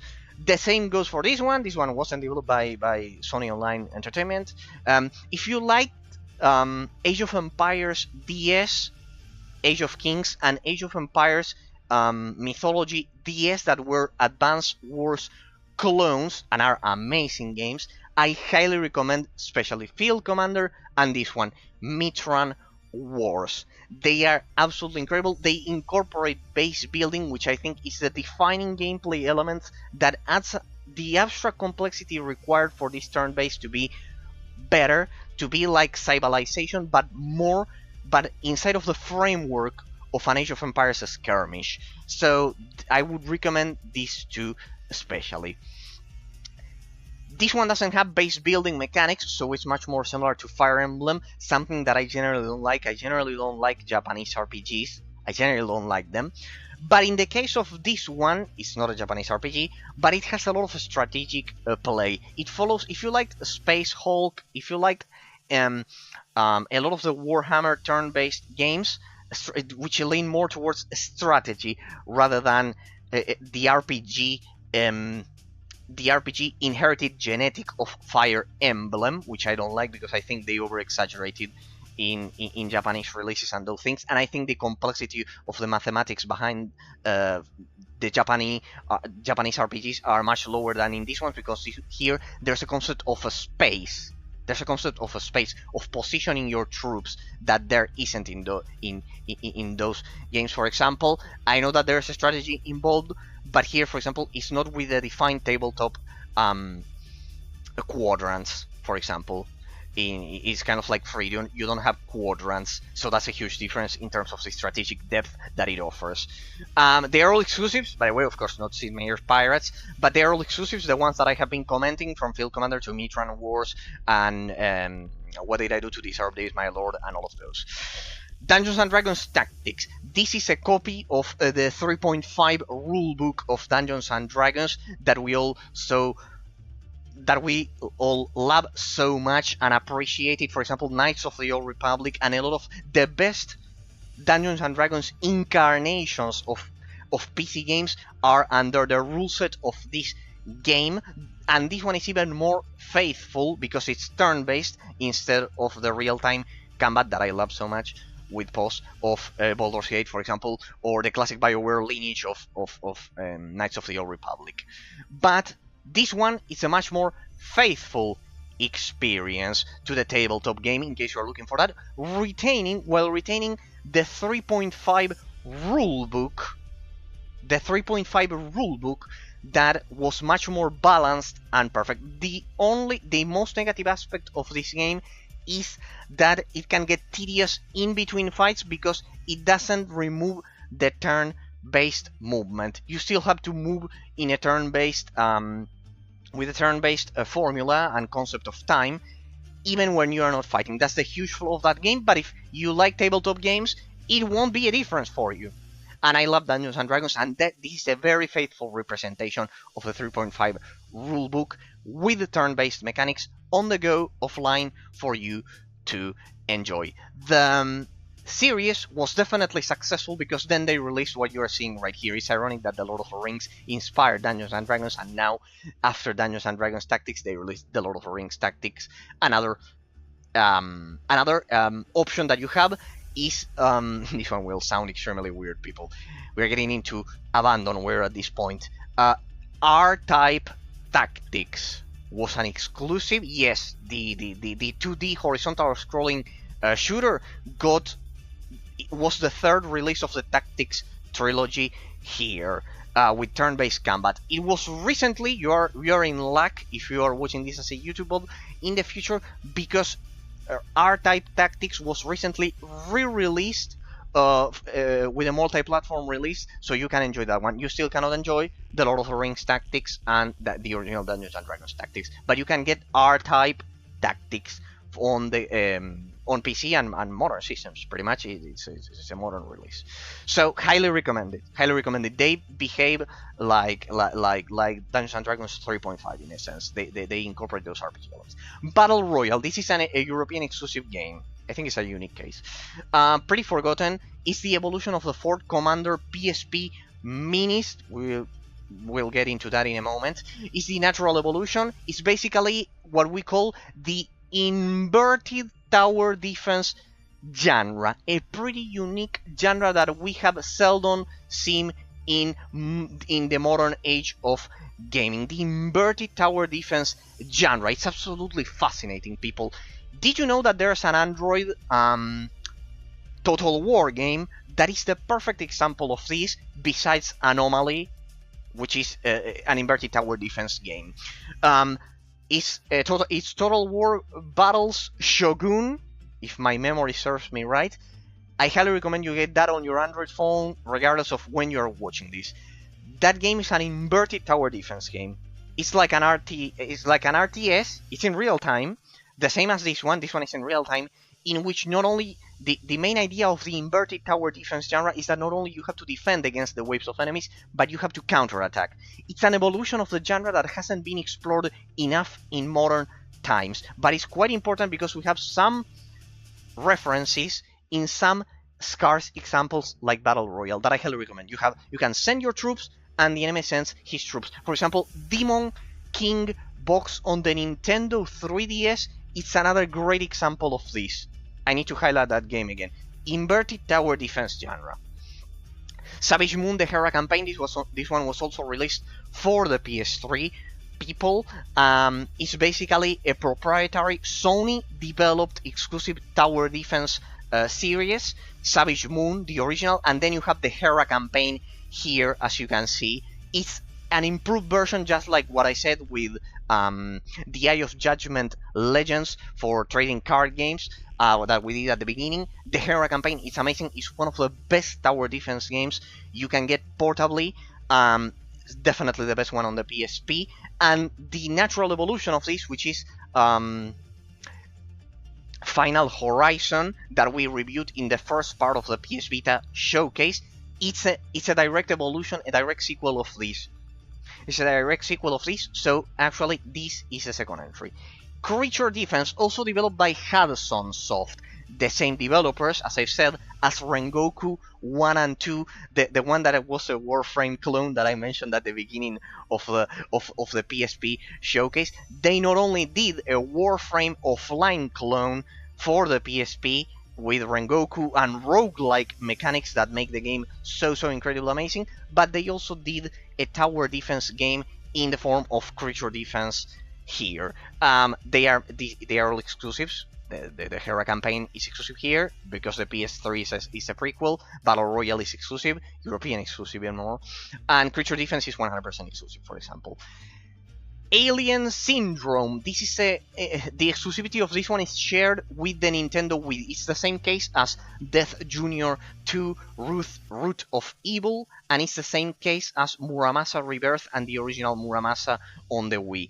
Alien Syndrome is the same. It's a remake of the original game that you can get on the Ultimate Sega Archives Collection, the third one on the 3DS. You can get the original version of this remake, as I've said, only on the 3DS because it was in the original Japanese collection, the third entry, and here is the remake. So I suggest you get the original on the 3DS with 3D effects, that was originally released for the, I think it was a Sega Genesis or something like that, and then get the remake here instead of the Wii, because that way you won't have motion controls. So there you have the remake and the original game. Pretty much here you don't have that transition to the original mode.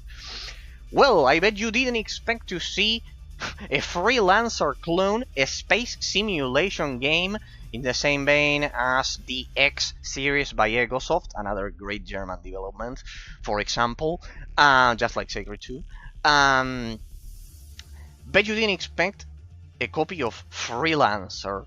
This is a space simulation game on the go. Yes, people, it's not an on-rails shooter. The huge distinction of the space simulation, of the space genre, has to be done between a space simulation and arcade on-rails shooters like Star Fox, like the original X series of Nintendo. You can get it on the DSiWare, the evolution of the X series that was originally released for the Game Boy. So no gravity, you get a full-fledged space simulator similar to Freelancer, similar to the X series, similar to Dark Star 1 on the Xbox 360, for example. Bet you didn't expect that one, but yes, the PSP did it before a lot of the other consoles. This one we were talking about the game that inspires this one, and I didn't remember the game when I was talking to Crowbar the other day. For watching it as a YouTube bot, Crowbar, this is the game that I was referring to, and I didn't remember the name, sadly.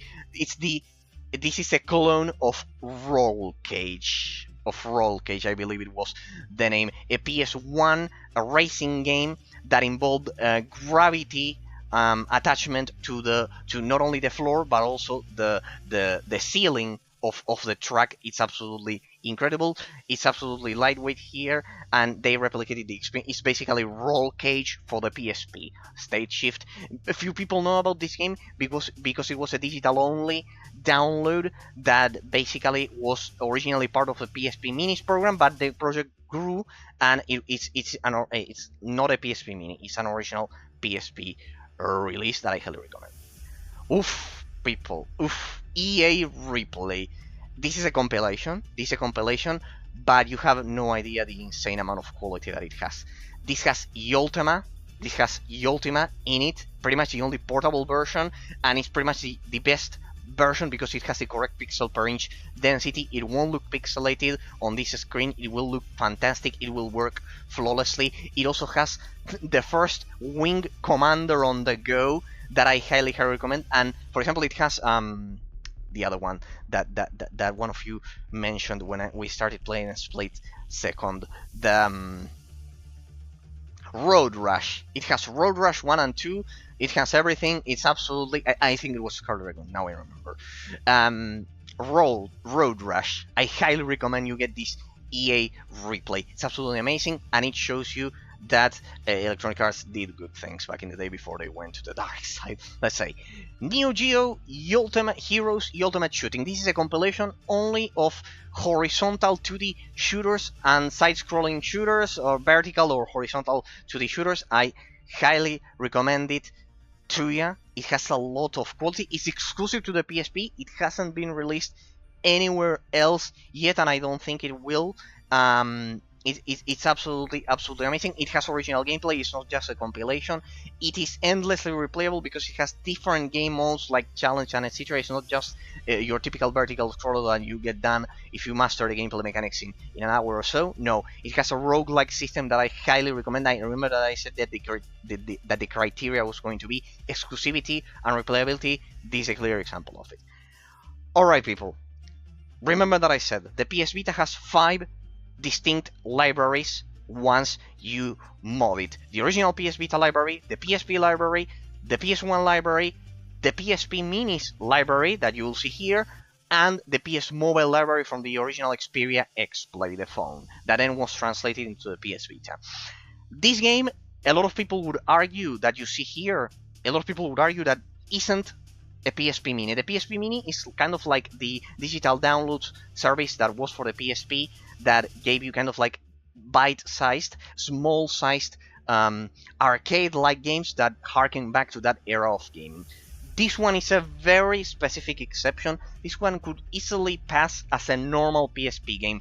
A lot of replayability because you have a new game plus mode that cranks up the difficulty a lot. It's absolutely amazing. You use the bumpers of the system to shoot right and left, so it adds a concept of dual of having a two-pronged dimensional scrolling rather than just going from left to right all the time. So it's absolutely amazing. New Game Plus, Angus Hates Aliens.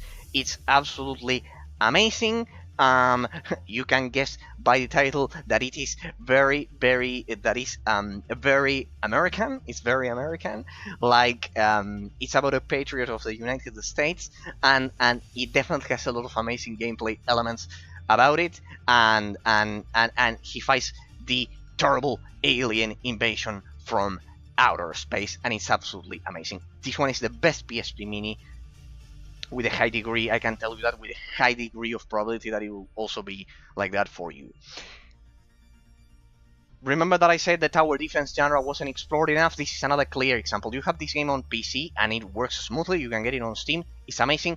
And you can also get it on the PS3. Amazing. But the PSP was its original release system, and it plays magnificently here because, in case you don't know, the PS Vita screen it's more horizontal than 16:9. It has a different proportion that makes side-scrolling shooters extremely comfortable from left to right, because the width is pronouncedly is much longer than the height, and that plays a role in terms of the field of vision for the player.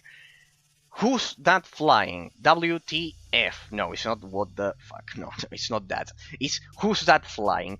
This combines, as you can read from the description there, tower defense elements, because you don't get killed by getting hit. You get killed or you lose the level if you let enemies get through you. It doesn't matter if they make contact with you, because the second they make contact with you, you will kill them automatically with a melee attack, something that is not explored enough. The smoothness of this game, it works at 60 FPS, it's absolutely amazing. It has also the mechanic of Astro Boy Omega Factor from the Game Boy Advance, which is absolutely amazing, with the continuous ray at some points, with a meter that you need to fill up. So it brings the best it learned from Astro Boy's Omega Factor, from Treasure, and the best, and which are pretty much they are pretty much the kings of the genre, and in that case to the side scrolling. As I've said, the PSP Minis library was used for a lot of amazing American 2D side scrollers that are incredible, and this one is, even if the title doesn't imply it, the title is not very inspiring, but it's an amazing game. Anyone can tell you that. A space shooter for $2. You are an American bully that also defends the human race from an alien threat as well. Pretty similar concept as the other, as Who's That Flying and Angus Hates Aliens, but it's also a 2D side scroller with your ship and everything. This one is much more traditional. It has endless mode. People don't highlight that enough, that this one has endless mode. The same goes for Who's That Flying. Remember that I said that replayability was going to be important. They both have endless modes, so you can play them endlessly, both of those games. In the case of this one, it doesn't have endless mode, but it's the weirdest entry of the legendary Apache series. I don't know if you play them. They were isometric. No, they were 2D side scrollers on the Super Nintendo, and some of the entries were isometric on the Sega Genesis or something along those lines. This one is a 2D side scroller following the tradition of the legendary PSP legacy. This game has 99 levels, one after the other. You complete them kind of like in one run. So the lack of an endless mode is extremely compensated, because in order to finish this game, you'll have to reserve 5 hours of your day, and you'll have to dedicate them to finish the 99 levels that it has.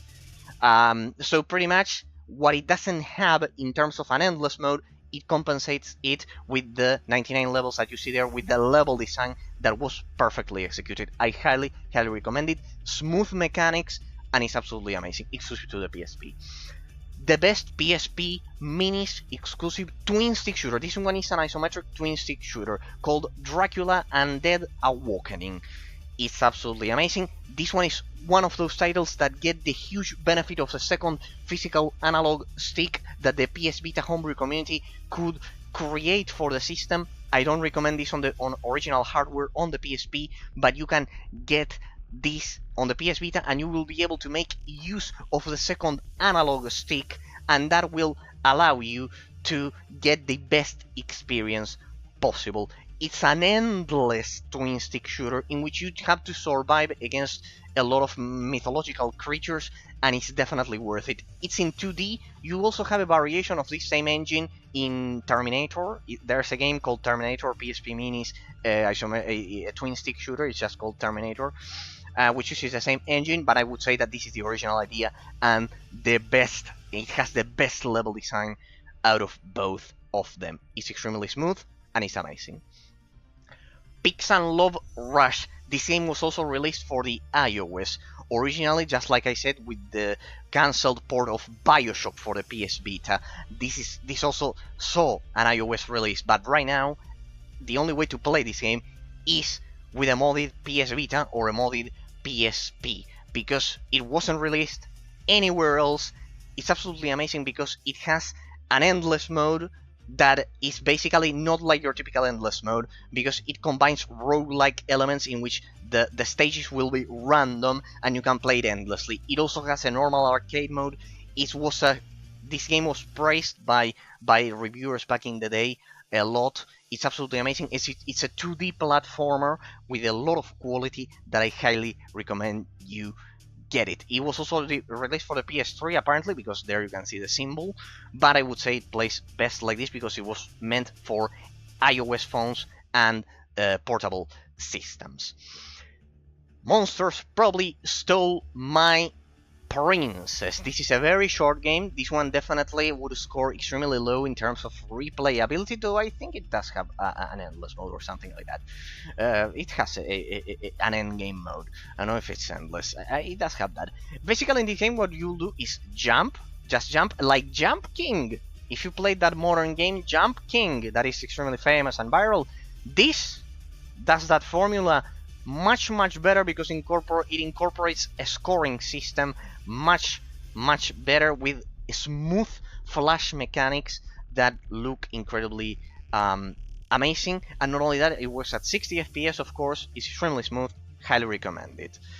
It makes up for its simplicity with the amazing presentation and the endgame mode that I mentioned. Widgets Odyssey 1 and Widgets Odyssey 2, they are basically 2D platformers that I also recommend you get. They are PSP Minis. They are PSP Minis that you can get, and definitely they have a lot of quality. They feel like Metroidvania clones. They basically don't have a huge budget behind them, and they did a pretty good job with what they had. And definitely Widgets Odyssey 1 and 2 are definitely amazing. They are definitely amazing, and I highly recommend them to you. They are like Metroidvania. The control scheme could be questionable because it's similar to Loco Roco in that sense, but not with motion controls or anything like that. But well, if you can adapt to that, Heroes of Sparta, the DSi version is a bit different. This is the iOS version that they originally released. It's a classic Gameloft game that you cannot get anymore, so I highly recommend you get it. Definitely I recommend you get this game. It's like a 3D hack and slash, pretty similar to God of War, but with an isometric camera and the like. It's a bit slower, and I highly recommend you get it. The same goes for Thera the Dark Warrior. This game was just like Valhalla Knights 3, was hated by the critics due to the revealing armor of the protagonists, but as I've said, during the height of the Obama administration, it was pretty common that all of these games would get review bombed by the official gaming press. It's absolutely sad. Because of a stupid thing like that, instead of focusing on the gameplay mechanics, which are pretty decent. Pac-Man Championship Edition. You don't get this on the 3DS. The 3DS doesn't have a version of this, except for the Galaga Dimensions pack. So this is the Pac-Man Championship Edition. I highly recommend it on the go. It's absolutely amazing. An amazing version of Pac-Man. It's a classic game. What could I tell you about it? Tetris, the same. Tetris. This version is amazing. I highly recommend the version of the Nintendo DS of Tetris. Is also amazing with all of the Nintendo characters, but this one is also pretty good. It's made by Electronic Arts, and I highly recommend you get it. I highly recommend you get both of them because they are quite unique. I would recommend those two. Tetris DS and Tetris for the PSP. Zombie Tycoon, Brainhop's Revenge. This is a pretty brave squad-based RTS. There's also a sequel for the PS Vita. I wouldn't recommend it because they're extremely short, but this one, only 80 megabytes, I believe it was, is well worth it to see if a real-time strategy game working on the PSP is definitely amazing. Tower Defense. Here we have Paper Wars Cannon Fodder. Don't read that. Worst game ever. Smile. It has nothing to do. This is a traditional tower defense game in which you also control a cannon to directly bomb a battlefield and like that prevent enemies from getting to the objective. It's a pretty original take on the tower defense formula that I highly recommend. This one is a copy of Civilization, History, Egypt, Engineering, and Empire. It's amazing. It's a copy of Civilization, very complete. You can play skirmish endlessly replayable. It's like Civilization, but much more direct and down to earth. With what I said last time in the first part of the series with Civilization Revolution 2 plus this one is very similar. So if you like the more direct approach of Civilization Revolution 2 plus instead of the complexity of modern entries, I highly recommend you get this one. Burning Rubber. This one is similar to that vertical side scroller LCD game from the 80s that a lot of kids would have back in the day, that I had it, for example, but much more polished. And it's amazing. It's a classic game in which you vertically go with your car and you have to evade the other cars and win the race. Is absolutely amazing. I highly recommend it. I highly recommend it. Pretty similar to it, this one, Trailblazer, though this one is in 3D, pretty similar to Switch Galaxy because it's a 3D endless runner. The same goes for Burning Rubber. Trailblazer, you control that weird ball and you kind of like change the rails so you don't hit. It's similar to Switch Galaxy. If you played Switch Galaxy on the PS Vita, it was a famous release. I highly recommend Trailblazer. So pretty good. And then Speedball 2 Evolution is basically a sports game that you can pretty much ignore, but pretty much a Speedball. Here, this one will be probably my favorite part of the series. We begin with the PlayStation library, with the PSX, with the PS1 library. I bet it, Krober, if you are watching this as a YouTuber, that this will also be your favorite part of it. Scars. Thanks to the hybrid emulation, the PSP had the same MIPS processor, as I said at the beginning, than the PS1. It was made out of the same processor. So this is technically not emulation, this is hybrid emulation. A portion of the processing power is kind of like real and a portion is emulated for the extra effects. So this is basically my PlayStation. These are basically my PlayStation games. It works flawlessly. They may have one or two bugs, but it's far better than any emulator, like getting PS1 quality on the go. The ones that are like these are custom made by the modding community. Pretty much they weren't official releases, as you can see. Scars by Ubisoft, Supercomputer Animal Racing Simulator. This one was my first game ever that I ever played. I showcased the CD last time. Here you have it. I showed it the other day. This one was my first game ever. Is the reason why you're watching this showcase. So always be thankful to this game, because if you enjoyed my analysis and everything, if you enjoyed all of the things that we do here on the channel, because basically this game is the reason I got into gaming as a whole. Crash Team Racing, as you can see, this is an official release by PlayStation. Crash Team Racing, what could I tell you about it? It's sad that the Crash Team Racing Nitro Fuel was never released on PC. Absolutely sad. Chocobo Racing, the similar concept. Hydro Thunder is amazing, super amazing, an arcade machine from Midway. Legendary running like this. This is the complete version of Gran Turismo 2.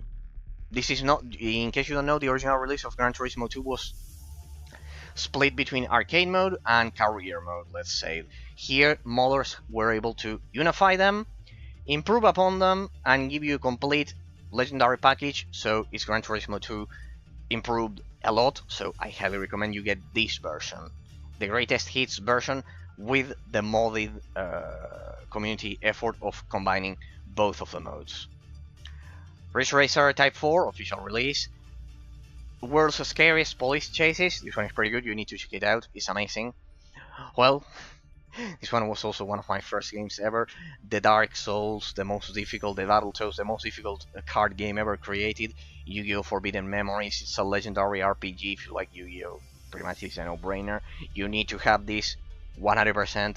It tells you a legendary ancient Egyptian story with the pharaoh and everything. It pretty much explores a much more concise version of the original season that it's absolutely amazing. It's absolutely amazing. Medieval 2, never released outside of the first PlayStation. Looks like they will never release a remake of this, making this a portable release of it absolutely amazing. Wing Commander 4, The Price of Freedom. This is 2.5 GB for a PS1 game because it has FM PSP Movies. It's an official release. I don't recommend you get Wing Commander 3 or anything. They ran terribly. This only runs correctly because it was an official release by Sony, and clearly they had to put in a lot of effort, and it was so much that then it was not worth it. They didn't release the rest of the series here, only the last one here. The last one, actually, the fifth one, it's the one on the Game Boy Advance that I showcased, Prophecy, Wing Commander 5 Prophecy. But what could I tell about this? It's another space simulator on the console, 3D that you can get. It's absolutely crazy that this is running. It's bigger than a lot of modern portable games on the PS Vita. Absolutely brutal. Alundra, it's a Legend of Zelda clone with much more complexity. You can spend more than 35 hours trying to solve it. It's a pretty complex game, difficult, hard, absolutely hard. I highly recommend it. It's like Legend of Zelda. Soul River, Legacy of Kain, Soul River. There was this unofficial release. This one as well. There's going to be a remake apparently of this, but until it's not, they will need to release also Blood Omen, Legacy of Kain. Absolutely amazing. Siphon Filter 1, 2, and 3. Pretty much the original ones. You need to have them. They play amazingly well, even when being evaluated by modern standards. I highly recommend you get them because they play in a pretty modern way. I wasn't expecting it. When I certainly didn't remember the originals playing so well. Here you can reassign your keys, so it's also a huge advantage that you can get. Hugo, as I said, just like Chaotic, another one of the legendary Danish intellectual properties that it never gets the spotlight it deserves. This version is the PS1 version that includes the TV show. There was a TV show that I used to watch that was based around this game. You have the TV version, the legendary TV version from the early 2000s. From 2003 was this TV show.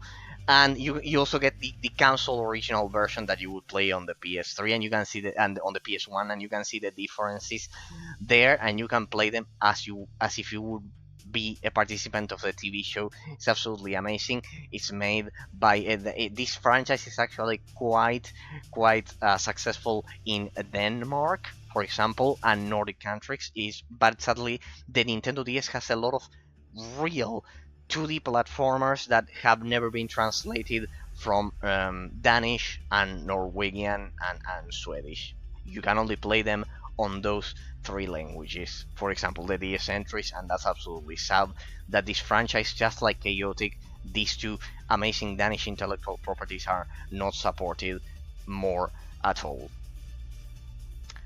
The Adventures of Lomax, pretty classic 2D platformer, highly recommend it to you. Made by Psygnosis, which is Sony Liverpool, the creators of Wipeout before they went bankrupt, before they were absorbed by Sony as Studio Liverpool. Star Wars Episode 1, Jedi Power Battles. This is extremely hard. Don't expect an easy game just because this is a license. This is basically Episode 1. It has only 10 levels. It's a 3D beat 'em up, and it will make you pull your hairs out of your head because of how difficult it is. It's extremely clunky, but it's quite good. You also have it on the Sega Dreamcast as well, and other systems of the time. It's amazing that I can play this. It was one of my first games as well, and it's amazing that you can play this like that. Harry Potter and the Chamber of Secrets. You also have the first one on the system, and these are very different than what you might expect from this license. This is not lighthearted at all. The atmosphere of these games are extremely eerie.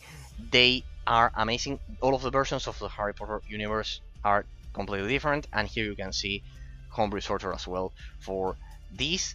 And pretty much here you can see, for example, in my save data utility, here I want to show you, here is the save files and the DLCs, for example. These are DLCs. So download data there, and you can see it with the description. So yes, people, yes, pretty much I showed you the whole extent of my knowledge. It almost took me 5 hours, but it's a good ending for this week.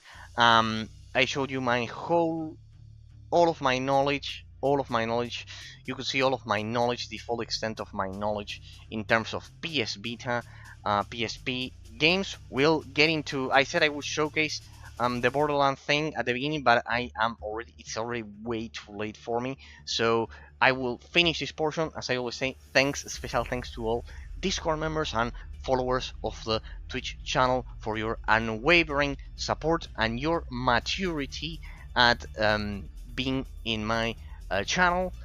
When being in my channel, that you enjoy all of these classic showcases that sadly nowadays, due to the immaturity of a lot of that the internet has brought upon us after the late 2000s, sadly has brought has caused, and they prevent the required mindset to gather this amount of knowledge that definitely strives for excellency. Pretty much, ladies and gentlemen, it's been my pleasure. Hope you enjoyed the showcase. The PS Vita portion and the PSP portion of it. Then we'll do one more stream of demonstration as part 3. That shouldn't take me more than an hour. I wanted to show you Borderlands running properly, something like that, but well, I don't have any more time. Ladies and gentlemen, it's been my pleasure. Thanks to new YouTube subscribers, and I will display all of your messages next time. From the bottom of my heart, see you all in the next one.